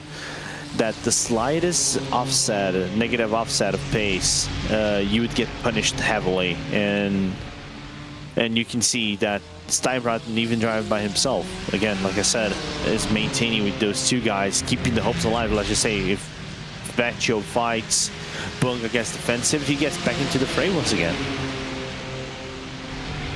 They're currently completing lap 612 of this race. Already well past last year's distance.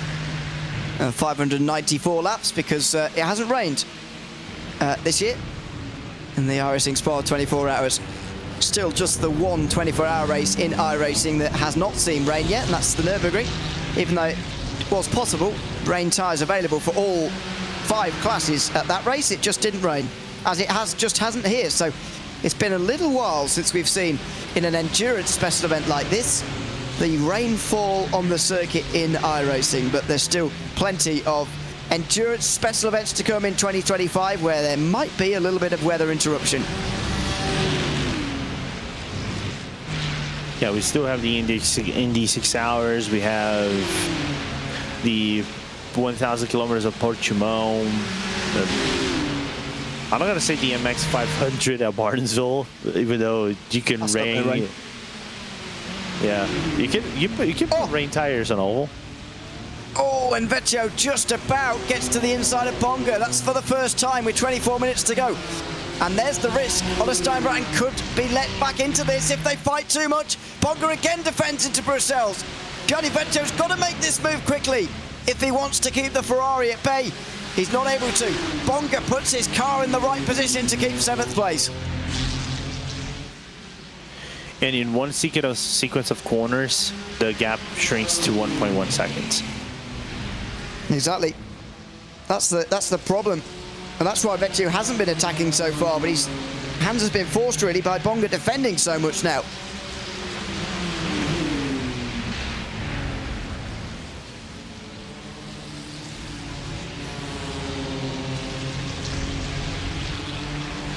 There was a small look round the outside there through pit path, but nothing doing, and Steinbratton is definitely there now.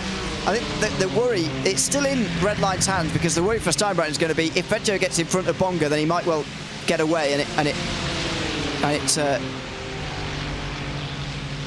it will mean that Steinbratton can't get 7th place. David Haynes reminds me that it absolutely did rain in the Nürburgring 24 hours this year, and I just forgot again. So there you go. I did the last 2 iRacing Special Events endurance race, and I forgot important details in both of them. Here comes Gianni Vecchio meantime, outside the bus stop chicane. Again, can't do it. Bonga defends the inside. Ay, ole. Ole, ole, ole. Ole, ole, ole, ole.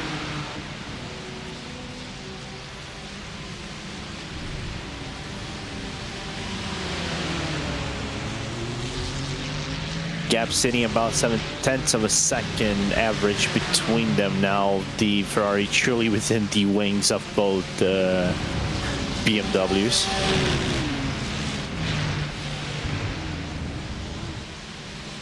Anything doing this time round for Vecchio, I wonder. He's not quite as close, but close enough still. Bonga down the middle of the road. Goes right to the white line, in fact, and Vecchio just forced to the outside. Into Lecom, he's a lot further alongside this time. Around the outside, he's got the inside of the second part, and Bonga gives him lots of room in the second part. A great pass from Gianni Vecchio at Lecom, and he's through into 7th place. And now he gets defensive from Steinbratton looking around the outside. I think he just stayed around the outside and didn't go for the move. The question is, can they work together to get closer to Vecchio? But that was a textbook maneuver from Vecchio. Cooked Bonga all the way down to the entry of Lecombe, and when he stayed side by side, forced Bonga into a very difficult situation on the second leg. Well, that was a strange bit of defending as well, down into Bruxelles, I've got to say, on Steinbratton, because that does allow Vecchio maybe to get away. 8/10 of a second. Surely Steinbratton's now going to work with Bonga to try and bring the red line car back again. It's really tactical here. Deciding when and where to battle is so crucial, even in the final 20 minutes of a 24-hour race. Yeah, like I read before, it's a 6D chess game, man. In high speed.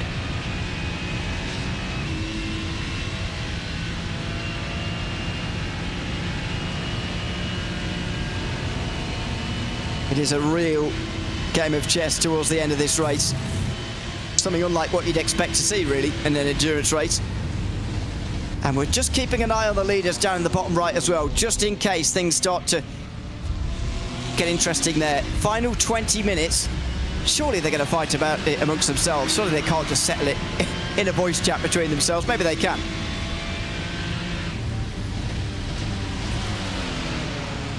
Oh, it's possible. I don't know if the Ferrari is going to risk trying to do a bump draft. I know sometimes I've seen occasions of Ferrari trying to do bump drafts, and the front and the splitter just comes off the car. Yes, that would not be ideal. Yeah, so that would be not ideal at all. As Bonga tried to get within the draft of Gianni, and he just decided to zigzag like the Indy 500. It did look a bit like the Indy 500 there, but Bonga has gotten rid of the gap that was just teetering on the edge of being dangerous for him. So That's good news for Marlow Racing Team. They're still in this conversation as they're starting to use up some off-tracks now. You just look at some of the lines they're taking through some of these corners. They're starting to use up some of their off-tracks here that clearly they do have in the back pocket. Yeah, absolutely, and you might have to overdrive the car a little bit to try to keep up, and I think that's what happened to Bonga in the Lecumbe Malmedy sequence right there at the highest point of the track, sitting at 473 meters. 470 meters, correction. How many laps to go as well is another key question here. Might only be 8 to go at the end of this, which would be 9 for these three because they're just about ahead of the leader. That would be fine for Gianni Vecchio, who would have enough fuel on board to manage that. Saving in that previous hour, in case you weren't with us, was the real crucial one for him. Now he's fighting for 7th with the Marlow Racing Team and the Scuderia Ferrari HPE Sports Team as well. And indeed his former teammate, Ola Steinbratton, who would absolutely love to beat the Team Redline car to the flag here this afternoon. Yeah, and get closer to the top 10. Everybody close to each other. Gap sitting about 0.5 of a second between Vecchio and Bonga, and Steinbratton and Bonga about 0.2 of a second. Good racing between everybody. 17 minutes and 40 to go. Maybe it will be 9 actually to go for the leads, which will be 10 for these guys. Well, I think it's 9 laps-ish, yeah.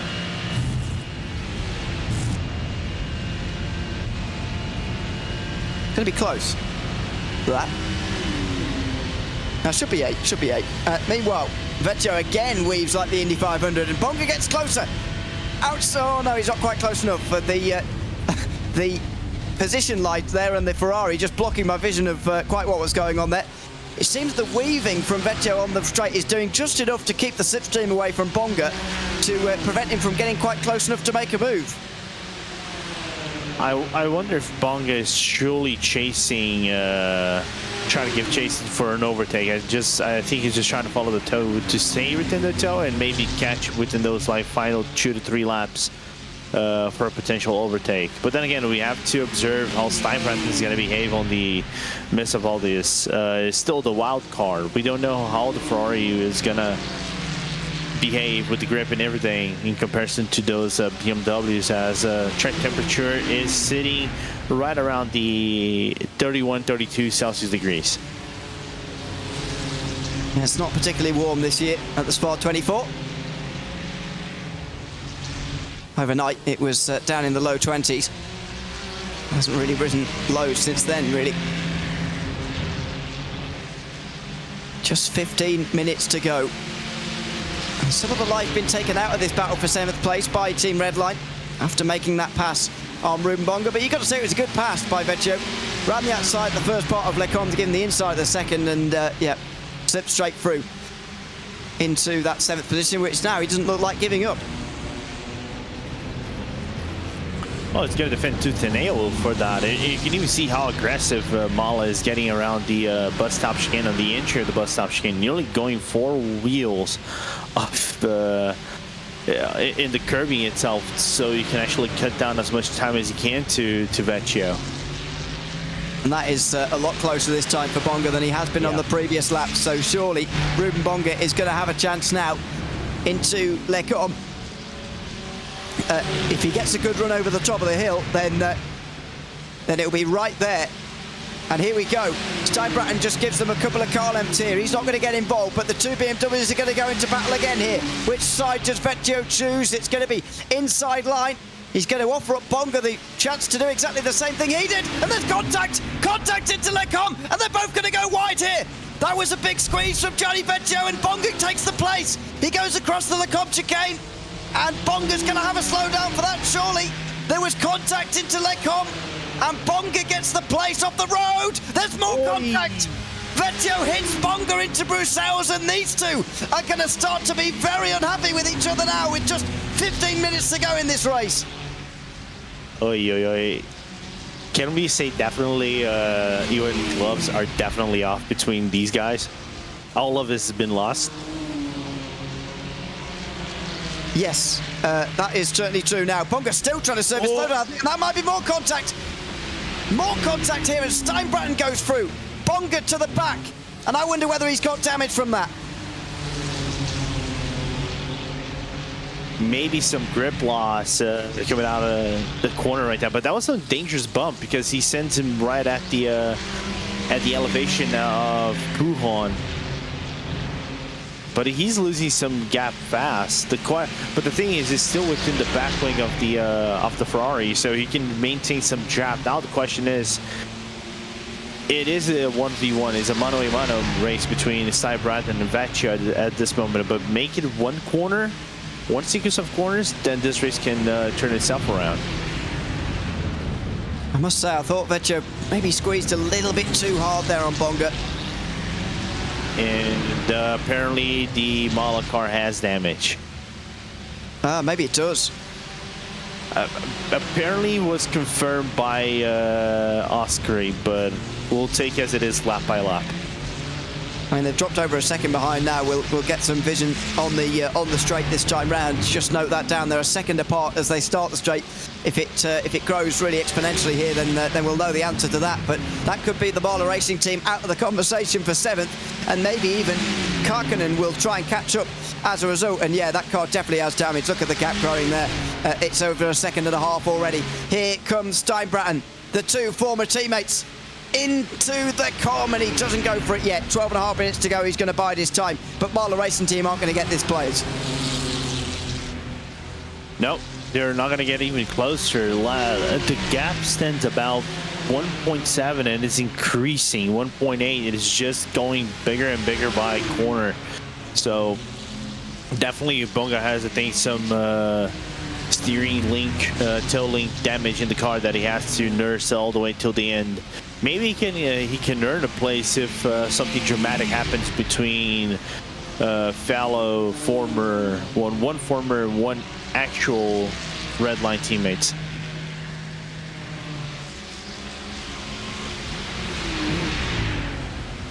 And the two red line current teammates, Luke McEwen and Chris Lullum, are at the bottom of your screen battling away as well. Chris Lullum winning his class in the real life Spa 24 2 weekends ago. Looking to take the iRacing one now as well. I believe what would be for the first time for him, actually, if I'm not mistaken. So he would very much like this victory. But have they decided amongst themselves, those two red lines, as to who should win this race, I wonder? Yeah.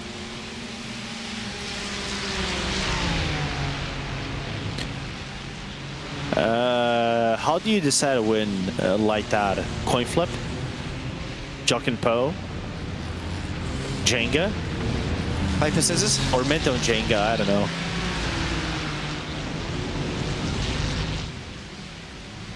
Is it going to come down to the final chicane? Are they really going to, go at this properly, those two, or not?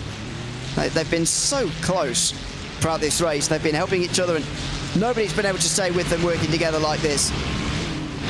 And how they've not hit each other at all is quite remarkable, to be honest. I thought they did hit each other actually on pit lane overnight, but turns out they were just very close.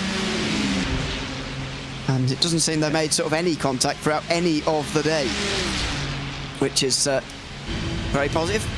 Good news for them. Here comes Steinbratton again, and he does go for the move. This time on the inside, and Vecchio didn't see that coming. He brakes late. Vecchio just braked a little bit late there. He's certainly got Steinbratton in his head at the moment. And he just made a little bit of a late defence there, and a little bit too late on the brakes as well. Just wonder whether that last battle is still lingering in his mind from 5 minutes ago. Yeah. Don't know if Vecchio is also frustrated with the contact because with Bonga, because I know that contact gave some rear right damage apparently to the Mala driver, and I think he's still trying to shake that off. But most importantly, I know the gap between the leaders and these cars are not the biggest, but I don't think it's going to factor in of them trying to overlap them. So I think they're going to have to clean race all the way to the end, as it stands with less than 10 minutes to go in this race.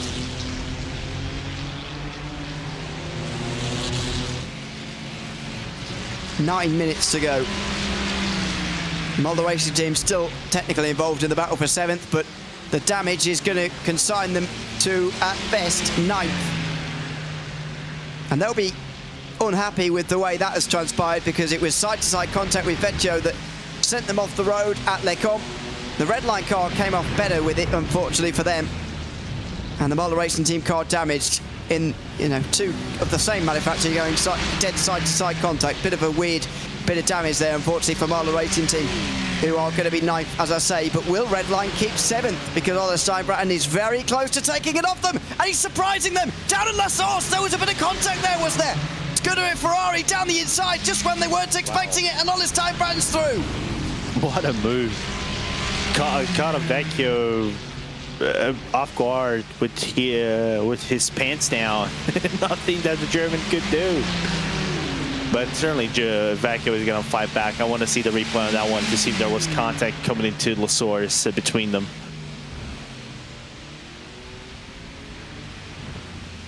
Here he comes. Vecchio again, outside line. No, not this time. And if there was contact, he'll certainly be unhappy with the way it transpired. Bit of a slide, and through Malmedy. He's going to be looking for a move into Bruxelles. No chance. Bottom right of your screen, just 8 minutes to go between Lillum and McEwen. And again, they are still not quite racing just yet. Are they going to? Will they leave it to the last lap, or will they leave it as it is? Yeah, we're still waiting to decide on the tic-tac-toe winner to see who's going to be P1.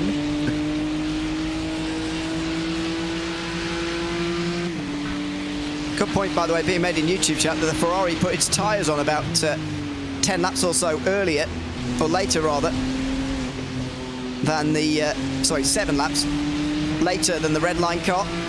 Might just be making a slight bit of a difference, but at the moment, it feels like it's driver versus driver settling this battle for 7th. Oh yeah, 100%. Two top drivers deciding for the win. Oh, I thought it would be a half spin for Johnny at the exit of Stavelot to Curve Pro Frere. Well held by the German. And but yeah, this is all driver skill. This is all skill level. Tires, I think, don't have much of an effect in here. Oh, he gets super close. He hits the Ferrari. He does go to the inside. Late on the brakes. Oh, and there is contact. Contact to Steinbratton. Does cut the chicane and he gets the place. There's smoke coming off the BMW.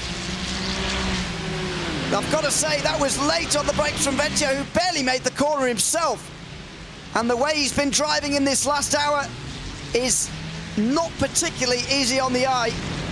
Oliver Steinbratton keeps 7th for now, but how long is this going to go on for? I think this is going to go until the end of the race. Apparently they have no damage, even though Steinbratton accrued a very big time loss, which I don't know if he has already covered that already, but here comes Vecchio. He's too far back this time. He's still got 4 laps, including the one they're on at the moment, so wouldn't be worried about running out of time. He should be able to close in again and have another go, but I've got to say, I didn't particularly like his side-to-side contact with Bonga. I didn't enjoy that very much either, I've got to say, into the final chicane. Steinbratton keeps the place, and after that, now, tempers will be raised. He'll be even more desperate to beat his former employers. Yeah. One thing I know, he's generating content for the community and for everybody, and even us for broadcasters, so I'm not going to complain. We get some late race drama.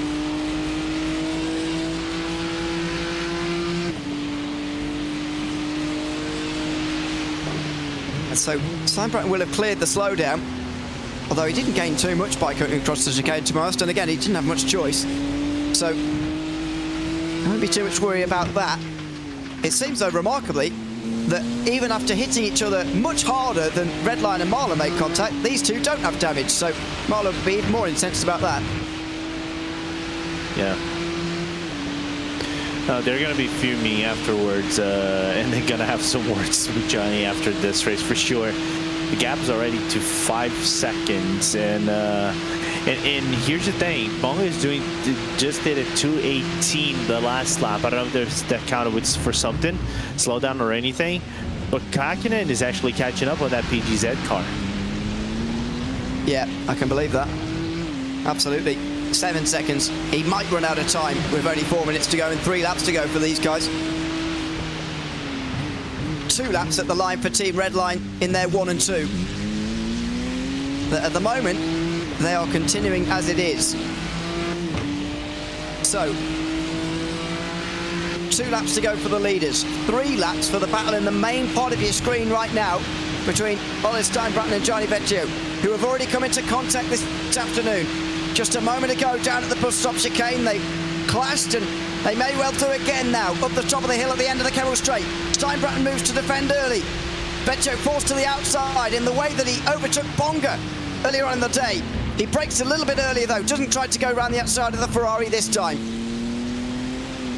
Yeah, and Steinbratton kind of forced them into a very awkward inline on the entry of Lecombe, and forced the red line driver to actually back off from the potential overtake on the second leg. And you can even see, I don't know if that was warranted enough for Johnny to get a slowdown, but you can see he's starting to break away quite considerably within these sequence of corners that we just saw.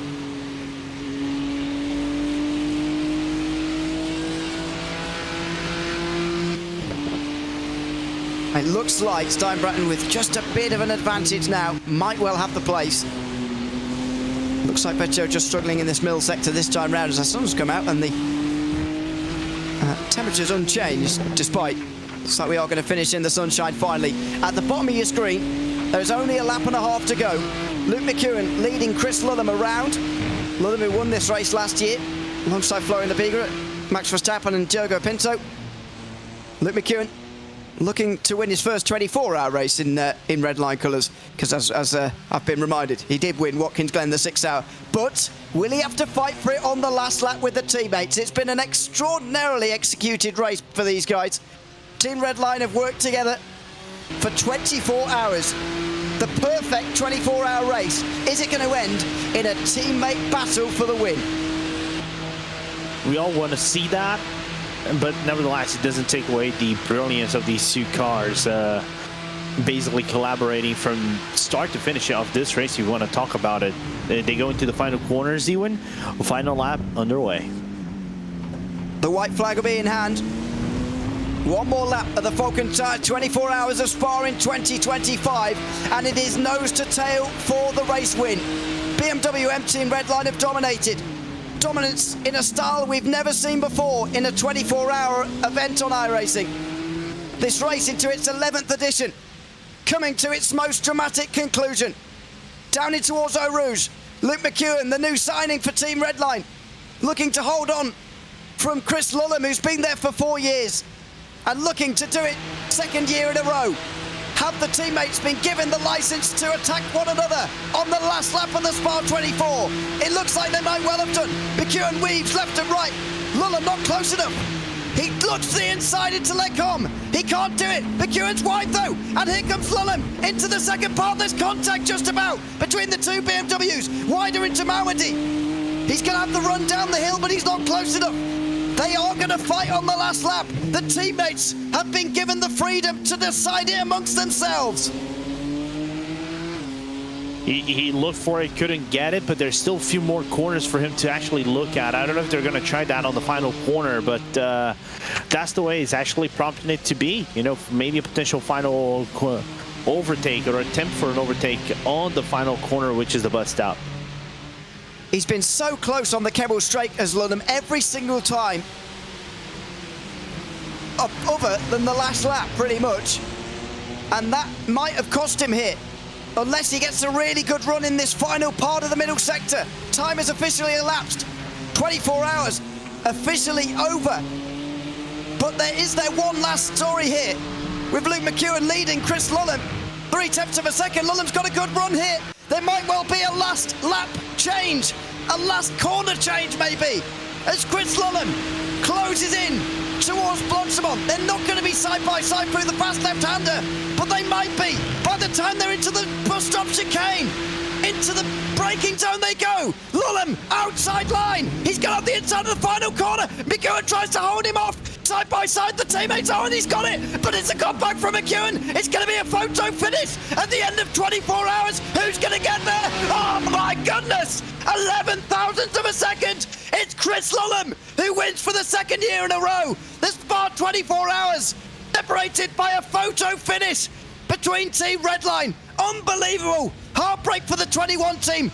Elation for the 20 team, and Chris Lulham's won the race. What a move from Lulham on the final corner, Ewan.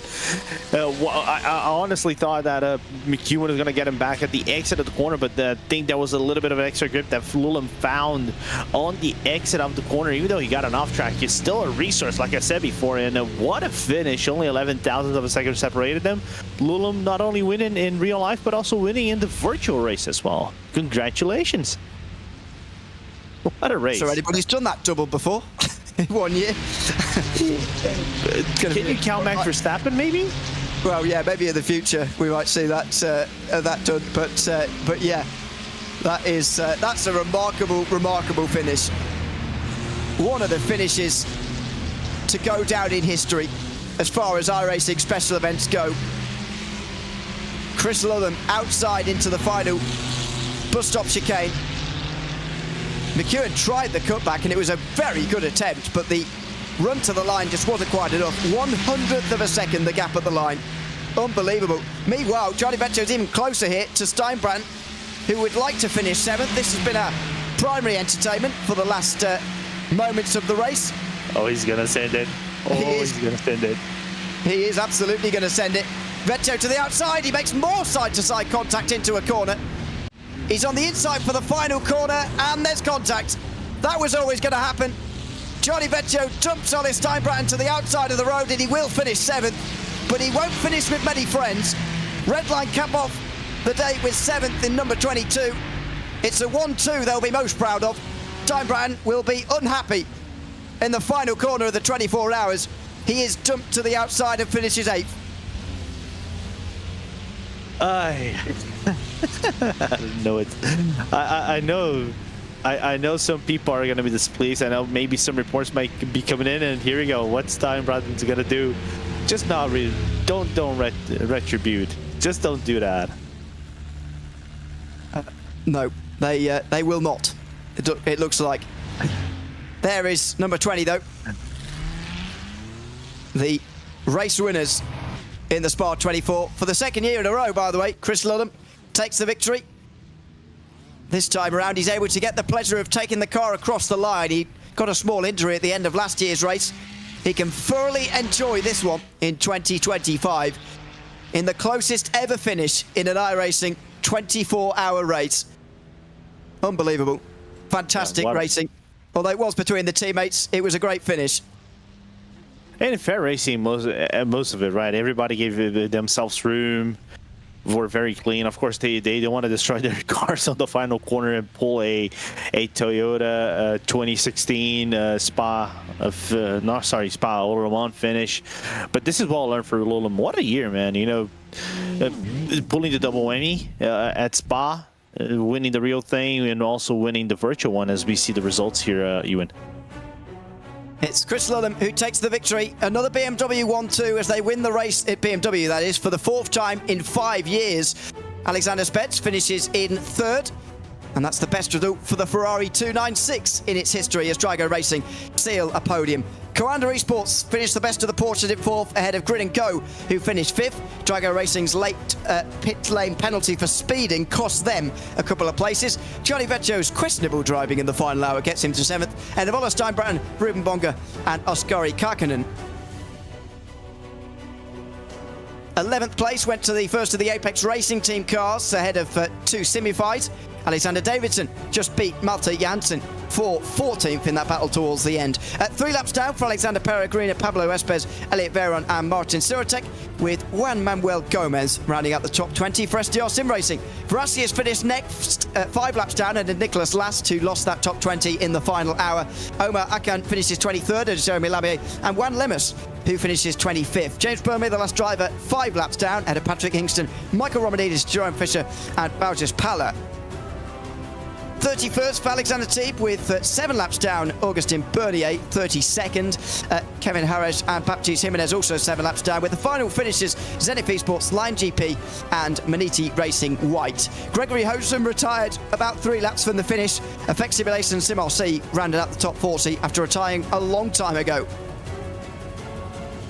The final half of the race was empty of retirements, but towards the start there were certainly plenty. DR Hops Custom, BS Competition, Veracious, Fiercely Forward, Veloce, Thrustmaster, Scuderia, Volpe, Grid & Go, Williams Gaming Club, WSR Esports, Impulse Racing were among them, as well as Williams Sim Racing, Chill Blast, Falken Sim Racing, Salt Prep Precision Racing, Williams Sim Racing Academy, BS Plus Demon, Williams Sim Racing Academy, 2 Grid & Goes and a Fiercely Forward, all caught up at the start. Well, what a finish that was, Lorenzo. The closest ever finish to an iRacing 24-hour race, and we will do well to ever get a better finish than that. It was among 2 teammates, but it was a great finish to a 24-hour race that for them was completely without error. Yeah, perfection. I think that's the best way you can describe it, right? No mistakes from start to finish, no drama whatsoever, except for Bonito, who had that disconnect so long into the race, and you saw the 22 come back, but let's not take it away. The job they done was close to perfection. I think I could count with my fingers seeing that much of a perfection of being done by drivers in teams throughout the special events in iRacing. I know it's our final 24-hour event in iRacing, but it's not our final special event. We're going to be back soon. Which would be the next one would be the Brickyard, but the next one, Road, is going to be the race for the Curie on August 13th. But it's been a great event, Ewan. Can't wait to see the next few ones coming up. Absolutely. If you enjoy this type of racing, you have to wait only 4 weeks. When we'll be back for the Portimao 1,000 kilometres. That will be a multi-class event, as will the Indy 6-hour. Bathurst 1000, a bit more sports car racing before the Petit Le Mans in October, ending the sports car season with the Suzuka 1000 Ks in November. Between now and then, though, at the end of the month, we've got the Brickyard 400 and the Knoxville Nationals just on the other side of August, as well as the Crandon Championship in the start of August, at the end of August rather, as well. So if you like other types of racing and you want to try loads of different things in a great field, you certainly can. In a split that suits your iRating and your ability, you will certainly find a race for you. Well, what a Spa 24 hours it has been. Team Redline dominate. They said that a perfect 24-hour race wasn't possible. Well, we've just seen one for the number 20 and the number 21. They finished 1 and 2 with Chris Lullen beating Luke McEwen in the end by 13 thousandths of a second. iRacing's closest ever Spa 24 hours, and indeed 24 hours race overall. We'll leave you with the vision of that last lap and that great battle to the line between those 2 great drivers. But for now, we'll sign off here from Racepot TV. I've been Neil O'Leary alongside Lorenzo Bondo with Hugo Luis behind the cameras at the end. A big thanks to all the other commentators and producers who have made these last 24 hours possible. Until we see you at another special event very soon, it's goodbye for now.